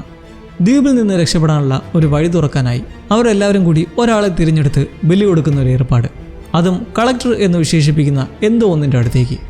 സാക്രിഫൈസ് എന്ന് പറഞ്ഞ് അവിടെയുള്ള പാറക്കെട്ടുകൾക്കിടയിലുള്ള ഒരു ജലാശയത്തിനടുത്ത് ഒരുവനെ കൊണ്ടു നിർത്തുന്ന ആ സമയത്താണ് സ്റ്റക്കായി നിന്നിരുന്ന ബെൽ നേരായി മണിയടി മുഴങ്ങുന്നത്. ഉടൻ എല്ലാവരും അങ്ങോട്ടേക്ക് നീങ്ങുമ്പോൾ കെണിയിൽ പെട്ടുകിടക്കുന്ന മൂവരെയും അതിനു മുന്നേ തന്നെ ഒരു അപരിചിത രക്ഷിക്കുന്നു. കാസിമിർ തകർന്ന അതേ കപ്പലിലുണ്ടായിരുന്ന അടിമയായിരുന്നു. ഇത്രയും നാൾ സംഘത്തോടൊപ്പം ചേരാതെ ഒറ്റയ്ക്ക് സർവൈവ് ചെയ്തു വന്നിരുന്ന തൻ്റെ ഇടയായവർ ജീവൻ വേണമെങ്കിൽ കൂടെ വരാനെന്ന് പറഞ്ഞ് താക്കീത് കൊടുത്ത് വിളിച്ചുകൊണ്ട് ഒരു പാറയിടുക്കിന് മുകളിലെ അവളുടെ താവളത്തിലേക്ക് എത്തുന്നു. അവിടെ അവൾ വെള്ളം ശുദ്ധീകരിക്കാനായി നിർമ്മിച്ചിട്ടുള്ള ഒരു ഡിസ്റ്റിലേഷൻ സിസ്റ്റം അതിശയിപ്പിക്കുന്ന ഒന്നും. ബ്ലാസ്റ്റർ ഉള്ളിലേക്കുള്ള പൊള്ളയായ വൃക്ഷത്തിൻ്റെ തുരങ്കത്തിലൂടെ അവിടെല്ലാം ചുറ്റി നോക്കവേ നാവികസേന വന്ന് നോക്കുമ്പോൾ കെണിയിൽ ആരെയും കാണാനില്ല. ആരും അർത്ഥമുറിച്ച് മാറ്റിയെന്ന് മനസ്സിലാക്കി കപ്പിത്താൻ ഉച്ചത്തിൽ ഞങ്ങൾ ഉപദ്രവകാരികളല്ലെന്നും മിത്രങ്ങളാണെന്നും വിളിച്ചു പറയുന്നെങ്കിലും ഫലമൊന്നുമില്ല. അങ്ങനെ അവർ തിരയാൻ ആരംഭിച്ച് നടക്കുമ്പോഴാണ് ബ്ലാസ്റ്റേഴ്സ് ഒരു പാമ്പിനെ പേടിച്ചിട്ട് അവിടെ നിന്ന് വീഴുന്നത്. അതും കറക്റ്റ് അവരുടെ മുന്നിൽ തന്നെയാണ് എത്തുന്നത്.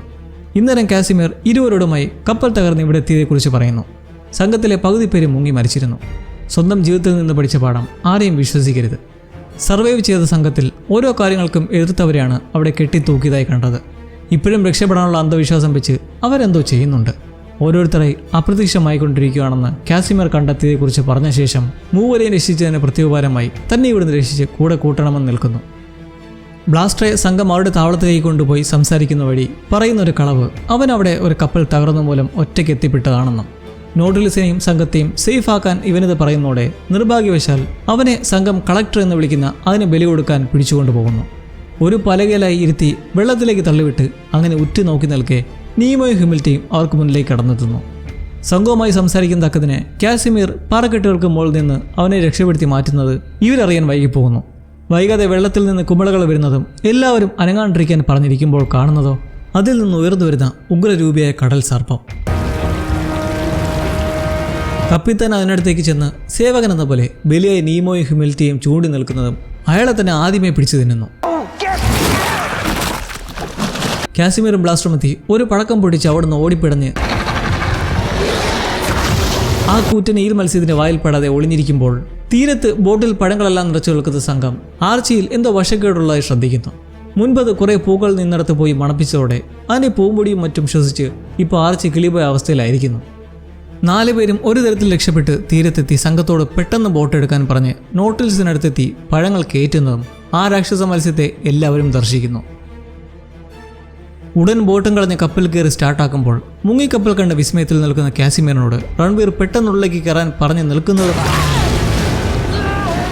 എന്നാൽ ഈയിലൊരു വേലിയാവുകയാണ്. അത് നോട്ടിലിസിനെ ചുറ്റിപ്പണഞ്ഞ് വൈദ്യുതി പ്രവഹിക്കുമ്പോൾ എല്ലാവർക്കും അത് നോക്കി നിൽക്കുകയല്ലാതെ വേറെ വഴിയില്ല. ഇണയാണെന്ന് കരുതി ആ സർപ്പം നോട്ടിലിസിന് മേൽ അമർന്ന് ഇലക്ട്രിസിറ്റി ഉൽപ്പാദിപ്പിക്കുന്നതും ഉള്ളിൽ സ്പാർക്കും ഫ്ലാഷുമൊക്കെ.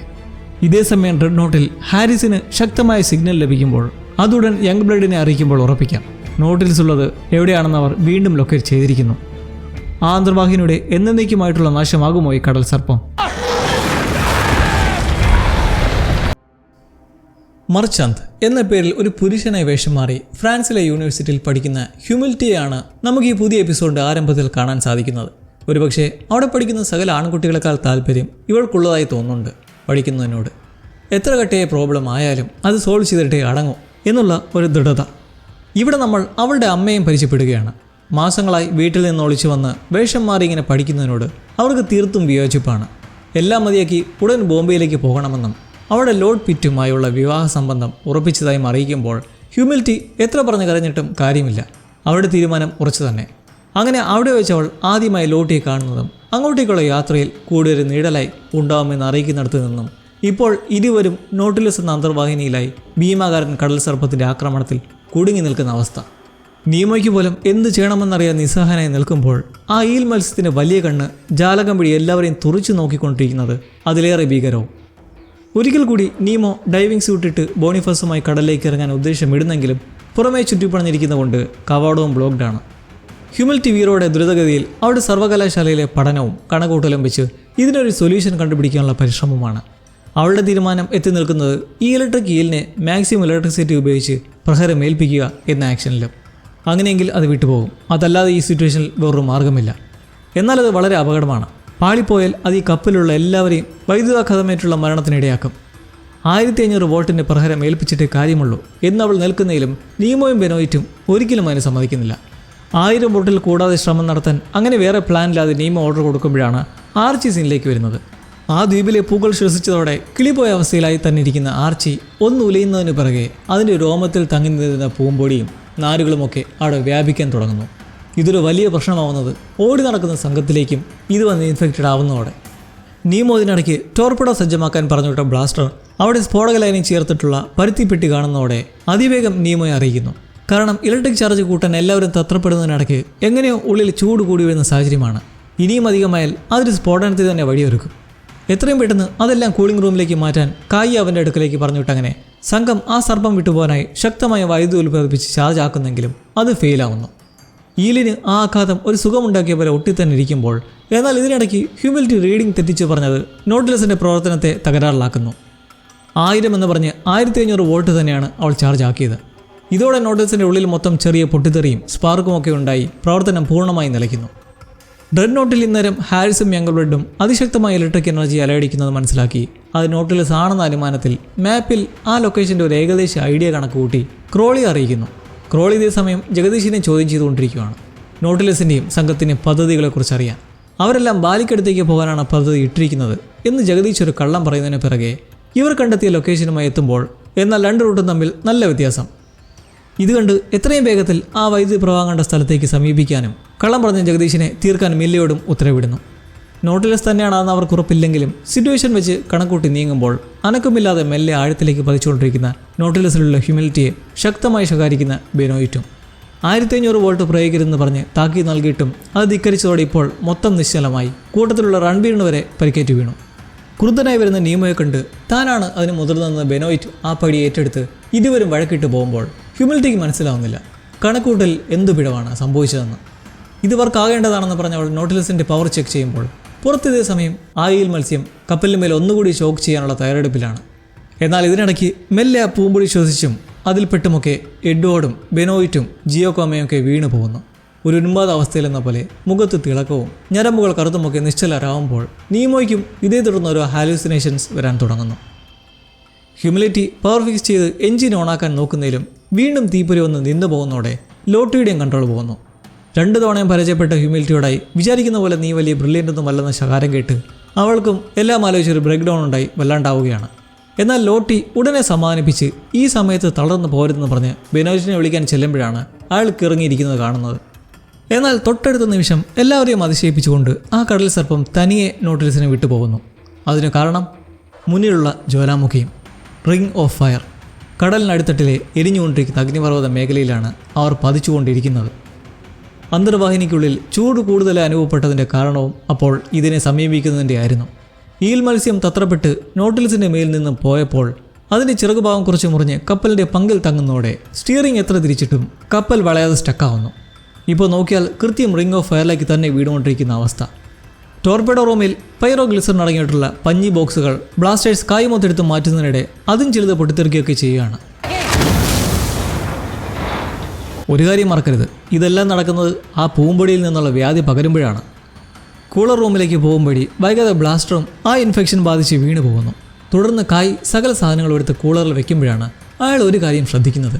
ആ ഇൻഫെക്ഷൻ കായിലും കുറച്ചു മുന്നേ പ്രകടമായി തുടങ്ങിയതാണ്. എന്നാൽ കൂളർ റൂമിൽ നിൽക്കുമ്പോൾ കാണാം അത് അപ്രതീക്ഷിതമായി വരുന്നു. അപ്പോൾ ഈ അവസ്ഥയ്ക്ക് തണുപ്പാണ് ശമനമെന്നൊരു ചിന്ത അയാൾക്കുണ്ടാകുമ്പോൾ ഡ്രെഡ് നോട്ട് കപ്പലിൽ മില്ല് ജഗദീഷിൻ്റെ സെല്ലിലേക്ക് എത്തുന്നത് ക്രോളിയുടെ ആജ്ഞ നിറവേറ്റാനാണ്. കള്ളം പറഞ്ഞ അടിമയെ തീർക്കുക. മില്ലെ അയാളാടായി നീമോയെക്കുറിച്ച് ചോദിച്ചും ഒരിക്കൽ താനും നീമോയും സുഹൃത്തുക്കളായിരുന്നു എന്നതിനെക്കുറിച്ചുമൊക്കെ പങ്കുവെച്ച് ഒടുവിൽ എന്തായാലും ഇപ്പോൾ നീമോയുടെ അതിസാമർത്ഥ്യത്തിന് വലിയ വില നൽകേണ്ടി വരുമെന്നും ഇപ്പോൾ അത് നീയാണെന്നും പറഞ്ഞു നിൽക്കുന്നു. ഇവിടെ ജഗദീഷിൻ്റെ ചിരിയുടെ കാര്യത്തിൽ ഒരു തീരുമാനമാകുമ്പോൾ അങ്ങ് അവിടെ റിംഗ്സ് ഓഫ് ഫയറിനടുത്തേക്ക് എത്തിക്കൊണ്ടിരിക്കുന്ന നോട്ടിലസിൽ ഏറെക്കുറെ എല്ലാവരും ആ ഇൻഫെക്ഷനിൽ വീണ് കഴിഞ്ഞിരിക്കുന്നു. നീമോയിൽ ഭാര്യ രേണുകയെക്കുറിച്ചും മകൾ മായെക്കുറിച്ചുമൊക്കെയുള്ള കുറേ ഓർമ്മകളും ഹാലൂസിനേഷൻസുമൊക്കെ. നിരാശയിലും വൈഷമ്യത്തിലും സ്റ്റക്കായിപ്പോയ ഹ്യൂമിലിറ്റി മയക്കം വിട്ട് ആക്റ്റീവ് ആകുമ്പോൾ മൊത്തത്തിൽ നിശ്ചലം. സകലരും ഇൻഫെക്റ്റഡ് ആണെന്നും അറ്റ്ലീസ്റ്റ് എന്തായാലും ഈൽ മത്സ്യത്തിന് കുരുക്കിൽ നിന്ന് രക്ഷപ്പെട്ടെന്നുള്ള ആശ്വാസത്തിൽ കായിയെ കാണുന്നു. അയാൾക്ക് എന്തായാലും വലിയ കുഴപ്പമൊന്നുമില്ല. ഇരുവരും നീമോയുടെ അടുത്തേക്ക് ചെല്ലുമ്പോഴാകട്ടെ അയാൾ മറ്റേതോ ഒരു ഉന്മാദ അവസ്ഥയിൽ കിടക്കുവാണ്. ആ കടൽ സർപ്പത്തിന് ചിറക് തങ്ങിയിരിക്കുന്നതുകൊണ്ടാണ് സ്റ്റിയറിംഗ് വർക്കാത്തതെന്ന് കണ്ടെത്തിയതായി പറഞ്ഞുകൊണ്ട് കായ് സ്യൂട്ട് ധരിച്ച് പുറത്തേക്ക് ഇറങ്ങാൻ ഒരുങ്ങുന്നെങ്കിലും എന്നാൽ അയാളിൽ വീണ്ടും ആ വ്യാധിയുടെ സാന്നിധ്യം വരുന്നതിന് പിന്നാലെ പെട്ടെന്ന് തന്നെ അവശനാവുന്നു. ഇനി ഒരേ ഒരു വഴി, അത് ഹ്യൂമിലിറ്റി. അവളിലും തലകറക്കമൊക്കെ വന്ന് അത് പ്രകടമാകാൻ തുടങ്ങിയിരിക്കുന്നു. പൂർണ്ണമായും ബാധിച്ചാൽ രക്ഷയില്ലെന്ന് പറഞ്ഞ് കായ് അവളോടായി എന്തേലും ചെയ്യാൻ പറയുന്നതിനെ തുടർന്ന് എന്ത് ചെയ്യണമെന്നൊരു വ്യക്തതയില്ലാതെ ഒരു ജീവൻ മരണ പോരാട്ടത്തിന് ഹ്യൂമിലിറ്റി ഇറങ്ങിത്തിരിക്കുകയാണ്. സ്യൂട്ടെല്ലാം ധരിച്ച് മൈൻഡ് ഔട്ട് ആവാതിരിക്കാൻ പാട്ടും മൂളിക്കൊണ്ട് ഒരു കയറിൽ കെട്ടി അവൾ കവാടം തുറന്ന് ഭയന്ന് പുറത്തേക്ക് ഇറങ്ങി പറ്റുന്നു. മെല്ലെ കപ്പലിൽ ചെറുകിനടുത്ത് നീങ്ങവേ കവാടത്തിലൂടെ ലോട്ടിയെ കണ്ട് അവിടെ നിന്ന് പോകുന്നതോടെ അവളെയും ആ ഇൻഫെക്ഷൻ വിഴുകാൻ തുടങ്ങുന്നു. അവിടെ വെച്ച് ആ വെള്ളത്തിൽ മുങ്ങി നിൽക്കുമ്പോൾ അവളുടെ മുന്നിൽ കാണുന്നത് അന്ന് പിതാവിൻ്റെ മരണാനന്തര ചടങ്ങുകളുടെ കാഴ്ച. അവൾ ചെന്ന് പ്രിയപ്പെട്ട അച്ഛനെ നോക്കി നിൽക്കുന്ന മൊമെൻറ്റിൽ അവശയാവാൻ തുടങ്ങുന്നതും ഊർജ്ജം സംഭരിച്ച് വീണ്ടും മുന്നിലേക്ക്. അഗ്നിപർവ്വതത്തിൻ്റെ ലാവയെല്ലാം കാണാൻ കഴിയാവുന്നത്ര അടുത്തെത്തിയിരിക്കുന്നു. നോട്ടിലസിൻ്റെ മുകളിൽ കൂടെ അള്ളിപ്പിടിച്ച് പോകവേ എന്നാൽ ആ കയർ കുറച്ച് ദൂരം എത്തുമ്പോഴേക്കും മുറുകുന്ന സാഹചര്യത്തിൽ അവളൊരു പ്രശ്നത്തിലാവുകയാണ്. കയറഴിച്ചാൽ അത് ജീവന് തന്നെ അപകടമാണ്. എന്നാൽ അത് ചെയ്തില്ലെങ്കിൽ എല്ലാവരും ഒരുമിച്ച് കത്തിയടങ്ങും. അവളൊടുവിൽ ആ തീരുമാനമെടുക്കുന്നു. കയറഴിച്ചുവിട്ട് മനസ്സിലൊരു മുൻകരുതലും ഇല്ലാതെ ചിറകിനടുത്തെത്തി ഈൽ മത്സ്യത്തിൻ്റെ ചിറക് വലിച്ചെടുത്ത് കളയുന്നതും അധികം വൈകാതെ പങ്ക് ഡൈവേർട്ടായി ദിശ മാറാൻ തുടങ്ങുന്നു. ഒരു ചെറിയ ആശ്വാസം നമ്മളിൽ ഉണ്ടാകുന്നെങ്കിലും അവിടെ പ്രതലത്തിൽ തട്ടി പെട്ടെന്നുണ്ടാകുന്ന ഉലച്ചിലിൽ ഹ്യൂമിലിറ്റിക്ക് കപ്പലിന്മേലുള്ള പിടി വിട്ടുപോകുന്നു. നടുക്കടലിലെ ആഴത്തിനിടയിലും ആരും പ്രതീക്ഷിക്കാത്ത ആഴിയിലെ ജ്വാലാമുഖിക്ക് നടുവിലായി ഇനി ഒന്നും ചെയ്യാനില്ലാതെ അന്തിച്ചു നിൽക്കുന്ന ഹ്യൂമിലിറ്റി. പോരാത്തതിന് ആ ഇൻഫെക്ഷനും അവളിൽ പൂർണ്ണമായും വ്യാപിക്കുന്ന ഒരു മാരക പോയിന്റിൽ നമ്മളിവിടെ ഈ അധ്യായം നിർത്തുകയാണ്. പ്രവർത്തനരഹിതമായ നോട്ടിലിസം എന്തായാലും എവിടെയെങ്കിലും ചെന്ന് പതിക്കും. എന്നാൽ അത് അഗ്നിപർവ്വതത്തിലല്ല എന്നൊരാശ്വാസം അവളിലുണ്ടെങ്കിലും ഇപ്പോൾ ഹ്യൂമിലിറ്റിയുടെ ജീവനാണ് ഏറ്റവും എക്സ്ട്രീമായിട്ടുള്ള പ്രതിസന്ധി ഘട്ടത്തിലുള്ളത്. എന്നുവെച്ചാൽ അവിടെ ഇനി രക്ഷയ്ക്കായി ഒരു കച്ചിത്തുരുമ്പ് പോലുമില്ല. ആഴിയിലെ അഗ്നിപർവ്വതം കടലിലെ ജ്വാലാമുഖിയിൽ നിന്നും കഷ്ടിച്ച് നോട്ടിലിസിൻ്റെ ദിശ മാറി സുരക്ഷിതമായപ്പോൾ ആ പ്രയത്നത്തിൽ ഹ്യൂമിലിറ്റി ആ ആഴത്തിൽ സകല സ്വപ്നങ്ങളും മറിഞ്ഞ് നിസ്സഹായാവസ്ഥയിൽ നിൽക്കുമ്പോൾ നോട്ടിലസിൽ ഉന്മാദാവസ്ഥയിൽ കുടുങ്ങിയ നീമോയിൽ നിന്ന് തുടങ്ങി എല്ലാവരും പതിയെ തിരികെ യാഥാർത്ഥ്യത്തിലേക്ക് എത്തുന്നതും അവർക്ക് പറയാനുള്ളത് അവരിൽ വന്ന സ്വപ്നങ്ങളാണ്. നീമോ രേണുകയും മായയും കണ്ട പോലെ സൂയിനും ബോണിഫാസും ആളോയുമെല്ലാം ജീവിതത്തിലെ ചില യാഥാർത്ഥ്യങ്ങളാണ് സ്വപ്നമായി കണ്ടത്. എല്ലാം ഈ ഒരു ആർച്ച ഒറ്റൊരുത്തം കാരണം അറിയാത്ത ദ്വീപിൽ പോയി പൂക്കൾ മണപ്പിച്ച് എല്ലാവരെയും ഉന്മത്താവസ്ഥയിലാക്കി. മുൻപ് ബെനോയിറ്റ് ഇൻഫെക്ഷൻ ബാധിക്കുന്നതിന് തൊട്ടു മുന്നേ എഡ്വാർഡ് ഇൻഫെക്റ്റഡ് ആയിരിക്കുന്നത് കണ്ടപ്പോൾ അവൻ്റെ കയ്യിൽ ബെനോയിറ്റ് സൂക്ഷിക്കുന്ന അയാളുടെ പേപ്പറുകളും രാജയുടെ ദ്വീപിൽ നിന്നും കീറിയെടുത്ത അറ്റ്ലാന്റിസിൻ്റെ മാർഗരേഖയും ഒക്കെയായിരുന്നു.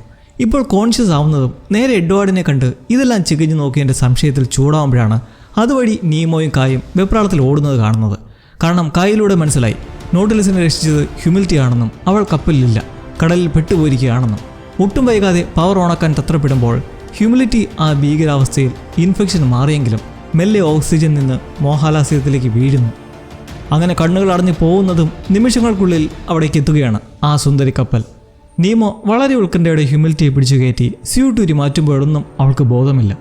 ലോട്ടി ഉൾപ്പെടെ സകലരും പരിഭ്രമിച്ചു നിൽക്കെ ബെനോയിറ്റിൻ്റെ മറ്റൊരു ഇലക്ട്രിക് നിർമ്മാണം ഡീഫിബ്രിലേറ്റർ വെച്ച് AED പോലെ നെഞ്ചിൽ വെച്ച് ഷോക്ക് കൊടുക്കുന്നതിലും അവൾക്ക് ചലനമില്ല.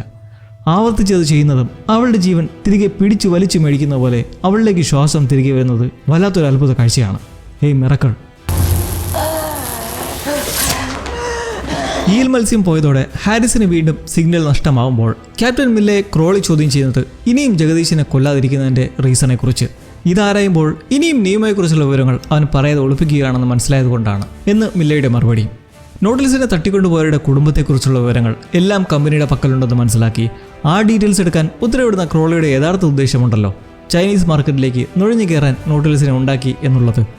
അതിനിയും ഒരു രഹസ്യമല്ലെന്ന് ലോർഡ് പിറ്റ് വഴി അയാൾ അറിയുന്നു. അങ്ങനെ കുറേ നിർണായക മണിക്കൂറുകൾക്ക് ശേഷം നോട്ടിലിസിൽ ശാന്തിയുടെയും സമാധാനത്തിൻ്റെയും അത്താഴ സമയം. കടലിനടിയിൽ എപ്പോഴും ഇരുട്ടായതുകൊണ്ട് എല്ലാം അത്താഴമെന്ന് പറഞ്ഞാലും തെറ്റില്ല. എല്ലാവരും ഹ്യൂമിലിറ്റിയെ നല്ലവണ്ണം കെയർ ചെയ്യുമ്പോൾ അവൾ ഇത്തവണ ചോറ് കൈകൊണ്ട് വാരി കഴിക്കുന്നത് ഞാൻ ശ്രദ്ധിച്ചു. ഹ്യൂമിലിറ്റി വല്ലാതിരിക്കുന്നതുകൊണ്ട് ആ ട്രോമയിൽ തന്നെയാണ് ഇപ്പോഴും അല്ലേ എന്ന് ചോദിക്കുമ്പോഴാണ് അവൾ ആ റിംഗ് ഓഫ് ഫയറിനടുത്തായി കിടന്നപ്പോൾ അവിടെ ചില നിർമ്മിതികൾ കണ്ടതേക്കുറിച്ച് പങ്കുവയ്ക്കുന്നത്. മനുഷ്യ നിർമ്മിതി. ഇത് കേൾക്കുന്നതും അടുത്ത നിമിഷം ബെനോയിറ്റ് അതിശയത്തോടെ അവളെയും കൂട്ടി നീമോയ്ക്കടുത്തേക്ക് എത്തുമ്പോൾ സംഭവം എന്താ? ലോങ് ലോസ്റ്റ് സിറ്റിയായ അറ്റ്ലാന്റിസ്, കടലിനടിയിലെ നിഗൂഢ ലോകം, അതിൻ്റെ അടുത്തു നിന്നാണ് ഹ്യൂമിലിറ്റി രക്ഷപ്പെടുത്തിയത് എന്ന് ശക്തമായി അയാളിൽ അഭ്യൂഹം ജനിക്കുന്നു. മുൻപ് രാജയുടെ പാലസിൽ നിന്നെടുത്ത അറ്റ്ലാന്റിസിന്റെ മാപ്പിന്റെ രേഖ വെച്ച് ബെനോയിറ്റിന്റെ ഇച്ഛപ്രകാരമായിരുന്നു അവർ ഇതുവഴി സഞ്ചരിച്ചതെങ്കിലും ഇയാളുടെ ഉദ്ദേശം അറ്റ്ലാന്റിസ് ആണെന്ന് ഇവരാരും അറിഞ്ഞിരുന്നില്ല. ബെനോയിറ്റും ചുമ്മാ അതുവഴി കടന്നു പോകാമെന്ന രീതിയിലാണ് നിർദ്ദേശിച്ചത്. എന്നാൽ ഇങ്ങനെ കടൽ സർപ്പം പിടികൂടുമെന്നും അതുവഴി റിങ്സ് ഓഫ് ഫയറിലേക്ക് കൂപ്പുകുത്തുമെന്നും അയാൾ വിചാരിച്ചിട്ടില്ല. അങ്ങനെ ഇപ്പോൾ ബെനോയിറ്റിൻ്റെ ഏറ്റവും വലിയ ആഗ്രഹമേ അതാണ്, അറ്റ്ലാന്റിസിനെ ഒന്ന് കണ്ടെത്താൻ കഴിഞ്ഞിരുന്നെങ്കിൽ എന്ന്. നീമോ ഇതെല്ലാം ശുദ്ധ അസംബന്ധമാണെന്ന് തള്ളിക്കളയുന്നത് ഹ്യൂമിലിറ്റി ഇൻഫെക്റ്റഡ് ആയിരുന്നപ്പോൾ എല്ലാവരെയും പോലെ അവൾക്കും തോന്നിയ ഒരു മായ ആകാമത് എന്ന്. മാത്രമല്ല അറ്റ്ലാന്റിസ് ഒരു കെട്ടുകഥയാണ്. അതിൽ പറയുന്നത് ഈ നിഗൂഢ ലോകം അറ്റ്ലാന്റിക് സമുദ്രത്തിൻ്റെ അടിത്തട്ടിൽ എന്നാണ്. ഇതിപ്പോൾ പെസഫിക്കാണ്. അങ്ങനെ നീമോ എതിർക്കുന്നതിലും ബെനോയിറ്റ് ആ മാപ്പിനെ കുറിച്ച് പറഞ്ഞും ഒരു സുഹൃത്തിൻ്റെ ഏറ്റവും വലിയ ആഗ്രഹമാണ്. ഇനി വേറൊന്നും ആവശ്യപ്പെട്ടില്ലെങ്കിലും ഇത് മാത്രമാണ് ഇപ്പോൾ ചോദിക്കുന്നത്. എന്നങ്ങനെ ഒടുവിൽ ആ റിസ്കിന് നീമോ മുതിരുന്നു, ബെനോയിറ്റിൻ്റെ മേലുള്ള അയാളുടെ ബഹുമാനത്തിൻ്റെ പുറത്ത്. അങ്ങനെ ആ രണ്ടുപേരും കൂടെ ജിയാക്കോമോ, ഹ്യൂമിലിറ്റി എന്നിവർക്കൊപ്പം കമ്പനി പടയാളി എഡ്വേർഡും കൂടി ഡൈവിംഗ് സൂട്ട് ധരിച്ച് അവിടേക്കെത്തി ഒന്ന് എക്സ്പ്ലോർ ചെയ്യാൻ ഒരുങ്ങുന്നു, അറ്റ്ലാന്റിസ് സത്യമാണെന്നറിയാൻ. എഡ്വേർഡിനെ കൂടുന്നതിൽ ബെനോയിറ്റിന് ചെറിയ അതൃപ്തി ഉണ്ടെങ്കിലും നീമോയുടെ ചിന്ത ചെല്ലുന്നിടത്ത് എന്തെങ്കിലും വീണ്ടും പ്രശ്നമുണ്ടായാൽ ഒരു പട്ടാളക്കാരനുള്ളത് കുറച്ചെങ്കിലും ഗുണമാണ്. അങ്ങനെ ബാക്കിയുള്ളവർ എക്സൈറ്റ്മെൻറ്റോടെ നോക്കി നിൽക്കെ അവർ ആഴത്തിലൂടെ സഞ്ചരിക്കുന്ന മനോഹര കാഴ്ച. മൊത്തം ഇരുട്ടാണ് തീർച്ചയായും. ഒരു പടുകൂറ്റൻ കുഴിയുടെ മുന്നിലെ വന്ന് നിൽക്കുന്നതും ഒരു കല്ല് തട്ടി താഴേക്കിട്ട് ആഴം നോക്കുമ്പോൾ കാണുന്നത് വിസ്മയ കാഴ്ച. ആ കല്ല് പതിക്കുന്ന സ്ഥലങ്ങളിലെല്ലാം ഒരു പ്രത്യേക തിളക്കം വന്ന് അവിടെ മൊത്തം വ്യാപിപ്പിക്കുമ്പോൾ ആ ഇരുട്ടിൽ മറഞ്ഞിരുന്ന സൗന്ദര്യം കണ്ട് നീങ്ങുന്നതിന് പിറകെ അവിടെ വലിയ ആ സത്യം അവർ തിരിച്ചറിയുന്നു. അറ്റ്ലാന്റിസ് എന്ന യാഥാർത്ഥ്യ നഗരം, മനുഷ്യനിർമ്മിതമായ പടികൾ, അതും ഈ ഒരു കടലിൻ്റെ അടിത്തട്ടിലെ സാക്ഷ്യം വഹിച്ച് നടന്നു കയറി അവർ കുത്തനെ കാണുന്ന ഒരു പാറയിടുക്കിൽ ചെല്ലുന്നതും അവിടെ ഒരു കൊച്ചു കോട്ട പോലെ വെള്ളത്തിൽ മുങ്ങാത്ത അവസ്ഥയിലുള്ള ഒരു പ്രദേശം. അവിടെ ശ്വസനവായു ഉണ്ടോ എന്നറിയണമെങ്കിൽ ഹെൽമറ്റ് ഊരണം. ബെനോയിറ്റ് ഊരുന്നതും അവിടെ ഓക്സിജൻ ഉണ്ടെന്ന് മനസ്സിലാക്കി ആ പ്രദേശത്ത് ചുറ്റുമായി എമർജൻസി ഫ്ലഡ് ലൈറ്റ് വെച്ച് നോക്കുന്നതും കൂറ്റൻ കെട്ടിടങ്ങളുടെ ശേഷിപ്പുകൾ. ഇത് നിർമ്മിക്കാൻ എത്രത്തോളം കരുത്ത് വേണ്ടി വന്നിരിക്കും, അതുപോലെ ഈ നഗരത്തെ നശിപ്പിച്ചവർക്കും. ജിയാക്കോമയെ അവിടെ സുരക്ഷാ കരുതലിനായി നിർത്തി നീമോയും ബെനോയിറ്റും ഉള്ളിലേക്ക് പോകുമ്പോൾ അവിടെ ചുറ്റുപറ്റി വീക്ഷിക്കുന്ന ഹ്യൂമിലിറ്റിക്ക് കമ്പനിയെ കൂടുന്ന എഡ്വാർഡും. എന്നാൽ ഇവർക്കെല്ലാം കമ്പനിയായി അവിടെ വലിയ സ്രാവുകൾ ഉണ്ടെന്നുള്ള കാര്യം ഇവരറിയുന്നില്ല. സ്രാവിൻ്റെ താവളമാണ് ആ ശേഷിപ്പുകൾ. ഒന്നാലോചിച്ച് നോക്കിയേ, കടലിൻ്റെ ഏറ്റവും അടിയിൽ സിമ്പിളായി കരയിലെ പോലെ തന്നെ നടക്കുന്ന കുറേ മനുഷ്യർ. ഹ്യൂമിലിറ്റി അവിടെ പ്രത്യേകതരം ജീവപ്രാണിയുടെ ഫോസിലുകൾ കണ്ടെത്തുന്നു. സ്റ്റാർ ഫിഷിനെ പോലുള്ള ഒരുതരം വർഗ്ഗത്തിൻ്റെ അതേപോലുള്ള ശേഷിപ്പുകൾ ബെനോയിറ്റും നീമോയും ഉള്ളിലായും കണ്ടെത്തുന്നു. എഡ്വേർഡിൻ്റെ കഥ അറിയുന്നത് ഇവിടെ വെച്ചാണ്. കമ്പനിക്കാരുടെ ലിസ്റ്റിലേക്ക് ചേർന്നത് ലോകം ചുറ്റാം എന്ന മധുര വാക്കുകൾ കേട്ടാണ്. എന്നാൽ ഒടുവിൽ എത്തിയത് ഈ നിലയിലും. അങ്ങനെ വൈകാതെ അവിടെ പതിയിരിക്കുന്ന അപകടങ്ങൾ പുറത്തേക്ക് വന്ന് തുടങ്ങുമ്പോൾ എഡ്വേർഡിനെ ആ ഫോസിൽ കണ്ട പോലുള്ള ജീവനുള്ള ഒരു ജീവി മുകളിൽ നിന്ന് വന്നു വീണ് കഴുത്തിന് ചുറ്റും ഞെരുക്കുന്നു. ഒരുതരം ഭീമൻ പാറുകാലി പോലുള്ള ജീവി തൊണ്ട മുറുക്കുന്നതോടെ പ്രാണവപ്രാളം കൂട്ടുന്നത് കണ്ട് ഹ്യൂമിലിറ്റി കയ്യിലെ എമർജൻസി ലൈറ്റിൻ്റെ പൊട്ടിയ ചില്ലുകൊണ്ട് അത് അറുത്തുമാറ്റി രക്ഷപ്പെടുത്തുന്നെങ്കിലും കയ്യിൽ ഗ്ലാസ് കൊണ്ട് മുറിയുകയും ചെയ്യുന്നു. ഈ സമയത്താണ് ഉള്ളിലും എന്തോ ഒരു വശപിശക് തോന്നി ബെനോയിറ്റിനോട് തിരികെ പോകാമെന്ന് പറഞ്ഞ് നീമോയും ഓടിയെത്തുന്നത്. എഡ്വേർഡിൻ്റെ സംഭവം അറിഞ്ഞ് ചുറ്റും ഫ്ലഡ് ലൈറ്റ് പ്രകാശിപ്പിക്കുമ്പോൾ കാണാം അവിടെ മൊത്തം ആ ജന്തുക്കൾ എഴിഞ്ഞുകൊണ്ടിരിക്കുന്നു. ഉടൻ എല്ലാവരും ഹെൽമെറ്റ് ഇട്ട് പുറത്തേക്ക് കിടക്കാൻ റെഡിയാകുമ്പോഴും ബെനോയിറ്റ് തിരികെ എത്തിയിട്ടില്ല. അയാൾ അറ്റ്ലാന്റിസ് കണ്ടുപിടിച്ച ആവേശത്തിൽ അവിടുന്ന് പോരാൻ തോന്നാതെ ഒരു കൊച്ചിടുക്ക് കണ്ട് അതിനുള്ളിലേക്ക് കയറി എന്താ ഉള്ളതെന്ന് നോക്കാൻ ശ്രമിക്കുകയാണ്. അവിടെ അയാൾ അത്യപൂർവമായ ലോകത്തെങ്ങും ഇതുവരെ കണ്ടിട്ടില്ലാത്ത ഒരുതരം സ്വർണ്ണ കല്ല് കണ്ടെത്തുന്നു. നീമോ മറ്റുള്ളവരെ തള്ളി പറഞ്ഞു വിട്ട ശേഷം ബെനോയിറ്റിൻ്റെ അടുത്തേക്ക് എത്തി പ്രശ്നമാണെന്നറിയിച്ച് തിരികെ പുറത്തു കടക്കുന്നതും പ്രകാശമെല്ലാം ഏറെക്കുറെ കെട്ടിരിക്കുന്നു. ജന്തുക്കൾ അടുത്തു വരാതിരിക്കാൻ കുറച്ചെങ്കിലും സഹായിച്ചത് ഈ പ്രകാശമാണ്. ഇതോടെ എല്ലാം പാഞ്ഞെടുക്കുന്നത് കണ്ട് ഇരുവരും ഹെൽമെറ്റ് ഇട്ട് ചാടാൻ മുതിരുന്നതും ബെനോയിറ്റിനെ അത് കൂട്ടത്തോട് വന്ന് പിടികൂടുന്നു. തൂങ്ങി നിൽക്കുന്ന നീമോ അയാളെ പിടിക്കാൻ ശ്രമിക്കുന്നതിലും രക്ഷയില്ലെന്ന് കണ്ട് ബെനോയിറ്റ് ആ കല്ല് നീമോയ്ക്ക് കൊടുത്ത് അധികം വൈകാതെ തന്നെ ആ ജന്തുക്കൾ അയാളെ വലിച്ചെടുത്തുകൊണ്ട് പോകുന്നു.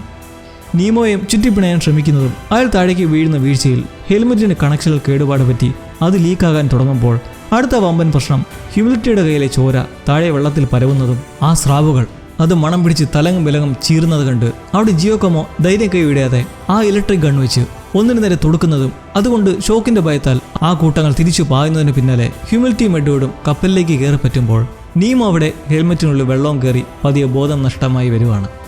ഉടൻ അവിടെ വീണ്ടും രക്ഷകനെത്തുന്ന ജിയോക്കോമോ അവൻ്റെ സ്വന്തം ഹെൽമെറ്റിന്റെ കണക്ഷൻ നീമോയുടെ ഇതിൽ ഘടിപ്പിക്കുന്നതോടെ വെള്ളം അതിൽ നിന്ന് ഊർന്നു പോകുന്നതും പിടിച്ചെടുത്തുകൊണ്ട് ഒടുവിൽ ഇരുവരും കയറിപ്പറ്റി ഒരു വലിയ ആക്രമണത്തിൽ നിന്ന് മുക്തി നേടുമ്പോൾ ബെനോയിറ്റ് എവിടെ? അയാളെ ആ ജന്തുക്കൾ ചേർന്ന് പിടിച്ചുകൊണ്ട് പോയപ്പോൾ കപ്പലിൻ്റെ ആകെ മൊത്തത്തിലുള്ള ഒരു വഴികാട്ടിയാണ് നഷ്ടമായിരിക്കുന്നത്. സകലരും കണ്ണ് നിറഞ്ഞു പോകുന്നൊരു നിമിഷം. ബെനോയിറ്റിനെ നോട്ടിലിസ് നഷ്ടമാകുമ്പോൾ ഇന്നേരം കൊടുങ്കാറ്റിലും പേമാരിയിലും ആടി ഉലിയുന്ന ഡെഡ് നോട്ടിലേക്ക് ലണ്ടനിലെ രാജ്ഞിയുടെ അടുക്കൽ നിന്നും ക്രോളിക്കൊരു സന്ദേശം വരികയാണ്. എത്രയും പെട്ടെന്ന് അവരുടെ മുന്നിലേക്ക് എത്താനായി. ദൂതുമായി വന്ന സംഘത്തിൻ്റെ കപ്പൽ കുറച്ച് ദൂരെ മാറി തന്നെ നിൽക്കുന്നുണ്ട് അയാളെ കൊണ്ടുപോകാനായിട്ട്. അയാൾ ആ പ്രതികൂല കാലാവസ്ഥയിൽ തന്നെ കൊണ്ടുപോകാൻ വന്നിരിക്കുന്ന കപ്പലിനടുത്തേക്ക് പോകുമ്പോൾ ഇനി ഡെഡ് നോട്ടിൻ്റെ നിയന്ത്രണം പൂർണ്ണമായും ക്യാപ്റ്റൻ മില്ലയുടെയും ക്യാപ്റ്റൻ യഗ്ബ്ലഡിൻ്റെയും കൈകളിൽ. അവർ നീമോയുടെ ലക്ഷ്യമായ പില്ലേഴ്സ് ഓഫ് ഹൽവാറിലേക്കുള്ള മാർഗം നോക്കുമ്പോൾ ഇതെങ്ങനെ മനസ്സിലായെന്നല്ലേ നിങ്ങൾ ചിന്തിക്കുന്നത്? അതെ, ജഗദീഷിൽ നിന്ന് തന്നെ. ഒടുവിൽ അയാൾക്ക് ആ സത്യം പറയേണ്ടി വന്നത് ക്രോളി ചികഞ്ഞെടുക്കാൻ പറഞ്ഞ സകല നോട്ടീസ് മോഷ്ടാക്കളുടെയും ഫാമിലി ഡീറ്റെയിൽസിൽ നിന്ന് ജഗദീഷിൻ്റെ കുടുംബത്തിൻ്റെ വിവരം അയാളുടെ മുന്നിലേക്ക് കൊണ്ടുവച്ചപ്പോൾ 2 സഹോദരന്മാരും ഒരു സഹോദരിയും മാതാപിതാക്കളും അടങ്ങുന്ന കുടുംബത്തിന് അപകടമുണ്ടാവുമെന്ന് ഭീഷണി മുഴക്കി. എന്നാൽ സത്യം പറഞ്ഞാൽ ആ ഡീറ്റെയിൽസ് കത്തിച്ചു കളയാമെന്ന് ഉറപ്പ് നൽകിയിട്ടും പരമാവധി ഡിഫെൻഡ് ചെയ്ത് അയാൾ തുറന്നു പറഞ്ഞു നീമോ നോട്ടീസുമായി പോകുന്നത് ആ നിധിശേഖരമുണ്ടെന്ന് പറയപ്പെട്ട പ്രദേശത്താണെന്ന്. ഉടൻ പേപ്പർ കത്തിച്ചു കളഞ്ഞെങ്കിലും ജഗദീഷിന്റെ തീർപ്പും അവിടെ നടപ്പാക്കുന്നു. വെടിയുണ്ട ശബ്ദത്തിൽ നിന്ന് അയാൾ ജീവൻ വെടിഞ്ഞതായി നമ്മൾ അറിയുമ്പോൾ അങ്ങനെ ഈ വിവരം ക്രോളിയെ അറിയിച്ചു. ഇതിൻ്റെ ചർച്ച നടക്കുമ്പോഴാണ് ലണ്ടൻ രാജ്ഞി വിളിപ്പിച്ച വിവരം കാതുകളിലേക്ക് എത്തുന്നത്. അങ്ങനെ ഇപ്പോൾ നിലവിലെ ക്യാപ്റ്റന്മാർ മാർഗരേഖ വഴി നീമോയുടെ ഇനിയുള്ള യാത്ര വെല്ലുവിളി ഉണ്ടാക്കുന്ന ഉത്തരധ്രുവം വഴിയാണെന്ന് മനസ്സിലാക്കുന്നു. ആ ആർട്ടിക്കിൽ വെച്ച് പിടികൂടാൻ സകല പവറും എടുത്ത് പായുമ്പോൾ നോട്ടിലസിൽ മുഖാവസ്ഥ. ഇടയിൽ കായി നിന്ന് പാട്ടുപാടുവാണ്. അവനങ്ങനെയാണ്, സകടം വന്നാലും സന്തോഷം വന്നാലും പാടും. ഇപ്പോൾ പാടുന്നത് എന്തായാലും സന്തോഷം കൊണ്ടല്ല. ബെനോയിറ്റിൻ്റെ വിയോഗം എല്ലാവരെയും തളർത്തിയിരിക്കുകയാണ്. താൻ കാരണമാണത് സംഭവിച്ചതെന്ന് നീമോയും ഹ്യൂമിലിറ്റിയും പരസ്പരം കുറ്റബോധം പ്രകടിപ്പിക്കുകയാണ്. ഹ്യൂമിലിറ്റി അവിടെ കണ്ടതേക്കുറിച്ച് പറഞ്ഞുകൊണ്ടല്ലേ ബെനോയിറ്റിന് മനസ്സിൽ ഈ ചിന്ത തന്നെ വീണ്ടും വന്നത്. അതിനുശേഷം നീമോ പോയി നോക്കാമെന്ന് അനുകൂലിച്ചത് കൊണ്ട് ഇങ്ങനെ സംഭവിച്ചെന്ന വിഷമം അയാൾക്കും. എന്നാൽ അത് സമ്മതിച്ചില്ലായിരുന്നെങ്കിൽ ബെനോയിറ്റ് ഒരിക്കലും അയാളുടെ പൊറുക്കത്തുമില്ല. അങ്ങനെ ആ മൂകാവസ്ഥയിലിരുന്ന് ബെനോയിറ്റിൻ്റെ ഒരു ഓഡിയോ റെക്കോർഡിംഗ് കേൾക്കുമ്പോൾ അതിൽ ബെനോയിറ്റ് ഹ്യൂമിലിറ്റിയോടായി പറയുന്ന വാക്കുകൾ: നീമോ, അവൻ്റെ മനസ്സിൽ നല്ലൊരു മുറിവുണ്ട്. ഈ യാത്രയിലൂടെ മാത്രമേ ആ മുറിവ് ഉണങ്ങുകയുള്ളൂ. ബെനോയിറ്റ് കൊടുത്ത കല്ലും പിടിച്ചിത് കേൾക്കുന്ന നീമോയിൽ ആ വാക്കുകൾ ഉണ്ടാക്കുന്ന ഉത്തേജനത്തിൽ ഈ അധ്യായം തീരുമ്പോൾ നല്ല തണുത്ത് കിടുങ്ങുന്ന ഒരടിപൊളി എപ്പിസോഡിനായി വെയിറ്റ് ചെയ്തോളൂ. Let's see you in the Arctic. ഹൽവാർ എന്ന പ്രദേശത്തെ നിധി തേടിയിറങ്ങിയ നീമോയും സംഘവും അവരുടെ റൂട്ട് മനസ്സിലാക്കി ഐസ് മേഖലയായ ആർട്ടിക്കിൽ വെച്ച് പിടികൂടാനുള്ള ഡെഡ് നോട്ടിൻ്റെ പ്ലാനിൽ നോട്ടിലിസിൻ്റെ കഴിഞ്ഞ അധ്യായം മടക്കി കിട്ടിയപ്പോൾ പുതിയ അധ്യായം തുടങ്ങുന്നത് നീമോയും സംഘവും ആർട്ടിക് മേഖലയിൽ എത്തിച്ചേരുന്നതിൽ നിന്ന്. ബെനോയിറ്റിൻ്റെ വിയോഗം ഉള്ളിലുണ്ടെങ്കിലും ഇപ്പോൾ മുന്നിലുള്ള ദൗത്യമാണ് പ്രധാനം. തണുപ്പൻ പ്രദേശമായതുകൊണ്ട് അധികം ആഴത്തിൽ നോട്ടിലിസിനെ താഴ്ത്തി സഞ്ചരിക്കുന്നതും ശരിയല്ല. സൂയിൻ്റെ കരുതലിൻ്റെ ഫലമായി ചില പച്ചിലയും കഴിക്കാൻ പറ്റുന്ന പായലുമൊക്കെ ഇപ്പോൾ കപ്പലിലുണ്ട്. എല്ലാറ്റിലും ഉപരി ഇപ്പോൾ സകലർക്കും പ്രധാനം എന്താണെന്നോ? കമ്പിളിപ്പുതപ്പ്. ആ ഐസ് കെട്ടുകൾ ഒഴുകി നടക്കുന്ന പ്രദേശത്തോടെ സഞ്ചരിക്കുമ്പോൾ നല്ല ചുവന്ന് തൊടുത്ത് തണുത്ത് കിടുങ്ങുന്ന വൈബ്. ബാൽക്കണിയിൽ നിൽക്കുന്ന നീമോയ്ക്കടുത്തേക്ക് ഹ്യൂമിലിറ്റി ഒരു കമ്പിളിയുമായി വരുമ്പോൾ നീമോ ബെനോയിറ്റിൻ്റെതായിരുന്ന ഒരു കോമ്പസ് അത് ഹ്യൂമിലിറ്റിക്ക് നൽകുന്നു. അത് അവളുടെ കയ്യിലിരിക്കുന്നതാവും ഉചിതമെന്ന് പറഞ്ഞുകൊണ്ട്. ഒറ്റവാക്കിൽ പറഞ്ഞാൽ കുഴപ്പം പിടിച്ചൊരുവൻ ക്യാപ്റ്റൻ നീമോ. റിവഞ്ചിനും നിധി കണ്ടുപിടിക്കാനുള്ള സാഹസത്തിനും ചുക്കാൻ പിടിക്കുന്ന ഒരൊറ്റ ബുദ്ധിക്കാരനാണെങ്കിലും പതിയെ ഒരു കൊച്ചു ഹീറോയുടെ തെളിച്ചമൊക്കെ അങ്ങനെ തെളിഞ്ഞു വരുന്നുണ്ട്.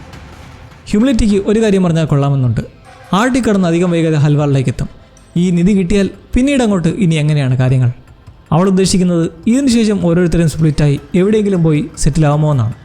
അങ്ങനെയാണെങ്കിൽ അവൾക്ക് ഈ സംഘവുമായി പിരിയാൻ നല്ല വിഷമമുണ്ടാകുമെന്ന് അവളുടെ ചോദ്യത്തിലും ചോദിക്കുമ്പോഴുള്ള മുഖവും കണ്ടാലറിയാം.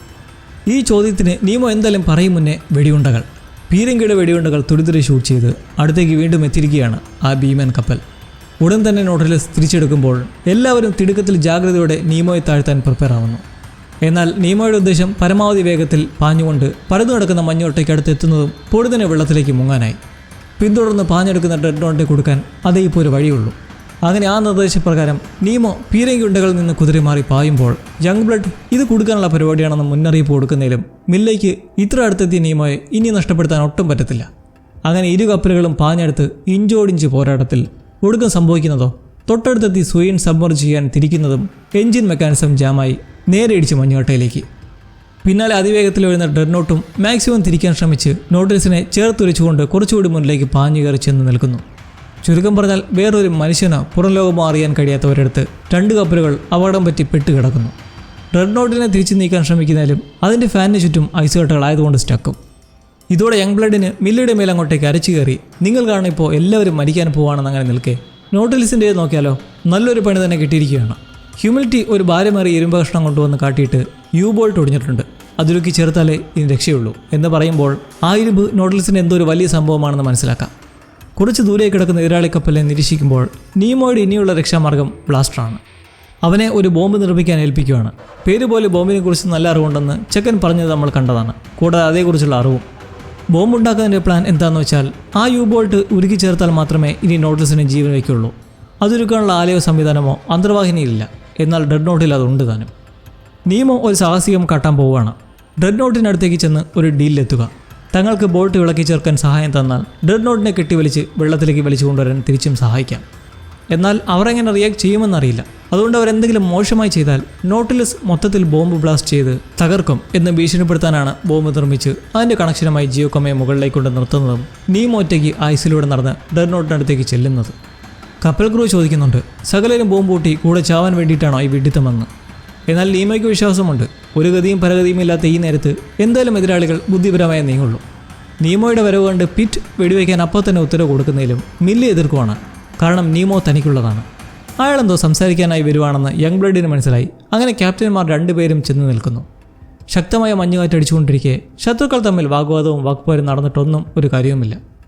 ആർട്ടിക്കിൽ തങ്ങി തണുത്തു മരവിച്ച് മരിക്കാതെ എല്ലാവരും ആദ്യമേ ഇവിടുന്ന് രക്ഷപ്പെടണമെന്നാണ് ടോപ്പ് പ്രയോറിറ്റി.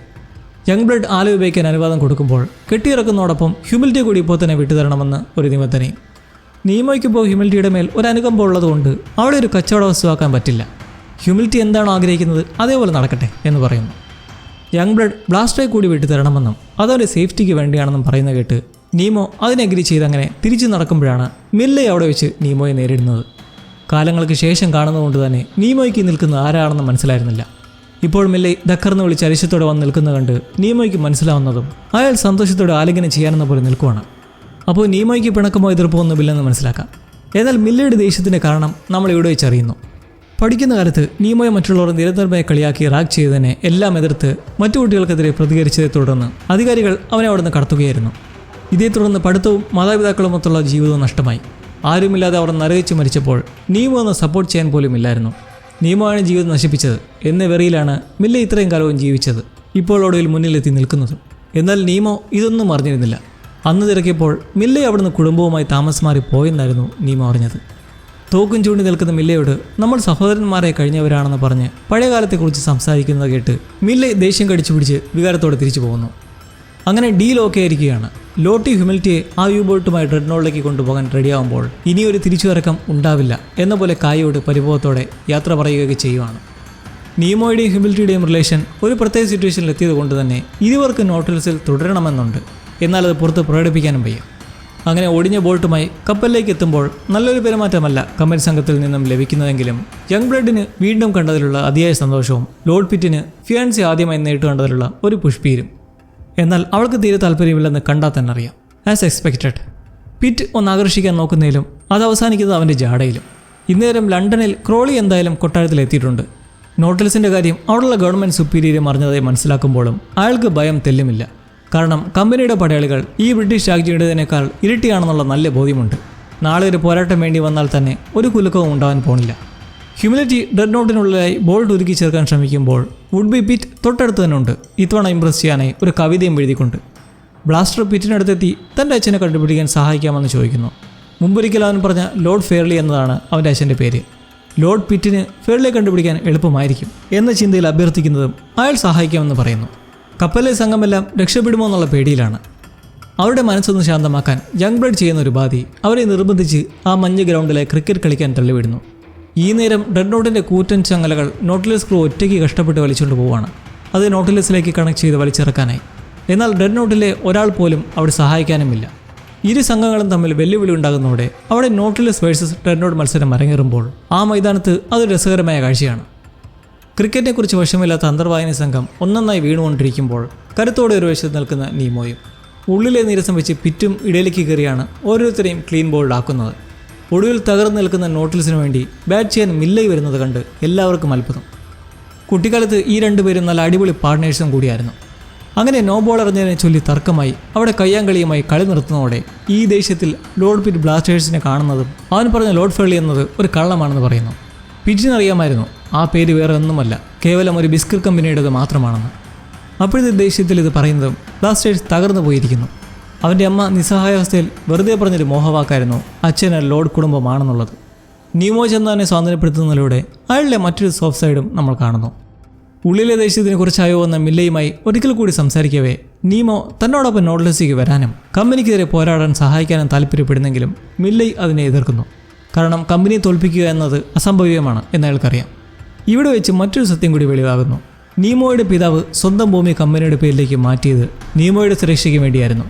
ലണ്ടനിൽ പഠിച്ചിരുന്ന നീമോയെ കമ്പനിക്കാർക്ക് എന്ത് വേണമെങ്കിലും ചെയ്യാമെന്ന ഭീഷണിയിൽ സ്വന്തം മകൻ ആപത്തുണ്ടാവാതിരിക്കാൻ ചെയ്തതാണെന്ന് മെല്ലെ വഴി മനസ്സിലാകുമ്പോൾ നീമോ തിരിച്ചറിയുന്നു അയാളുടെ പിതാവ് ഇത്രയും നാൾ കരുതിയ പോലെ ഒരു വഞ്ചകനല്ല എന്ന്, മുൻപ് രാജ പറഞ്ഞ പോലെ ഒരു ചതിയനല്ല എന്ന്. എഡ്വേർഡ് ഇന്നേരമെല്ലാം ഉള്ളിലായി ചില്ലറ മോഷണ പരിപാടിയൊക്കെ നടത്തി വരുവാണ്. അവനെന്തോ ഒരു ദുരുദ്ദേശമുണ്ട്.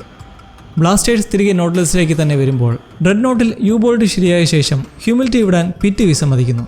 മറ്റുള്ളവരുടെ കയ്യിൽ ബോൾട്ട് കൊടുത്തു വിടുമ്പോൾ ഇതിന് കാരണം അവളുടെ തീരുമാനവും നോട്ട്ലെസ്സിൽ തുടരുക എന്നത് തന്നെ. കാരണം അറിവും എക്സ്പ്ലോറേഷനുമാണ് അവളുടെ പ്രയോറിറ്റി. പിറ്റ് ഓവറായി പെരുമാറുന്നതിലൂടെ തർക്കമാവുമ്പോൾ ഹ്യൂമിലിറ്റി മറ്റൊരു സത്യം കൂടി അറിയുന്നത് എന്തെന്നാൽ അവളുടെ അമ്മ ഈ വിവാഹത്തിന് യോജിച്ചത് ഒരു കച്ചവടം എന്ന പോലെയായിരുന്നു. പിതാവിൻ്റെ മരണത്തോടെ സാമ്പത്തിക പ്രശ്നങ്ങളുണ്ടായ അവരുടെ ഫാക്ടറിക്ക് വേണ്ടി നല്ലൊരു തുക പിറ്റിൽ നിന്ന് കടമെടുത്തപ്പോൾ അതിന് ബദലായി മകളായ ഹ്യൂമിലിറ്റിയെ വിവാഹം കഴിപ്പിച്ചു കൊടുക്കാമെന്ന് വാക്കുകൊടുത്തു. ആ ഡീലിംഗ് അറിയുന്നതും ഷോക്ക്ഡാവുന്ന ഹ്യൂമിലിറ്റി അരിശത്തോടെ പറ്റില്ലെന്ന് പറഞ്ഞ് പുറത്തിറങ്ങുന്നതും പിറ്റ് കടന്നു പിടിക്കുന്നതോടെ സ്ഥിതി വഷളാവുന്നു. ലോട്ടി കത്തിയെടുത്ത് പിറ്റിൻ്റെ കാലിലേക്ക് കുത്തി ഇരുവരും അവിടുന്ന് കുതിരുമാറി ഓടി രക്ഷപ്പെടുന്നു. ഇന്നേരം നോട്ട്ലെസ്സിലേക്ക് മറ്റു 2 പേർ ബോൾട്ട് കൊണ്ടുവരുന്നത് കണ്ട് ഹ്യൂമിലിറ്റി വരില്ലെന്ന് കരുതി വൈമുഖ്യത്തോടെ ഡ്രെഡ് നോട്ടിനെ കെട്ടിവലിക്കാൻ തുടങ്ങുമ്പോഴാണ് അവർ തിരികെ നോട്ട്ലെസ്സിലേക്ക് ഓടിയെത്തുന്നത് കാണുന്നത്. ഏവർക്കും സന്തോഷം, നിയമോയ്ക്ക് കുറിച്ച് അധികവും. അങ്ങനെ അന്തർവാഹിനിക്ക് വീണ്ടും ജീവൻ വെച്ച് മെല്ലെ ഡ്രെഡ് നോട്ടിനെ വലിച്ചു കൊണ്ടുവരുമ്പോൾ അവിടെ കുപിതനായ പിറ്റ് ഒരു കടുംകൈ കാണിക്കാൻ മുതിരുന്നു. ഡ്രെഡ് നോട്ട് ഏകദേശം സേഫ് ആവുന്നതും പീരങ്കി ഉപയോഗിച്ച് വെടിവെച്ച് നോട്ട്ലെസ്സിനെ തകർക്കാൻ മുതിരുന്നത് കണ്ട് യങ് ബ്ലഡ് കർക്കശമായി തടുക്കാൻ ശ്രമിക്കുന്നെങ്കിലും ഇടിച്ചിട്ട് ചെയ്യുന്നതോടെ അവിടെ വലിയൊരു പ്രശ്നത്തിന് ആരംഭമാവുകയാണ്. യങ് ബ്ലഡ് ഉടൻ പിറ്റിനെ അറസ്റ്റ് ചെയ്ത് നീക്കുമ്പോൾ ആ ഉണ്ട നോട്ട്ലെസ്സിന് വലിയ ക്ഷതമൊന്നും ഏൽപ്പിക്കാതെ തട്ടി മാറുന്നെങ്കിലും ഇപ്പോൾ ഡീൽ ബ്രേക്ക് ചെയ്തതോടെ നീമോ ഉടൻ പുറത്തേക്ക് ചെന്ന് ആ ചങ്ങല പൊട്ടിച്ചു മാറാൻ ശ്രമിക്കുന്നു. ഇത് കാണുന്ന നോട്ട്ലെസ് സംഘം അത് ചെയ്യാതിരിക്കാൻ തുരിതരായി ഷൂട്ട് ചെയ്യവേ നീമോ ഒരു തരത്തിൽ ഉള്ളിലെത്തിപ്പറ്റി പ്ലാൻ ചേഞ്ച് ആക്കുമ്പോൾ അത് ഈ ആർട്ടിക്കിൻ്റെ അടിത്തട്ടിലൂടെ ദിവസങ്ങളെടുത്ത് മെല്ലെ നീങ്ങി സിഗ്നലൊന്നും കൊടുക്കാതെ പുറത്തു കടക്കാൻ. ഡ്രെഡ് നോട്ടിൻ്റെ ചതിയിലും ആക്രമണത്തിൽ നിന്ന് വിട്ടുമാറാൻ 5-6 ദിവസങ്ങൾ ഇങ്ങനെ തുടരേണ്ടി വരുമെന്ന് പറയുമ്പോൾ അതിനുള്ള എയർ സപ്ലൈസ് ഇല്ലെന്ന് ബോണിഫാസും റൺവീറും എതിർക്കുന്നു. എന്നാൽ നീമോ ഉറച്ചു തന്നെ. തൻ്റെ സംഘത്തിനെയും നോട്ട്ലെസ്സിനെയും സുരക്ഷയ്ക്ക് വേണ്ടി ഒരു കടുത്ത തീരുമാനമെടുക്കുമ്പോൾ അത് വിജയിക്കുമോ? നമുക്ക് കണ്ടു തന്നെ അറിയാം. വിശ്വാസവും ആരോഗ്യപരമായ ബന്ധങ്ങളും അതല്ലേ നമുക്ക് എല്ലായ്പ്പോഴും വേണ്ടത്. നോട്ട്ലെസ്സിൻ്റെ 8ാം അധ്യായത്തിൻ്റെ തീമും ഇതാണ്. മുമ്പുള്ള എപ്പിസോഡുകളിലും നമ്മൾ ട്രസ്റ്റും റിലേഷൻസുമായി ബന്ധപ്പെട്ട പല കാഴ്ചകളും കണ്ടിട്ടുണ്ടെങ്കിലും ഇപ്പോൾ നോട്ട്ലെസ്സിൽ സംഘത്തിനുള്ളിൽ ഇതിൻ്റെ ആവശ്യകത അനിവാര്യമാണ്. ഒപ്പം നിന്ന് ക്രിക്കറ്റ് കളിക്കുക, എന്നിട്ട് കൊല്ലാൻ കാത്തു നിൽക്കുന്ന ക്രോളിക്കും സംഘത്തിനും നീമോ എവിടേക്കാണ് നീങ്ങുന്നതെന്ന് സന്ദേശം അയക്കുക. മില്ലയുടെ ഈ രീതിയെക്കുറിച്ച് യങ് ബ്ലഡ് ചോദ്യം ചെയ്യുമ്പോൾ അയാൾ സൈലൻ്റ് ആണ്. എന്തായാലും ഇത്രയും കൊല്ലങ്ങൾ തൻ്റെ ജീവിതം നീമോ കാരണം നശിച്ചെന്ന് കരുതിയിരുന്ന ആളല്ലേ മില്ലേ. അങ്ങനെ പെട്ടെന്നങ്ങ് മനസ്സ് മാറുമോ? നോട്ട്ലെസ്സിൽ നീമോയുടെ റിവെഞ്ച് എന്ന് മാത്രമുള്ള ബുദ്ധിയിൽ കാണിച്ചു കിട്ടുന്ന തോന്നിവാസത്തിന് സംഘത്തിന് നല്ല അതിർത്തിയുണ്ട്. അവരതേക്കുറിച്ച് സംസാരിക്കുമ്പോൾ അവിടെ ഒരു ഭീകര കാഴ്ച കാണുവാണ്. പണ്ടെങ്ങോ ആർട്ടിക്കിൽപ്പെട്ട് തകർന്നുപോയ കപ്പലും അതിലുണ്ടായിരുന്ന സംഘങ്ങളെല്ലാം മരിച്ച് ഫ്രീസായി മരവിച്ച് ഒഴുകി നടക്കുന്ന കാഴ്ച. ശരീരം ജീർണിക്കാത്തത് കൊണ്ട് തന്നെ മരിച്ചെന്ന് പറയാൻ പറ്റില്ല, ഉറങ്ങുന്നത് പോലെയുണ്ട് എന്ന് പറയുന്ന ആളോയിൽ തുടങ്ങി എല്ലാവരും ഇതോടെ ഭയന്ന് വിറയ്ക്കുമ്പോൾ നീമോ വിൻഡോ ഷീൽഡ് മറയ്ക്കാൻ പറഞ്ഞിട്ട് പോകുന്നു. ഇതോടെ സംഘത്തിൽ നീമോയെ ഒതുക്കാനുള്ള സംസാരം ഉടലെടുക്കുന്നു. കാരണം സ്വന്തം ഇഷ്ടപ്രകാരം ചെയ്യുന്ന അപകടങ്ങളിൽ മറ്റുള്ളവരും പെടുന്നത് ഇനിയും ന്യായമല്ല. ആജ്ഞാലംഘനത്തെക്കുറിച്ച് പറയുമ്പോൾ മിക്കവരും അതിനെ അനുകൂലിക്കുവാണ്. നീമോ ഒതുക്കിയാൽ പിന്നെ ആര് എന്നതിന് അവരുടെ ചിന്ത ബോണിഫാസും. അങ്ങനെ സുയിൻ ബോണിഫാസിനെ ചെന്ന് കാണുന്നെങ്കിലും അയാൾക്ക് പറയാനുള്ളത് നീമോ തൻ്റെ സുഹൃത്താണ്, എന്തായാലും പോയി സംസാരിക്കാം, അല്ലാതെ വേറെ ഒന്നും വേണ്ട.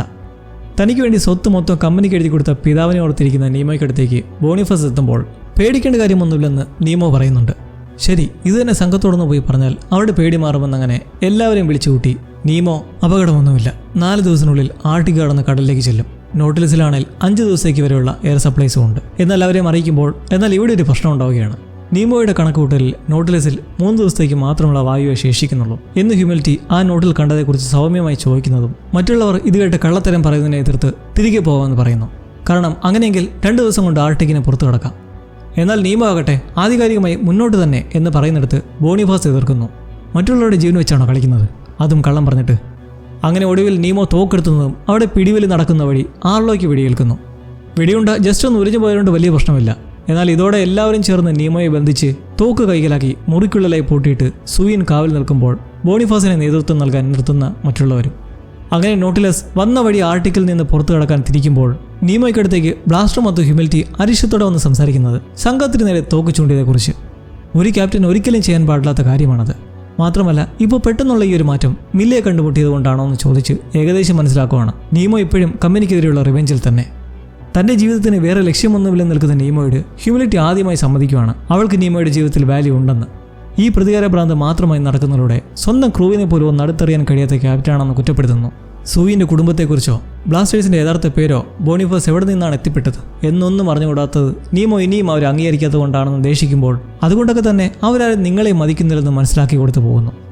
ബോണിഫാസിൻ്റെ തീരുമാനം നാഗസാക്കിയിലെത്തി അന്തർവാഹിനി വിൽക്കുക. കാരണം കമ്പനി എല്ലായ്പ്പോഴും ഇതിൻ്റെ പിന്നിൽ തന്നെ ഒരു നിഴലായി ഉണ്ടാകും. കപ്പൽ വിറ്റുകഴിഞ്ഞാൽ അപായത്തിൽ നിന്ന് കരകയറാം. നീമോ ഇപ്പോഴും അന്ധതയിലാണെന്ന് മനസ്സിലാക്കി ഹ്യൂമിലിറ്റി മറ്റുള്ളവരുടെ കൂടി കപ്പലിനെ നിയന്ത്രിക്കുന്നതിനിടയ്ക്ക് ലോട്ടിയുടെ ജീവിതം അറിയുന്നു. ചെയ്യാത്ത കൊലക്കുറ്റത്തിന് ജയിലിലിട്ട് നരകിപ്പിച്ച കാലത്തെക്കുറിച്ച്. തകർച്ച സംഭവിച്ച ആത്മാവ് പൊട്ടിയ ഗ്ലാസ് പോലെയാണ്. ഒരിക്കലും പഴയതുപോലെ ആക്കിയെടുക്കാൻ കഴിയില്ല ലോട്ടിയുടെ അനുഭവം.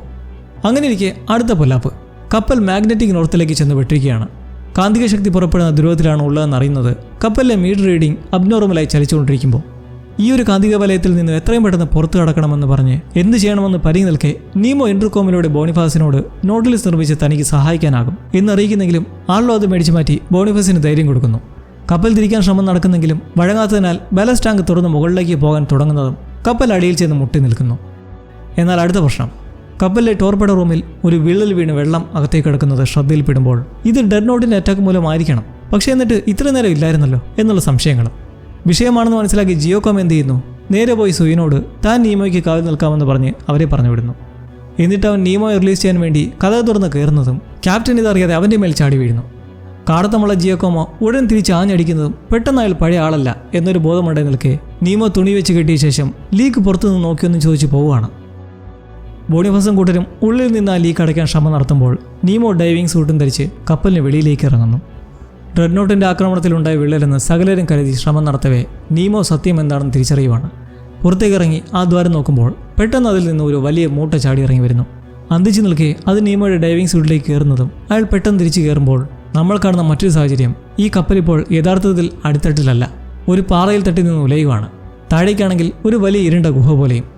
ഇതകത്ത് നിന്ന് എഡ്വേർഡ് മനസ്സിലാക്കി മറ്റുള്ളവരെ അറിയിച്ച് അവരും പരിഭ്രാന്തരായി പുറത്തേക്ക് വരുന്നതും നീമോയ് സൂട്ടും ധരിച്ചിരിക്കുന്നത് കണ്ട് എങ്ങനെ ഇവിടെ എത്തിയെന്ന് അതിശയിച്ച് നിൽക്കെ കാണാം മുന്നിൽ ആ പ്രാണിയെ കൊന്നു പൊട്ടിച്ചിട്ടിരിക്കുന്നു. നോട്ടിലസിൽ തുള വീണതിൻ്റെ റീസൺ അതാണ്, മെറ്റൽ ഈറ്റിംഗ് ബഗ്സ്. ഇതുവരെ കേട്ടിട്ടില്ലാത്ത ഇരുമ്പ് കാർന്നു നിന്ന പ്രാണികൾ. ഇന്നേരം ടോർപെഡോ റൂമിലായി ഇരച്ചുകൊണ്ട് ആ ദ്വാരം വലുതാക്കി കൂട്ടത്തോടെ ഇടിച്ചു ചേർന്ന അതേപോലത്തെ കുറേ വണ്ടുകളും. പിന്നാലെ കൂട്ടത്തിലൊരു ഭീമൻ പ്രാണി ഇറങ്ങുന്നതോടെ കായും റൺബീറും പേടിച്ച് ആ ക്യാബിൻ അടച്ച് പുറത്തേക്കോടി നീമോയും മറ്റുള്ളവർ നിൽക്കുന്നിടത്ത് എത്തുന്നു. ഇരുമ്പ് തിന്നുന്ന പ്രാണികൾ സത്യമാണെന്ന് ക്ലിയറാവുകയെ ഇനി വരുന്ന വഴി ആ ഭീമൻ വണ്ട് ഇതിൻ്റെ എല്ലാം രാജ്ഞിയാണ്. തേനീച്ചകളെപ്പോലെ അതിനെല്ലാം നിയന്ത്രിക്കുന്ന റാണിയെ കൊന്നുകളഞ്ഞാൽ അതെല്ലാം തിരിഞ്ഞോടും. എന്നാൽ സീൻ അവിടെ തുടങ്ങുന്നേ ഉള്ളൂ. ടോർപെഡോ റൂമുള്ള പൈപ്പ് വഴി ആ വണ്ടുകൾ നോട്ടിലസിനെ ആകെ വ്യാപിക്കുമ്പോൾ എഞ്ചിൻ റൂമിലേക്ക് കിടക്കാണ്ടിരിക്കാൻ ഉടൻ പൈപ്പ് അടയ്ക്കുന്നതും അതിനടുത്ത ഒരു ദ്വാരമിട്ട് എല്ലാ എണ്ണം കൂടി പുറത്തേക്ക്. ലോട്ടിയും കായും ചേർന്ന് പറ്റാവുന്നത്ര ചവിട്ടി കൊന്നുകൊണ്ടിരിക്കുമ്പോൾ നീമോ ഈ സമയത്ത് ആറ്റി നിർത്തുന്നത് ശരിയല്ലെന്ന് പറഞ്ഞ് ബോണിഫാസ് അവനോടൊപ്പം കൂടി ബ്ലാസ്റ്റേഴ്സിൻ്റെ ബുദ്ധിയിൽ ഒരു സംവിധാനം ശരിപ്പെടുത്തി ടോർപെഡോ റൂമിലേക്ക് കടക്കുന്നു. ശക്തിയെ വെള്ളം കയറുന്ന മൂലം കപ്പൽ ഒരു വശത്തേക്ക് ഉലഞ്ഞു മാറി ആടിക്കൊണ്ടിരിക്കെ നീമോ ആ റാണി മൂട്ടയെ കണ്ടെത്തി ആയുധം പ്രയോഗിക്കുന്നതും അത് കിടന്ന് ചീറി വിരണ്ട് പിന്നോട്ടായെന്നോടെ ഉള്ളിലേക്ക് വ്യാപിച്ച വണ്ടുകളെല്ലാം തിരിച്ചു പോകുന്നു.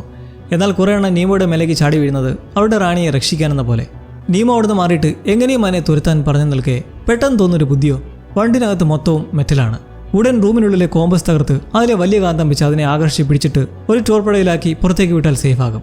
അങ്ങനെ ബോണിഫാസ് ഇത് ചെയ്യുന്നതും മൂട്ടയുടെ മേൽ കൺട്രോൾ വന്ന് അതിനെ ഒരു മിസൈലിലേക്ക് കയറ്റി പിന്നാലെ വേറെ കുറേ എണ്ണവും കയറി ഉടൻ തൊടുത്തു വിടുന്നു. സാധനം പുറത്തേക്ക് പോയെങ്കിലും അധികം ദൂരകാലത്ത് മറ്റൊരു പാറയിടുക്കിൽ ചെന്ന് തട്ടി പൊട്ടിത്തെറിക്കുന്നതോടെ ആശ്വാസമുണ്ടാകുമ്പോൾ എത്രയും പെട്ടെന്ന് ആ ചോർച്ച അടയ്ക്കേണ്ടതുണ്ട്. ഒരുമിച്ച് നിന്ന് പ്രവർത്തിച്ചാൽ നല്ലവണ്ണം മുന്നോട്ട് പോകാമെന്ന് വണ്ടുകളെ പൊട്ടിച്ചിരിക്കുന്ന നീമോ പറയുന്നത് ശരിയാണെന്ന് ബോണിഫാസും മനസ്സിലായിട്ടുണ്ട്. വെള്ളം നിറഞ്ഞുകൊണ്ടിരിക്കുന്നതിന് എതിർവശത്തായി എല്ലാവരും നിന്ന് വെയിറ്റ് ബാലൻസ് ചെയ്യാൻ ശ്രമിക്കുന്നത് ആ പടുകുഴിയിലേക്ക് പോകാതിരിക്കാനായിട്ടാണ്. എന്നാൽ നീമ അവരോടായി മറുവശത്തേക്ക് വരാൻ പറയുന്നു. കാരണം മുമ്പ് അയാൾ പുറത്തേക്ക് എത്തിയപ്പോൾ കുഴിയിലായി പിങ്ക് കളറിലായി എന്തോ കണ്ടിരുന്നു. എഡ്വേർഡും അങ്ങനെ ശ്രദ്ധിച്ചതായി പറയുമ്പോൾ ആൽഗെ സസ്യങ്ങളാണെന്നാണ് പ്രതീക്ഷ. ശക്തമായ കുത്തൊഴുക്കുള്ളിടത്താണ് പൊതുവെ ആൽഗെ വളരുന്നതെന്ന് ഹ്യൂമിലിറ്റിക്ക് അറിയാം. അതിനർത്ഥം അതിലേക്ക് പതിച്ചാൽ ഇപ്പോൾ ചുറ്റുമുള്ള കാന്തിക ശക്തിയിൽ നിന്നും രക്ഷപ്പെട്ട് പുറത്തു കടക്കാനാകും. എന്നാൽ ഇതും നീമോയുടെ മുന്നത്തെ പോലെ ഒരു ഊഹാപോഹങ്ങളോ വെറുമ്പാക്കോ ആണോ എന്ന് ബോണിഫാസ് ഉൾപ്പെടെ എല്ലാവരും നോക്കി നിൽക്കുകയാണ്. നീമോ ഇനി എങ്ങനെ വിശ്വസിക്കുമെന്ന രീതിയിൽ. എഡ്വേർഡ് ഉടൻ തന്നെ നീമോയുടെ ബുദ്ധിയെ ശരിവയ്ക്കുന്ന പോലെ മറുവശത്തേക്ക് ചെന്ന് നിൽക്കുമ്പോൾ ഈ ഒരു നിമിഷത്തിൽ നീമോ യഥാർത്ഥത്തിൽ എന്താണ് എന്നറിഞ്ഞേ തീരൂ എല്ലാവർക്കും. കൃത്യമായൊരു സന്ദർഭം വന്നെന്ന പോലെ ഹ്യൂമിലിറ്റി നിൽക്കുമ്പോൾ അയാൾ തുറന്നു പറയുന്നു. കമ്പനിക്കാർ പിതാവിനെ ചതച്ച് സ്വത്ത് കൈക്കലാക്കിയതും ഭാര്യയും മക്കളെയും കൊന്നുകളഞ്ഞതേക്കുറിച്ചും. ഈ ഘാതകരെ നശിപ്പിക്കുക എന്നൊരൊറ്റ ചിന്തയിലാണ് ബെനോയിറ്റിനെ വെച്ച് നോട്ടിലസ് നിർമ്മിക്കാൻ തുനിഞ്ഞത്. അതുവഴി ആ നിധി കണ്ടെത്തി ദൗത്യത്തിന് വേണ്ട മുതൽക്കൂട്ടുണ്ടാക്കാനാണ് പരിശ്രമിച്ചത് അത്രയും. എന്നാൽ ഈ യഥാർത്ഥ ദൗത്യം സംഘത്തിൽ നിന്ന് മറച്ചുവെച്ചു. ഞാൻ ഇങ്ങനെയായിപ്പോയി എന്ന് നിരാശയോടെ നീമോ നിൽക്കുമ്പോൾ ഹ്യൂമിലിറ്റി അടുത്തുനിന്ന് പറയുന്നുണ്ട്. നിങ്ങളൊരിക്കലും ഇങ്ങനല്ല, ഇങ്ങനെ ചെയ്തു എന്നേ ഉള്ളൂ. അങ്ങനെ അവളെ മറുവശത്തേക്ക് ചെല്ലുമ്പോൾ നീമോ സംഘത്തോടായി ആദ്യമായി ചോദിക്കുന്നു, ആരാണ് നിങ്ങൾ?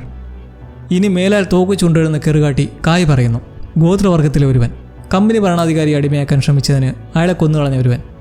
ഇരുവരും ഉള്ളിലെ നോവ് മനസ്സിലാക്കി കായ് മറുവശത്തേക്ക് ചെന്ന് നിൽക്കുമ്പോൾ സൂയിൻ അവർക്ക് നഷ്ടപ്പെട്ട 5 മക്കളുടെയും പേര് ചോദിച്ച് ഖേദം പ്രകടിപ്പിച്ച് ചേർക്കുമ്പോൾ ലോട്ടിയും അതോടൊപ്പം ചേരുന്നു.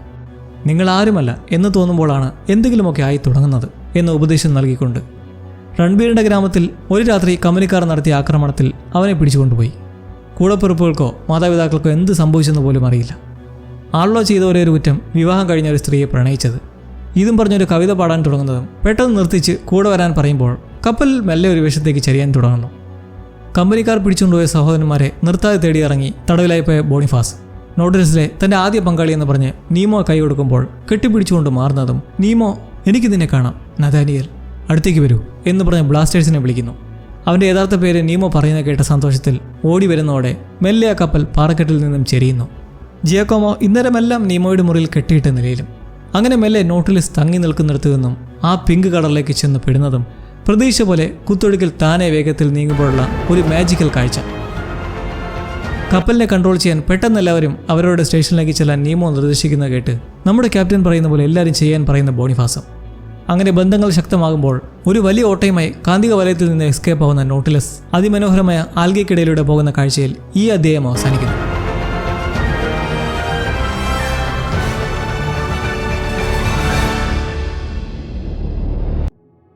നരഭോജി ദ്വീപ്, കടൽ സർപ്പം, കടലിനടിയിൽ അഗ്നിപർവ്വതം എന്ന് വേണ്ട തണുത്തുറഞ്ഞ ആർട്ടിക്കും കടന്ന് കാന്തിക വലയത്തിലും ചെന്നുവിട്ട് അവിടെ നിന്നും കഷ്ടിച്ച് രക്ഷപ്പെട്ടിപ്പോൾ മെറ്റൽ ഈറ്റിംഗ് ബഗ്സിനടുത്ത് നിന്നും എസ്കേപ്പായി നിൽക്കുന്ന നോട്ടിലസ് എന്ന അത്ഭുത കപ്പൽ.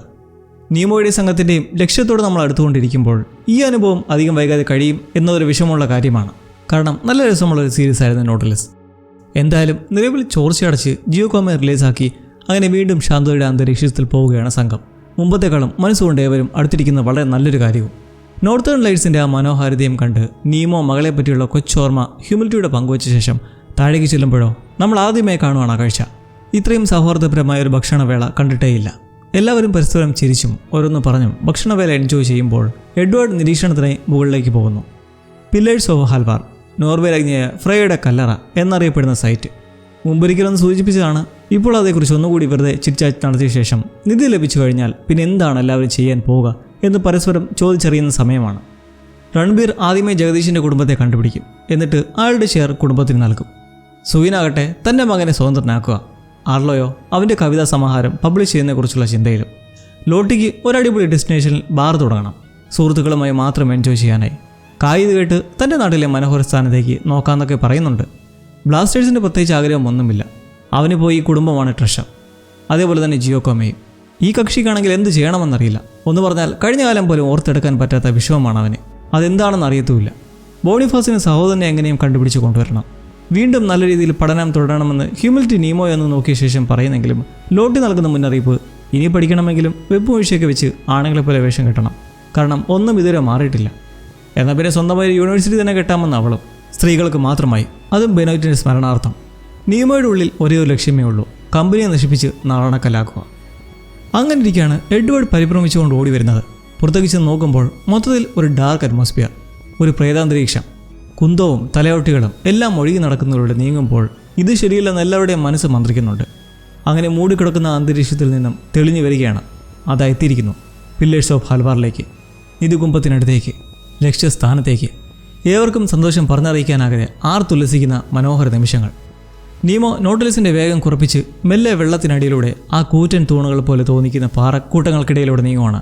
കടൽച്ചിടികൾക്കിടയിലൂടെ നീങ്ങവേ കണ്ടെത്തുന്നു ആ തകർന്ന കപ്പലിൻ്റെ അവശിഷ്ടങ്ങൾ. അതിനകത്ത് മൊത്തം നിധിയുമായിട്ടാണ് ഫ്രേയ എന്ന രാജ്ഞി ഇവിടെ മറഞ്ഞു പോയത്. ബ്ലാസ്റ്റേഴ്സിനെയും സൂര്യനെയും അന്തർവാഹിനിയുടെ മേലുള്ള പൂർണ്ണ ചുമതലയും ഏൽപ്പിച്ച് ബാക്കിയുള്ള സകലരും ഡൈവിംഗ് സൂട്ട് ധരിച്ച് ആ വിശിഷ്ട മണ്ണിലേക്ക് കാലുകുത്തുന്നു. ആ കപ്പൽ ശേഷിപ്പിനടുത്തായി ഒരു സിംഹാസനത്തിൽ രാജ്ഞി ഇരിക്കുന്ന പോലെ കവചമൊക്കെ ധരിച്ച ഒരു അസ്ഥികൂടം കാണാം, ഒരു വാളൊക്കെ മടിയിൽ വെച്ചിരിക്കുന്നത് പോലെ. നീവും മറ്റുള്ളവരെ നിർത്തി പതിയെ അടുത്തേക്ക് ചെല്ലുന്നതും പെട്ടെന്നൊരനക്കം. ഒരു മീനിറങ്ങിപ്പോയതാണ്. അടുത്തേക്ക് ചെന്ന് ആ വാളൊക്കെ നോക്കി ചുറ്റും കണ്ണോടിക്കുമ്പോൾ പെട്ടികളൊക്കെ കാലിയാണ്. സ്വർണമോ നിധിയോ ഒന്നുമില്ല. എന്നാൽ അവിടെ ഭയാനകമായൊരു സംഭവം നടക്കുന്നു. നിൽക്കുന്ന ഓരോരുത്തരായി എന്തോ ഒന്ന് റാഞ്ചിക്കൊണ്ട് പോകുമ്പോൾ നീമോ കപ്പലിന് ചുറ്റും നോക്കി തിരിയുന്നതും അവിടെ ആരുമില്ല. അയാൾ ഒറ്റയ്ക്ക്. പൊടുന്നതിന് എന്തോ രൂപമെന്ന് നീമോയെ ഇടിച്ചിടുന്നു. ബോധം വരുമ്പോൾ കരയിലാണ്. മറ്റുള്ളവരും താനുമെല്ലാം കെട്ടിയിട്ട നിലയാണെന്ന് മനസ്സിലാകുമ്പോൾ നിൽക്കുന്നത് ഒരു ക്ലിഫിലാണ്. അവിടെ മൊത്തം ഒരുതരം ഗോത്രവർഗ്ഗക്കാർ അവരുടെ വസ്ത്രധാരണവും കവചവുമൊക്കെയായി നിൽക്കുന്നു. മൊത്തവും സ്ത്രീകളാണ്. നോർവേ മിത്തോളജിയിൽ പറയപ്പെടുന്ന വാൽക്കിറി സംഘം. അതിലെ ലീഡറാണ് റെവ്ന. റെവ്നയ്ക്കടുത്തേക്ക് നീമോ എത്തിക്കുമ്പോൾ അതിക്രമിച്ച് തങ്ങളുടെ താവളത്തിലേക്ക് കടന്നതിനെ പിടിച്ചുകൊണ്ടുവന്നാണെന്ന് അറിയിക്കുന്നു. ഫ്രേയ എന്ന രാജ്ഞിയുടെ നിധിശേഖരം കാലാകാലങ്ങളായി സംരക്ഷിച്ചു വരുന്ന അവരുടെ പിൻഗാമികളാണിതെല്ലാം. ആ സമ്പത്ത് തട്ടിയെടുക്കാൻ വന്നവരെല്ലാം ഇവർ ചെയ്തിരിക്കുന്നത് തല വെട്ടിയെടുത്ത് കുന്തത്തിൽ കുത്തി പ്രവേശന മേഖലയിൽ സ്ഥാപിക്കും. വരും വഴിയിൽ നീമോയി സംഘം കണ്ടതും ഇതൊക്കെയാണ്. എന്നാൽ റവ്ന തങ്ങളുടെ കൂട്ടിൽ നിന്ന് അറിയുന്ന ഒരു കാര്യം, ഇവർ വന്നിട്ടുള്ളത് കപ്പലിലല്ല. കാരണം കപ്പലൊന്നും എവിടെയും കണ്ടെത്തിയിട്ടില്ല. നോട്ടിലസ് എന്ന അന്തർവാഹിനിയെക്കുറിച്ച് നീമോ പറയുമ്പോൾ അവർ അത് വിശ്വസിക്കുന്നില്ല. മുങ്ങിക്കപ്പലെന്നൊരു സംഭവം ഇല്ലേയില്ല എന്ന് തന്നെ തെള്ളിക്കളയുന്നെങ്കിലും ഇവരെല്ലാം പിടിച്ചുകൊണ്ടുവന്ന അഭ്യാസികളോടായി എന്തായാലും വെള്ളത്തിനടിയിലായി ഒന്ന് സെർച്ച് ചെയ്യാൻ പറഞ്ഞുവിട്ട ശേഷം ശിക്ഷ പ്രഖ്യാപിക്കുകയാണ്. നൂറ്റാണ്ടുകളായി കാത്തുപോകുന്ന ഈ കല്ലറയിലെ തങ്ങളുടെ സ്വത്ത് കൈക്കലാക്കാൻ എത്തിയവർക്കെല്ലാം വിധി തലയർത്തു മാറ്റുക എന്നത്. ഇതും പറഞ്ഞ് പോകുമ്പോൾ നീമോ അവിടെ ചങ്കൂറ്റം കാട്ടുന്നു. വാൽക്കിറി സംഘത്തിൻ്റെ നിയമത്തിലുള്ള ഒന്ന്, കുറ്റാരോപിതനാവശ്യപ്പെട്ടാൽ വിചാരണ നടത്താനുള്ള അവകാശമുണ്ടെന്നല്ലോ. അതെങ്ങനെയോ നീമയ്ക്കറിയാം. ഇതവൻ പ്രതിപാദിക്കുന്നതോടെ റവ്ന നിന്നു പോവുകയാണ്. സംഘത്തിലുള്ള സ്ത്രീകൾ പലരും സ്ഥിരം ചെയ്യുന്ന പോലെ വധശിക്ഷ അങ്ങ് നടപ്പാക്കരുതോ എന്നുള്ള ഒരു അഭിപ്രായങ്ങൾ കേട്ട് ഒരു തീരുമാനമെടുക്കാൻ പ്രയാസപ്പെട്ട് നിൽക്കെ അവിടെയുള്ള മുതിർന്നവർ വന്ന് സംസാരിക്കുന്നതാകട്ടെ, നമ്മൾ ഈ കല്ലറയുടെ കാവൽക്കാരായി നിലകൊള്ളുമെന്നാണ് പ്രതിജ്ഞ എടുത്തത്. വരുന്നവരുടെ എല്ലാം തല അരിയണമെന്നല്ല. അങ്ങനെ ഒരു ഹിയറിങ്ങിൻ്റെ സാഹചര്യം ഉണ്ടാകുമ്പോൾ മാറിയിരിക്കുന്ന ആളുടെ ഒരു സംശയം, തകർന്ന കപ്പലിനടുത്ത് ചെന്നപ്പോൾ അവിടെ നിധിയോ സ്വർണമോ ഒന്നുമില്ലായിരുന്നു, എല്ലാം കാലി. അപ്പോൾ ഇവരെല്ലാം ഇത്ര കാര്യമായി പ്രൊട്ടക്ട് ചെയ്യുന്ന എന്താണ്? നിയമം ഇത് കേട്ട് കാണിക്കുകയാണ്. ആ പ്രദേശത്തെ തീപ്പന്തങ്ങൾക്ക് താഴെ സ്വർണ്ണക്കട്ടികളും ഓരോ കവാടങ്ങൾക്ക് മുകളിലും ആയുധങ്ങളിലും മറ്റുമായി ഡയമണ്ട്സും സിൽവറും രത്നങ്ങളുമൊക്കെ. ലീഡറായ റവ്ന ധരിച്ചിരിക്കുന്ന റൂബി തന്നെ ധാരാളമാണ്. നമ്മുടെ ലക്ഷ്യം നിറവേറ്റാനെന്ന് നിയമ കൂട്ടരോടായി പറയുന്നത് അയാൾക്കറിയാം. അത് എത്രത്തോളം വിലമതിക്കാനാകാത്ത വസ്തുവാണെന്നത്. പക്ഷേ ഇതെല്ലാം എങ്ങനെ കൈക്കലാക്കുമെന്നാണ് ഒരു കുഴപ്പം. നോട്ടിലസിലേക്ക് ഇന്നേരം 2 വാൽക്കിറി സ്ത്രീകൾ കയറിക്കൂടി ഇത് കണ്ട് സൂയിനും ബ്ലാസ്റ്ററും നേരിടാൻ ശ്രമിക്കുന്നെങ്കിലും അവർ വളരെ ഫ്ലെക്സിബിളാണ്, നല്ല എക്സ്പേർട്സാണ്. ശക്തമായി അവർ തിരിച്ചാക്രമിക്കുന്നു. സൂയിന് പെട്ടെന്നൊരു ബുദ്ധി വന്ന് നീമോയുടെ തോക്ക് ലോക്കറിൽ നിന്നെടുത്ത് വെടിയുതിർക്കുന്നതോടെ ചെറിയ ഭയമെന്ന് അവർ പിൻവാങ്ങിപ്പോകുന്നു. അങ്ങനെ ഒരു വിചാരണ സാഹചര്യം ഒരുങ്ങിയിരിക്കുകയാണ്. പാവനമായി കണ്ട് സംരക്ഷിച്ചു പോകുന്ന ഒരു സൈറ്റിൽ വന്ന് മോഷ്ടിക്കാൻ ശ്രമം നടത്തിയതിന് ശക്തമായ വിധിയായിരിക്കും ഉണ്ടാകാൻ പോകുന്നതെന്ന് റെവ്ന പറയുന്ന ആ ക്ഷണം തന്നെ നീമോ സ്ട്രോങ്ങായി മറുപടി കൊടുക്കുന്നുണ്ട്. മോഷ്ടിക്കപ്പെട്ടത് വീണ്ടും മോഷ്ടിക്കാനോ? നിങ്ങൾ ധരിച്ചിരിക്കുന്ന ഈ ടിമൂർ റൂബി പോലും എൻ്റെ രാജ്യമായ ഇന്ത്യയിൽ നിന്ന് 100ഓളം വർഷങ്ങൾക്ക് മുന്നേ അടിച്ചു മാറ്റിക്കൊണ്ട് പോയതാണ്. റെവ്ന ഇതൊന്നും ചെവി കൊള്ളാതെ നീമോയോട് പറയാനുള്ളത് പറയാൻ ഉത്തരവിടുന്നതിനെ തുടർന്ന് തൻ്റെ നിരപരാധിത്വവും സ്വഭാവവും സ്വന്തം സംഘം തന്നെ പറയട്ടെ എന്ന് അങ്ങനെ അവിടെ ആർലോയും ലോട്ടിയും ബോണിഫസും അടക്കം എല്ലാവരും വാക്കുകൾ നിരത്തുന്നു. നല്ല മനുഷ്യരാണ്, സ്നേഹമാണുള്ളിൽ, പക്ഷേ മുഷടനാണ്, അഹങ്കാരമൊക്കെ ഉണ്ടായിരുന്നു, ഇപ്പോൾ കുറച്ച് കുറഞ്ഞിട്ടുണ്ട് എന്നിങ്ങനെയാണ് അവരോരുത്തരുടെയും സംസാരം. അറിയാലോ, ഇവരെല്ലാം ഇപ്പോഴാണ് ഒന്ന് അടുത്തു വരാൻ തുടങ്ങിയിട്ടുള്ളത്. അതിൻ്റേതായ ഒരു ചെറിയ മിസ്സിങ് ഇവർക്കുള്ളിലുണ്ട്. ഒടുവിൽ ഹ്യൂമിലിറ്റിയും നീമോയെക്കുറിച്ച് പറയുന്നു. ഈ പറഞ്ഞ പോലെയൊക്കെ ആയിരിക്കാം, പക്ഷേ നീമോ ഇല്ലായിരുന്നെങ്കിൽ തങ്ങളെല്ലാം എപ്പോഴോ മരിച്ചിരിക്കും. നിധി തട്ടിയെടുത്ത് സമ്പന്നനാകാനല്ല, സ്വന്തം ഭാര്യയുടെയും മകളുടെയും കുടുംബത്തിൻ്റെയും മരണത്തിന് നീതി തേടിയാണ് ഇതെല്ലാം ചെയ്ത് കൂട്ടുന്നത്. നിങ്ങളൊക്കെ ആയാലും ഇതുതന്നെ ആയിരിക്കില്ലേ ചെയ്തു പോവുക എന്നൊരു ഇമോഷണൽ സ്പീച്ച് നടത്തുന്നതിലും റെവ്ന അതിക്രമിച്ച് കടന്നവരെ കൊല്ലാൻ തന്നെ ഉത്തരവിടുന്നു. അപ്പോൾ എങ്ങനെ പരിപാടി? നീമോ ചങ്ങല പൊട്ടിച്ച് കുതിര മാറുന്നതോടെ അവിടെ ഒരു സംഘടനം ആരംഭിക്കുകയാണ്. അങ്ങോട്ടും ഇങ്ങോട്ടും കൊണ്ടും കൊടുത്തും ഇടയ്ക്ക് ഓരോ രത്നങ്ങൾ കൈക്കലാക്കാൻ ശ്രമിച്ചുമൊക്കെ വലിയ മുറിവുകളൊന്നും പറ്റാതെ ഒടുവിൽ നീമോ പെട്ടെന്നെല്ലാവരും ക്ലിഫിൽ നിന്നെടുത്ത് വെള്ളത്തിലേക്ക് ചാടാൻ പറയുന്നതിനെ തുടർന്ന് ഓരോരുത്തരായി ചാടുന്നു. എഡ്വേർഡ് ചാടുന്നത് കണ്ട് പരിചയിച്ചെറിയുന്നതോടെ മുതുകിൽ ഒരു മുറിവുമായിട്ടാണ് വെള്ളത്തിലേക്ക് ചെന്ന് പതിക്കുന്നത്. ആ ആഘാതത്തിൽ ശ്വാസം കിട്ടാതെ പിടയുമ്പോൾ നീമോ റെവ്നയുടെ വാൾമുനയിൽ നിന്ന് തള്ളിമാറി അവരുടെ ആ റൂബി പറിച്ചെടുത്ത് ക്ലിഫിന് മുകളിൽ നിന്നെടുത്ത് ചാടുന്നു. ഉണ്ടായിരുന്ന ഡൈവിംഗ് സീറ്റ് കുറെ അവിടെ ഉപേക്ഷിക്കേണ്ടി വന്ന ഒരു സിറ്റുവേഷൻ കൂടിയാണത്. വാൽക്കറീസ് നിന്നുകൊണ്ട് അവരെ രക്ഷപ്പെടാൻ അനുവദിക്കരുത്, പിടികൂടണം എന്ന് വീരോടെ നിൽക്കെ ഈ അവസരത്തിൽ മുങ്ങിക്കപ്പൽ സത്യമാണെന്ന് കൂടി റെവ്നയുടെ ചെവിയിൽ എത്തുന്നതോടെ അവരൊരു തീരുമാനമെടുക്കുന്നു. ഇനിയും ഈ സമ്പത്ത് ഇതേപോലെ സംരക്ഷിക്കാനാകില്ല. ലോകം മാറിയിരിക്കുന്നു, പുതിയ വഴികൾ നോക്കേണ്ടതുണ്ട്. ഒരേ ഒരു വഴി ഈ നിധിയെല്ലാം വീണ്ടും മൂടുക തന്നെ. എല്ലാവരും ഇത് കേട്ട് വിഷമത്തോടെ നടക്കുമ്പോൾ മനസ്സിലാക്കാം അതൊരു കഠിന തീരുമാനമാണ്. വെള്ളത്തിലേക്ക് ചാടിയ നീമോ എഡ്വേർഡ് വിളിച്ചലറി പിടയുന്നത് കണ്ട് അവനെ രക്ഷിക്കാനുള്ള ശ്രമത്തിനിടയിൽ റൂബി കൈവിട്ടു പോകുന്നു. ആഴത്തിലേക്ക് പതിക്കുന്ന റൂബിയോ എഡ്വേർഡിൻ്റെ ജീവനോ എന്നൊരു സാഹചര്യത്തിൽ നീമോയ്ക്ക് ആ റൂബി ഉപേക്ഷിക്കേണ്ടി വന്ന് എഡ്വേർഡിനെ രക്ഷിച്ച് അന്തർവാഹിനിയിലേക്ക് കിടക്കുമ്പോൾ വൈകാതെ അവിടെ ഒരു ദുരന്തം തന്നെ ഉണ്ടാകുന്നു. നിധി മൂടുക എന്ന തീരുമാനത്തിൽ റെവ്ന ഉള്ളിലായി ചെന്ന് ദീർഘശ്വാസം എടുത്തുകൊണ്ട് ഒരു ബട്ടണിൽ ഞെക്കുന്നതോടെ കൂറ്റൻ പാറയുണ്ടകൾ ഓരോ പില്ലേഴ്സിലായി ചെന്ന് പതിച്ച് അതിൽ നിന്ന് മറ്റു പാറകൾ ബാക്കി എല്ലാ തൂണുകളിലേക്കുമായി പതിച്ച് തകർന്ന് വീഴാൻ തുടങ്ങുന്നു. ആ ഒരു താവളത്തിലേക്ക് ഇനിയാരും വരാതിരിക്കാൻ തകർക്കുകയാണ് വാൽക്കിറി സംഘം. ഉള്ളിൽ പെട്ടുപോകുന്ന നോട്ടിലസിന് വീണ്ടും അപകട സാഹചര്യം. കൂറ്റൻ തൂണുകൾ പൊടിഞ്ഞ് വീഴുന്നതോടെ അവിടെ ഒരു സുനാമി അവസ്ഥയുണ്ടായി. വലിയ അലകൾ അടിക്കുന്നത് നോട്ടിലിസിനെ നിയന്ത്രിക്കാൻ പറ്റാതാക്കുന്നു. തിരമാലയിൽ കുടുങ്ങി ഉലഞ്ഞു മാറിയതിനു പിറകെ പുറത്തേക്കുള്ള ഇടുക്ക് കണ്ട് കപ്പൽ നേരെയാക്കി പെയ്യുന്ന പാറകൾക്കിടയിലൂടെ സഞ്ചരിച്ചൊടുവിൽ വെള്ളത്തിന് കൂടെ പ്രഷറിൽ ആ തൂണുകൾക്കിടയിൽ നിന്ന് പുറത്തു കടക്കുന്നു.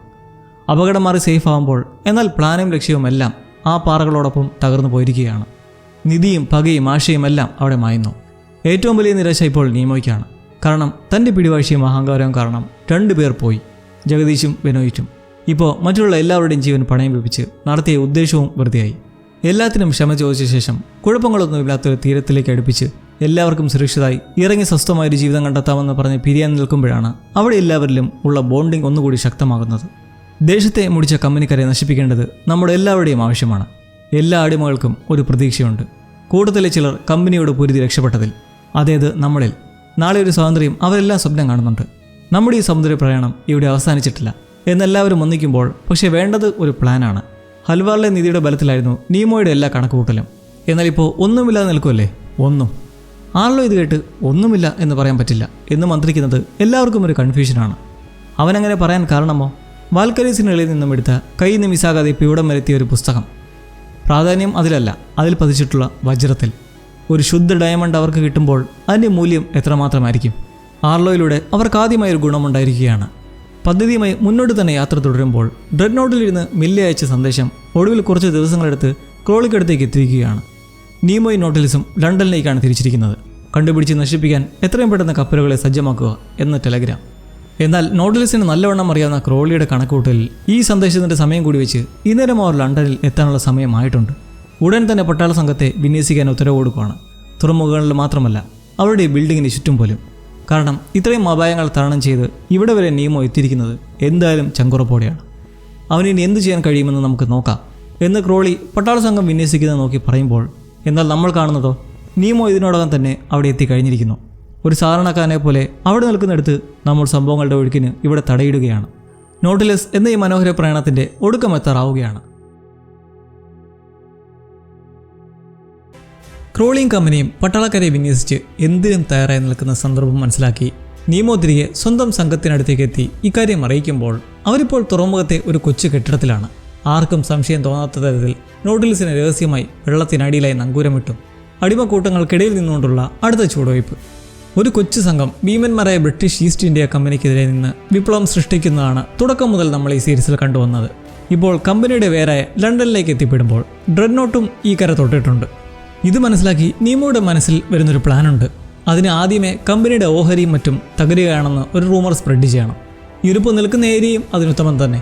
പിടിക്കപ്പെടാതെ വേഷം മാറിയും മറ്റു അടിമകൾക്കിടയിലും ഉന്നതർക്കിടയിലും ഒരു അഭ്യൂഹം വരുത്തുന്നു. അടിമകളുടെ മനസ്സിലേക്ക് പോരാടാനുള്ള ചില വിത്തുകൾ ഇട്ടുകൊടുത്തുകൊണ്ടും കമ്പനിയുടെ സമ്പത്ത് അധികം വൈകാതെ തകരാൻ പോവുകയാണെന്നും പറഞ്ഞിട്ട് പ്രദേശത്ത് ഇതൊരു ചർച്ചാ വിഷയമായി തുടങ്ങുന്നതോടെ പല ഷെയർ ഹോൾഡേഴ്സും അവരുടെ കമ്പനി ഷെയറുകൾ പിൻവലിക്കുന്നത് പത്രങ്ങളിൽ വരാൻ തുടങ്ങുന്നതോടെ റൂമറുകളിൽ കമ്പനിക്ക് പ്രഷറുണ്ടാവുന്നു. ഹെഡ് ഓഫീസിൽ പ്രസിഡന്റ് ക്രോളിക്കടുത്തേക്ക് വന്ന് എന്തൊക്കെയാണ് ഈ നടക്കുന്നത് എന്ന് ചൂടാവുന്നതിന് അയാൾക്ക് കൃത്യമായ പ്രതികരണമുണ്ട്. ഇതെല്ലാം ക്രിമിനലായ നീമോയുടെ പരിപാടിയാണ്. ഇവിടെ ഒരു കലവര സൃഷ്ടിക്കാനാണ് അവനും കൂട്ടൻ ശ്രമിക്കുന്നത്. എന്നാൽ ഇതിൽ കുലുങ്ങുന്ന ഒന്നല്ല ഈ ഭീമൻ ഈസ്റ്റ് ഇന്ത്യ കമ്പനി എന്ന് പറഞ്ഞ് ഉടൻ തന്നെ മേജർ ഷെയർ ഹോൾഡേഴ്സിനെ എല്ലാവരെയും വിളിച്ചുകൂട്ടി ഒരു ഉജ്ജ്വല മീറ്റിംഗ് നടത്താനാണ് തീരുമാനമെന്നും അതുവഴി കമ്പനിയുടെ സ്ഥിതിക്ക് ഒരു കേടുമില്ലെന്ന് ഒരു വ്യക്തത നൽകുമെന്നും ക്രോളി പ്രസിഡന്റിനെ അറിയിക്കുന്നു. ജനങ്ങൾ ഒരു വസ്തുവിന് വിലയില്ലെന്ന് കരുതി തുടങ്ങിയാൽ അതിന് വിലയില്ലാതാകും. ഉടൻ തന്നെ ഈ വ്യാജവാർത്തകളുടെ സത്യാവസ്ഥ എല്ലാവരും വിളിച്ചുകൂട്ടി തെളിയിക്കണമെന്ന് പറയുമ്പോൾ, എന്നാൽ ഒരു കാര്യം നീമോ ഈ ഒരു ഗോസിപ്പ് സിറ്റുവേഷൻ സൃഷ്ടിച്ചതും ഇതിന് തന്നെ. ഒരു ഷെയർ ഹോൾഡേഴ്സ് സമ്മേളനം നടത്തപ്പെടാൻ. അതിൻ്റെ കാര്യം എന്താണ് നമുക്ക് നോക്കാം. ഒരു കുതിരവണ്ടി സംഘടിപ്പിച്ച് അവർ വളരെ വിദഗ്ധമായി നഗരത്തിലൂടെ യാത്ര ചെയ്ത് ഹ്യൂമിലിറ്റി വഴി ലൈബ്രറിയിൽ നിന്ന് വിവരങ്ങൾ ശേഖരിച്ച് കമ്പനിയുടെ മേജർ ഷെയർ ഹോൾഡേഴ്സിൻ്റെ വിവരങ്ങൾ ശേഖരിക്കുന്നു. അത് മുഖ്യമായും 3 പേരാണ്: Jericho Baker, doctor Ambrose Skin, പിന്നെ നമുക്ക് പരിചിതനായ ലോർഡ് പിറ്റും. അവൻ്റെ പിതാവ് മരിച്ച വഴി ഏറ്റെടുത്ത സമ്പത്ത്. എന്തായാലും പ്ലാൻ പടി അർജന്റ് മീറ്റിംഗ് നടത്താൻ ആഹ്വാനം ചെയ്തിട്ടുണ്ട്. അന്നേ ദിവസം രാത്രി 7 മണിക്ക് തന്നെ. വൈകിട്ടത്തെ ഫ്ലാഷ് വഴി നീമോയും കൂട്ടരും ഇതറിയുന്നതോടെ ഇവരുടെ അടുത്ത ലക്ഷ്യം ഈ 3 പേരെയും ചെതുകണ്ട് കമ്പനി ഷെയറുകൾ വാങ്ങിച്ചെടുക്കുക എന്നത്. ഒരേ സമയം കടുപ്പവും റിസ്ക്കുമുള്ള കാര്യമാണ്. പക്ഷേ നീമോയുടെ ഉള്ളിലെ പ്ലാൻ നിറവേറ്റാൻ ഇത് മാത്രമാണ് അയാൾ മുന്നിൽ കാണുന്ന വഴി. വേഷം മാറി നടക്കാനായി മുന്നേ തന്നെ ഒരു വസ്ത്രങ്ങളും മറ്റും കടകളിൽ നിന്ന് ആരും അറിയാതെ ഇസ്കിയിട്ടുണ്ട്. അങ്ങനെ ലോർഡ് പിറ്റിനടുത്തേക്ക് ഹ്യൂമിലിറ്റിയും ലോട്ടിയും പറഞ്ഞു വിടുന്നത് പരസ്പരം ഉചിതമായി കാണുന്നത് അതിലൊരു സ്കോപ്പുണ്ട്. മുന്നേ കല്യാണം ഉറപ്പിച്ച ഒരു ലൈനും ഇവരിലുണ്ടല്ലോ. രാത്രി കാണാമെന്നുള്ള ഉറപ്പിൽ ഇരുവരും പിരിയുമ്പോൾ ഡോക്ടർ ആംബ്രോസ്കിൻ്റെ ഷെയർസിൻ്റെ കാര്യത്തിൽ രേഖകൾ തട്ടിയെടുക്കാനാണ് പറഞ്ഞു വിടുന്നത്. അത് ബോണിഫാസിനെയും ജിയോക്കോമയും എഡ്വാർഡിനെയും. നവാബ് എന്ന പേരിൽ വേഷം മാറി നീമോ അവിടെയുള്ള റീഫോം ക്ലബ്ബിൽ എത്തുന്നു. അവിടെയാണ് ജെറീക്കോ ബേക്കർ ഉള്ളത്. റെഡ് ഡോട്ട് ലണ്ടനിലെത്തിയതോടെ നടക്കുന്നതൊക്കെ മനസ്സിലാക്കുന്ന മില്ലേ നേരെ ക്രോളിക്കടുത്തേക്ക് ചെന്ന് നീരസം കാട്ടുന്നത് ഓൾറെഡി നേരത്തെ തന്നെ നോട്ടിലിസ് ലണ്ടനിലേക്ക് വരുന്ന ടെലിഗ്രാം അയച്ചതാണ് ഇങ്ങേർക്ക്. എന്നിട്ടും അവർ എന്തുകൊണ്ട് കടലിൽ വെച്ച് തന്നെ കീഴ്പ്പെടുത്താൻ ശ്രമിച്ചില്ല എന്ന്.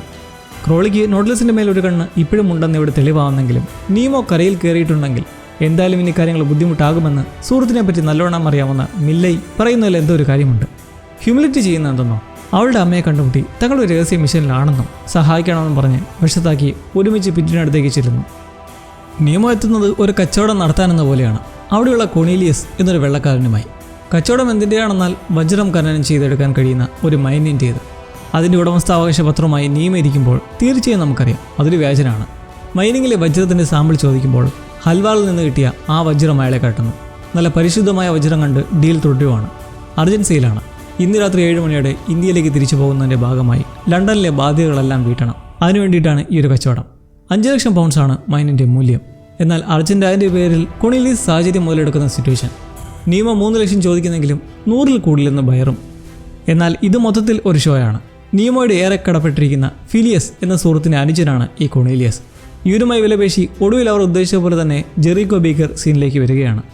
ഈസ്റ്റ് ഇന്ത്യ കമ്പനി തകർന്നുകൊണ്ടിരിക്കുന്ന വാർത്തയുമായിരിക്കുന്ന അയാൾ 300-ന് മേടിക്കാമെന്നങ്ങനെ അവിടെ കൊണീലിയസ് പിണങ്ങി പോകുന്നതായി നടിച്ചു പോകുന്നതിന് പിറകെ ഇവിടെ നീമോയുടെ ഉദ്ദേശം പൂർത്തിയാവുന്നു. ഇന്ന് രാത്രി 7 മണിക്ക് തന്നെ പോകുന്നതുകൊണ്ട് ഇത്രയും പണം സെറ്റാക്കാൻ പറ്റില്ല. സോ ജെറീക്കോ നീമോയ്ക്ക് വാഗ്ദാനം ചെയ്യുന്നതോ കമ്പനി ഷെയർസും. മണ്ടനാക്കി എന്ന് കരുതുന്ന താൻ തന്നെയാണ് മണ്ടനെന്നറിയാതെ ജെറീക്കോ അവിടെ ഇല്ലാത്തൊരു മൈൻഡ് അവകാശ പ്രമാണം കൈക്കലാക്കുമ്പോൾ മറ്റൊരിടത്ത് പിറ്റിനിപ്പോൾ ഹ്യൂമിലിറ്റിയോട് താല്പര്യമൊന്നുമില്ല. അവളുടെ അമ്മയ്ക്ക് കടം കൊടുത്ത പണം ഇങ്ങ് തിരിച്ചു തന്നാൽ മാത്രം മതി. എന്നാൽ ഇവിടെ ഒടുവിൽ ഹ്യൂമിലിറ്റിക്കൊപ്പം കടം വാങ്ങിയതിൻ്റെ 15% കൂടി തരാമെന്ന ഡീലിലെത്തുന്നതോടെ അവിടെ ഒരു മാരേജ് കോൺട്രാക്ട് പിറ്റിനെ കൊണ്ട് ഒപ്പിടിക്കുന്നു. കുരുകുന എഴുതിയിട്ടുള്ള ആ പത്രം അവൻ്റെ 8-ൻ്റെ പണിയാണെന്നുള്ളത് മണ്ടൻ മനസ്സിലാക്കുന്നുമില്ല. ഇടയ്ക്ക് മുന്നേ പിറ്റിൻ്റെ കാൽ കുത്തിയ ലോട്ടറിയുടെ ഡിസ്ട്രാക്ഷൻ വേറെ. ഇനി ഡോക്ടർ ആംബ്രോസ്കിൻ. അയാൾ താമസിച്ച് പ്രവർത്തിക്കുന്ന മെൻ്റൽ അസൈലത്തിലേക്ക് എഡ്വാർഡ് ഇരുവരെയും കയറ്റി പുറത്ത് കാവൽ നിൽക്കുമ്പോൾ ഇവിടെ വെച്ച് ചില ട്വിസ്റ്റ് ഉണ്ടാകുന്നു. അതും ജിയോക്കോമയുടെ സൈഡിൽ. കഴിഞ്ഞ കാലത്തെക്കുറിച്ച് ഒരു ഓർമ്മയുമില്ലാത്ത യുണീക്കായിട്ടുള്ള ഭാഷയും സംസാരിക്കുന്ന അവന് ഇവിടെ കയറി നടക്കുമ്പോഴെല്ലാം എന്തോ ഒരു ഫീലിംഗ് ഉണ്ട്. ഒടുവിൽ ബോണിഫാസ് ലോക്കലിൽ നിന്ന് കമ്പനി ഷെയർ ഡീഡ് കണ്ടെത്തി പോകാനൊരുങ്ങുമ്പോഴാണ് ഈ ഡോക്ടർ അവിടേക്ക് എത്തുന്നത്. അവിടെ സത്യത്തിൽ ആംബ്രോസ് രഹസ്യമായി നടത്തിവന്നിരുന്ന ഒരു പരിപാടി കൂടിയുണ്ട്. മനുഷ്യൻ്റെ മനസ്സിനെ നിയന്ത്രിച്ച് അയാൾക്ക് വേണ്ടി ചാവേറായി പോലും പ്രവർത്തിക്കാൻ കഴിയുന്ന ഒരു ആയുധമാക്കി മാറ്റുക. ജിയോക്കോമയുടെ ആ ഭാഷ വരെ ആംബ്രോസ്കിന് അറിയാം. ജിയോക്കോമ ഒരിക്കൽ അയാളുടെ ആയുധമായിരുന്നു. അയാളിപ്പോൾ ജിയോക്കോമയെ മാനിപ്പുലേറ്റ് ചെയ്യാൻ ശ്രമിക്കുന്നതും ഇരുവരും കുതിരുമാറി പുറത്തേക്ക് ഓടുന്നു. എന്നാൽ ബോണിഫാസിനെ പറഞ്ഞു വിട്ടിട്ട് താൻ ഇവിടെ നിൽക്കുകയാണെന്ന് ജിയോക്കോമ പറയുന്നു. ത്യാഗമൊന്നുമല്ല, സ്വന്തം ഐഡന്റിറ്റി അറിയണം, അതിനുവേണ്ടിയാണ് എന്ന് പോകാൻ നിൽക്കുന്ന ബോണിഫാസിനെ തെല്ലുവിട്ട ശേഷം സെക്യൂരിറ്റീസുമായി മല്ലിടുന്നു. അങ്ങനെ തിരികെ എത്തുമ്പോൾ ഈ വിവരം നീമോയും സംഘവും അറിയുന്നതോടൊപ്പം തന്നെ എഡ്വേർഡ് കൂട്ടത്തിൽ നിന്ന് കാണാതായെന്ന് മനസ്സിലാക്കുന്നു. കാവൽ നിൽക്കാമെന്ന് പറഞ്ഞ അവനെ ബോണിഫാസ് തിരികെ എത്തിയപ്പോൾ കണ്ടില്ല. എന്തായാലും സമയം കളയാതെ അവർ 7 മണിക്കുള്ള ഇൻവെസ്റ്റർ മീറ്റിങ്ങിന് ഇറങ്ങുമ്പോൾ പ്രതീക്ഷ ഹ്യൂമിലിറ്റി അവിടെ വെച്ച് മീറ്റ് ചെയ്യാമെന്നാണ്. ഈ ഷെയറുകളെല്ലാം സ്പ്ലിറ്റ് ചെയ്ത് സംഘത്തിലെ ഓരോരുത്തർക്കും വിഹിതം നൽകി സമ്മേളനത്തിനുള്ളിൽ കടക്കാനുള്ള വഴിയൊരുക്കുമ്പോൾ ഇതിനിടയ്ക്കാണ് മില്ലേ തുറമുഖത്തുള്ളവരെ പിടിച്ചു നിർത്തി ചോദ്യം ചെയ്ത് ഒടുവിൽ നീമോയുടെ താവളം കണ്ടെത്തി അയാളുടെ പദ്ധതി മനസ്സിലാക്കുന്നത്. അങ്ങനെ 7 മണിക്ക് മുന്നേ തന്നെ വലുതും ചെറുതുമായ ഇൻവെസ്റ്റേഴ്സ് എല്ലാം മീറ്റിങ്ങിനായി തടിച്ചുകൂടി കുറേ പേരെയൊക്കെ നിയന്ത്രിക്കാൻ ശ്രമിച്ചും മൊത്തത്തിൽ കോലാഹലമയം. ഉള്ളിൽ മൊത്തം വാളം. ക്രോളി എല്ലാവരെയും സൈലൻസ് ചെയ്ത് കമ്പനിക്ക് യാതൊരുവിധ കുഴപ്പവുമില്ലെന്ന് ശാന്തമാക്കുമ്പോഴാണ് നീമോ അവിടെ അയാളുടെ സ്ട്രൈക്ക് തുടങ്ങുന്നത്. ക്രോളി പറയുന്നത് കളവാണെന്നും കമ്പനി തകരാൻ പോവുകയാണെന്നും പറഞ്ഞ് നീമോ എത്തുന്നത് ക്രോളി ഉൾപ്പെടെ എല്ലാവർക്കും അതിശയമാണ്. ചെയർമാൻ കൂടിയായ പ്രസിഡന്റ് ഉടൻ അറസ്റ്റ് ചെയ്യാൻ പറയുന്നതും ക്രോളി ഇവനെ എന്തിനു പേടിക്കണം എന്ന് നിൽക്കെയാണ് താനും ഷെയർ ഹോൾഡറാണെന്ന് പറഞ്ഞ് ആധാരം എടുത്തു വയ്ക്കുന്നത്. പിന്നാലെ ബോണിഫാസും കായും ഉൾപ്പെടെ എല്ലാവരും അവരുടെ ഡീഡും കാട്ടി ഞങ്ങളും ഇൻവെസ്റ്റേഴ്സ് നിന്ന് നിൽക്കുന്നെങ്കിലും പിറ്റിനുൾപ്പെടെ അത് വിശ്വസിക്കാൻ പറ്റില്ല. താനും ഈ ഇരിക്കുന്നവരും മാത്രമാണ് കമ്പനിയുടെ മുഖ്യ ഷെയർ ഹോൾഡേഴ്സ് എന്ന് പറയുന്നതും വൈകാതെ ഹ്യൂമിലിറ്റിയും അവിടേക്ക് എത്തുകയായി. പിറ്റൊപ്പിട്ടത് യഥാർത്ഥത്തിൽ അവൻ്റെ കമ്പനി വീതം ഹ്യൂമിലിറ്റി കീഴിൽ നൽകുന്നതായിട്ടുള്ള പത്രത്തിലായിരുന്നു. ഇതോടെ ചതി മനസ്സിലാക്കി നിൽക്കെ നീമോയുടെ അടുത്ത അടി. മേജർ ഷെയർ ഹോൾഡേഴ്സിന് നിലവിലെ കമ്മിറ്റിയെ പിരിച്ചുവിടാനുള്ള അധികാരമുണ്ട്. അവിടെ അടഞ്ഞു നിൽക്കുന്ന മറ്റ് ഇൻവെസ്റ്റേഴ്സിനെ വെച്ച് ചെയർമാനെ പിരിച്ചുവിടുന്ന സാഹചര്യം ഉണ്ടാക്കുന്നതോടെ ഇനി തനിക്കാണ് അവകാശമെന്ന നീമോ ഈ അനീതിക്ക് മൊത്തത്തിൽ ഒരു തടയിടുകയാണ്. കാലാപ്പാനിയിലെ അടിമത്തവും പട്ടാളച്ചിട്ടുകളും അന്യായ പണപ്പിരിവും എല്ലാം നിർത്തി കട്ടും ഒട്ടിച്ചുണ്ടാക്കിയതൊക്കെ മതി എന്ന് പറഞ്ഞ് നീമോ ഉള്ളിൽ തട്ടി വലിയൊരു സ്പീച്ച് നടന്നതോടെ യങ് ബ്ലഡ് ഉൾപ്പെടെയുള്ള പട്ടാള സംഘത്തിൽ അത് ന്യായമെന്ന് തോന്നി അവർ പിന്തിരിയുമ്പോഴാണ് കൺട്രോൾ വിട്ട് ക്രോളി നീമോയ്ക്ക് നേരെ തോക്ക് ചൂണ്ടുന്നത്. ഉടൻ നീമോ തിരിച്ച് തോക്ക് ചൂണ്ടി ഇരുവരും വെടിയുതിർക്കുന്നെങ്കിലും ആർക്കും കുഴപ്പമൊന്നും ഉണ്ടാവുന്നില്ല. കായും കൂട്ടരും ഉടൻ ക്രോളിയെ പിടിച്ചു വയ്ക്കുമ്പോൾ താൻ ആഗ്രഹിച്ച പദ്ധതികൾ നമ്മളെല്ലാം കൂടി നിറവേറ്റി എന്ന സന്തോഷത്തിൽ നിൽക്കുന്ന നീമോയെ ഹ്യൂമിലിറ്റി കിസ് ചെയ്യുന്നു. പരസ്പരം പറയാതെ പറഞ്ഞ ആ സ്നേഹം അവിടെ പുറത്തു വരുന്ന ബ്യൂട്ടിഫുൾ മൊമെന്റ്.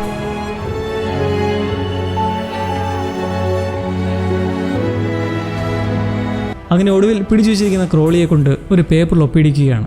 എല്ലാ ചുങ്കപ്പിരിക്കലും നിർത്താനും അടിമകളെ കാലാപ്പാനിയിലുള്ളവരെ ഉൾപ്പെടെ തടവിലാക്കിയിട്ടുള്ള സകലരെയും ഫ്രീ ആക്കാനുള്ള ഉത്തരവും. ക്രോളിയുടെ ഒപ്പുണ്ടെങ്കിൽ ആരും ഇത് ചോദ്യം ചെയ്യില്ല. അതുടൻ തന്നെ സൂയിൻ്റെ കയ്യിലേക്ക് ടെലിഗ്രാം ചെയ്യാനായി കൊടുത്തു വിട്ട് ഒടുവിൽ അവർ കമ്പനിയുടെ വോൾട്ടിലേക്ക് എത്തുന്നു. നീമോയുടെ സംഘത്തിൻ്റെയും മറ്റൊരു പ്രധാന പ്ലാൻ. അവിടെ സൂക്ഷിച്ചിട്ടുള്ള സകല അടിമകളുടെയും വ്യക്തിവിവരങ്ങളും സെൻസസ് റിപ്പോർട്ടുകളും എല്ലാം കണ്ടെത്തി തീയിലിട്ട് ചുട്ടേരിക്കുക. ലോക്കറിൽ ഈ പരിപാടി നടക്കുമ്പോൾ അപ്പോഴേക്കും പുറത്ത് മില്ല എത്തിയിരിക്കുകയാണ്. അവൻ പുറത്തേക്ക് കൊണ്ടുവരുന്ന ക്രോളിയെ കണ്ട് സ്ഥിതി ഇത്രയും രൂക്ഷമാക്കിയത് നിങ്ങളാണെന്ന് ആരോപിച്ച് നേരെ വോൾട്ടിലേക്ക് ഒരു വാളും സംഘടിപ്പിച്ചു പോകുന്നു. ലോക്കറിൽ നീമോ ആണെന്ന ഒന്ന് മുമ്പ് അറ്റ്ലാന്റിസിൽ വെച്ച് ബെനോയിറ്റ് നൽകിയ ആ അപൂർവ കല്ലുപോലെ മറ്റൊന്ന്. അത് കൈക്കലാക്കി ഒടുവിൽ സകല റെക്കോർഡ്സും മാടിയിട്ട് തന്നെ രൺബീറിനെ കൊണ്ട് തീയിടുമ്പോൾ അത് ജഗദീഷിനും ബെനോയിറ്റിനും തുടക്കം കാലാപ്പാനിയിൽ വെച്ച് ജീവൻ തേച്ച ആദേശിനും വേണ്ടിയെന്ന് നിൽക്കുന്ന നീമോയും. ആ എരിയുന്നതിൽ ബോണിഫാസ് കണ്ടെടുത്ത നീമോയുടെ റെക്കോർഡുമുണ്ട്. അങ്ങനെ എല്ലാവരോടുമായി പെട്ടെന്ന് സ്ഥലം വിടണമെന്ന് പറഞ്ഞുവിട്ട ശേഷം ഹ്യൂമിലിറ്റിയോടായി വരണ്ടെന്ന് പറഞ്ഞു നിൽക്കുന്ന നീമോയും. കമ്പനിയെ നശിപ്പിച്ചെങ്കിലും ബ്രിട്ടീഷ് എംപയർ ഇനി ജീവിതകാലം മൊത്തവും തങ്ങളെ തിരഞ്ഞുകൊണ്ടേയിരിക്കും. പിടികിട്ടാ പുള്ളിയായി ഒളിച്ചോടി ഒരു അഭയാർത്ഥിയായി കഴിച്ചു കൂട്ടേണ്ടതാണ് ഇനിയുള്ള ജീവിതം. ആ ആപത്തിലേക്ക് നീ വരണ്ടെന്നും ഭാര്യ മകളെ നഷ്ടപ്പെടുത്തിയ പോലെ ഇനി നിന്റെ മേലും റിസ്ക് എടുക്കാൻ കഴിയില്ലെന്ന് നീമോ മനസ്സിൽ തട്ടി കണ്ണു നിറഞ്ഞുകൊണ്ട് പറയുന്നത് ഹ്യൂമിലിറ്റിക്ക് ഒട്ടും സ്വീകരിക്കാൻ വയ്യ. നീമോയ്ക്കും നോട്ട്ലെസിനും വേണ്ടി തനിക്ക് വന്നേ പറ്റൂ എന്ന് നിൽക്കുന്ന അവളോടായി അതിനനുവദിക്കില്ല എന്ന് ക്യാപ്റ്റൻ്റെ ഓർഡർ പോലെ നിൽക്കുന്നതും അവൾ ആ ഷോക്കിൽ അവിടെ നിന്ന് പോകുന്നു. ഈ നേരത്താണ് ചുട്ടരിക്കുന്ന കൂട്ടത്തിൽ നീമോയുടെ ഫയലിൽ അയാളുടെ ഭാര്യയുടെയും മായയുടെയും ഫോട്ടോ കാണുന്നത്. എടുത്തു നോക്കുമ്പോൾ തെളിയുന്നത് ഞെട്ടുന്നൊരു സത്യവും. അന്നത്തെ ആക്രമണത്തിനും അവർ മരണപ്പെടേണ്ടി വന്നതിനും പിന്നിലെ കാരണം മില്ലയാണ് എന്ന ഷോക്കിംഗ് ട്രൂത്ത്. അതായിരുന്നു ഇത്രയും കാലം മില്ലയിലും ഉണ്ടായിരുന്ന വെപ്രാളം. ഒടുവിൽ നീമോ ഇത് കണ്ടെത്തി നിൽക്കുകയാണ് അവിടേക്ക് അവൻ എത്തുന്നത്. സകല ദേഷ്യവും തുറന്നു കാട്ടി നീമോ തൻ്റെ വഞ്ചകനായ സുഹൃത്തുമായി അവിടെ ചൂടുപിടിച്ച പോരാട്ടം നടത്തുന്നു. പരസ്പരം വെറിയോടെ ആക്രമിച്ച ശേഷം ഒടുവിൽ നീമോ അവനെ വീഴ്ത്തുന്നെങ്കിലും കൊല്ലുന്നില്ല.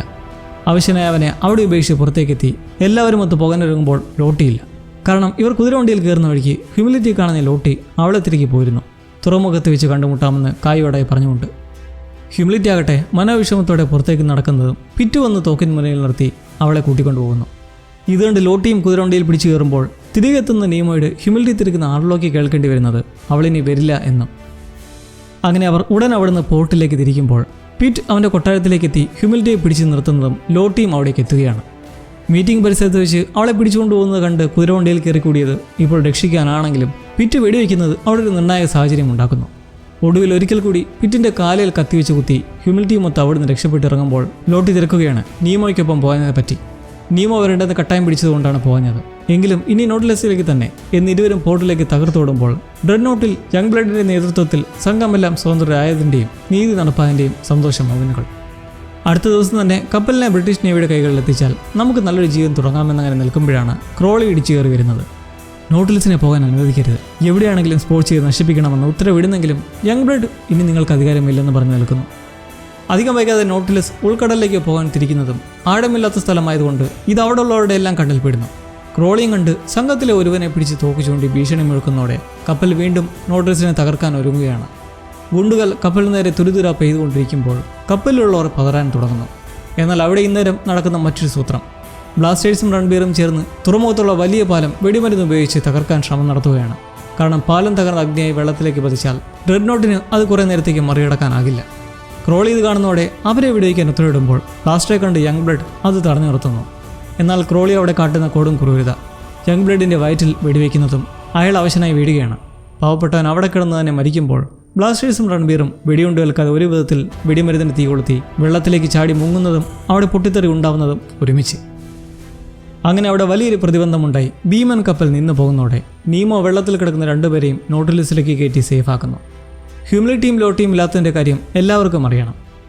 കമ്പനി ഇപ്പോൾ ഇല്ലാതായെങ്കിലും ഇനി ബ്രിട്ടീഷ് എംപയർ മൊത്തം തങ്ങളെ പിടികൂടി കൊല്ലാൻ തിരഞ്ഞുകൊണ്ടേയിരിക്കും.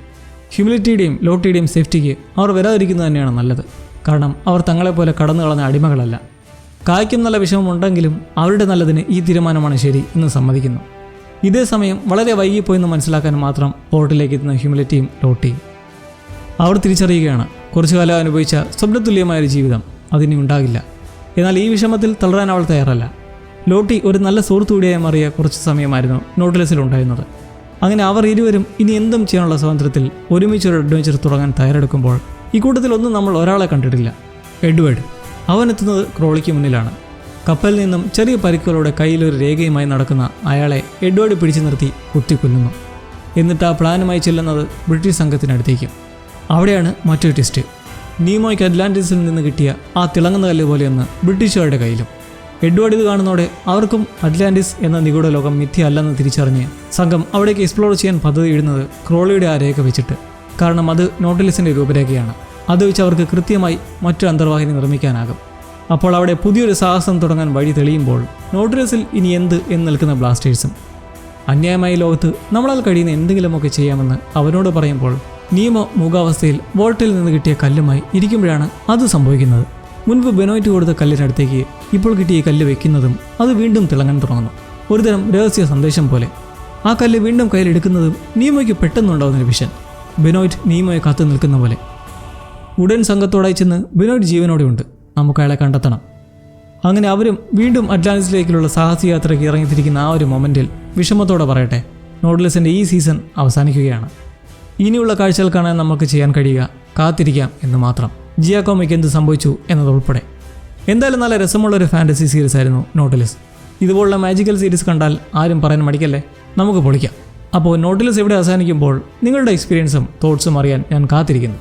അപ്പോൾ വീണ്ടും കാണാം സുഹൃത്തുക്കളെ, with another story with a different experience. By.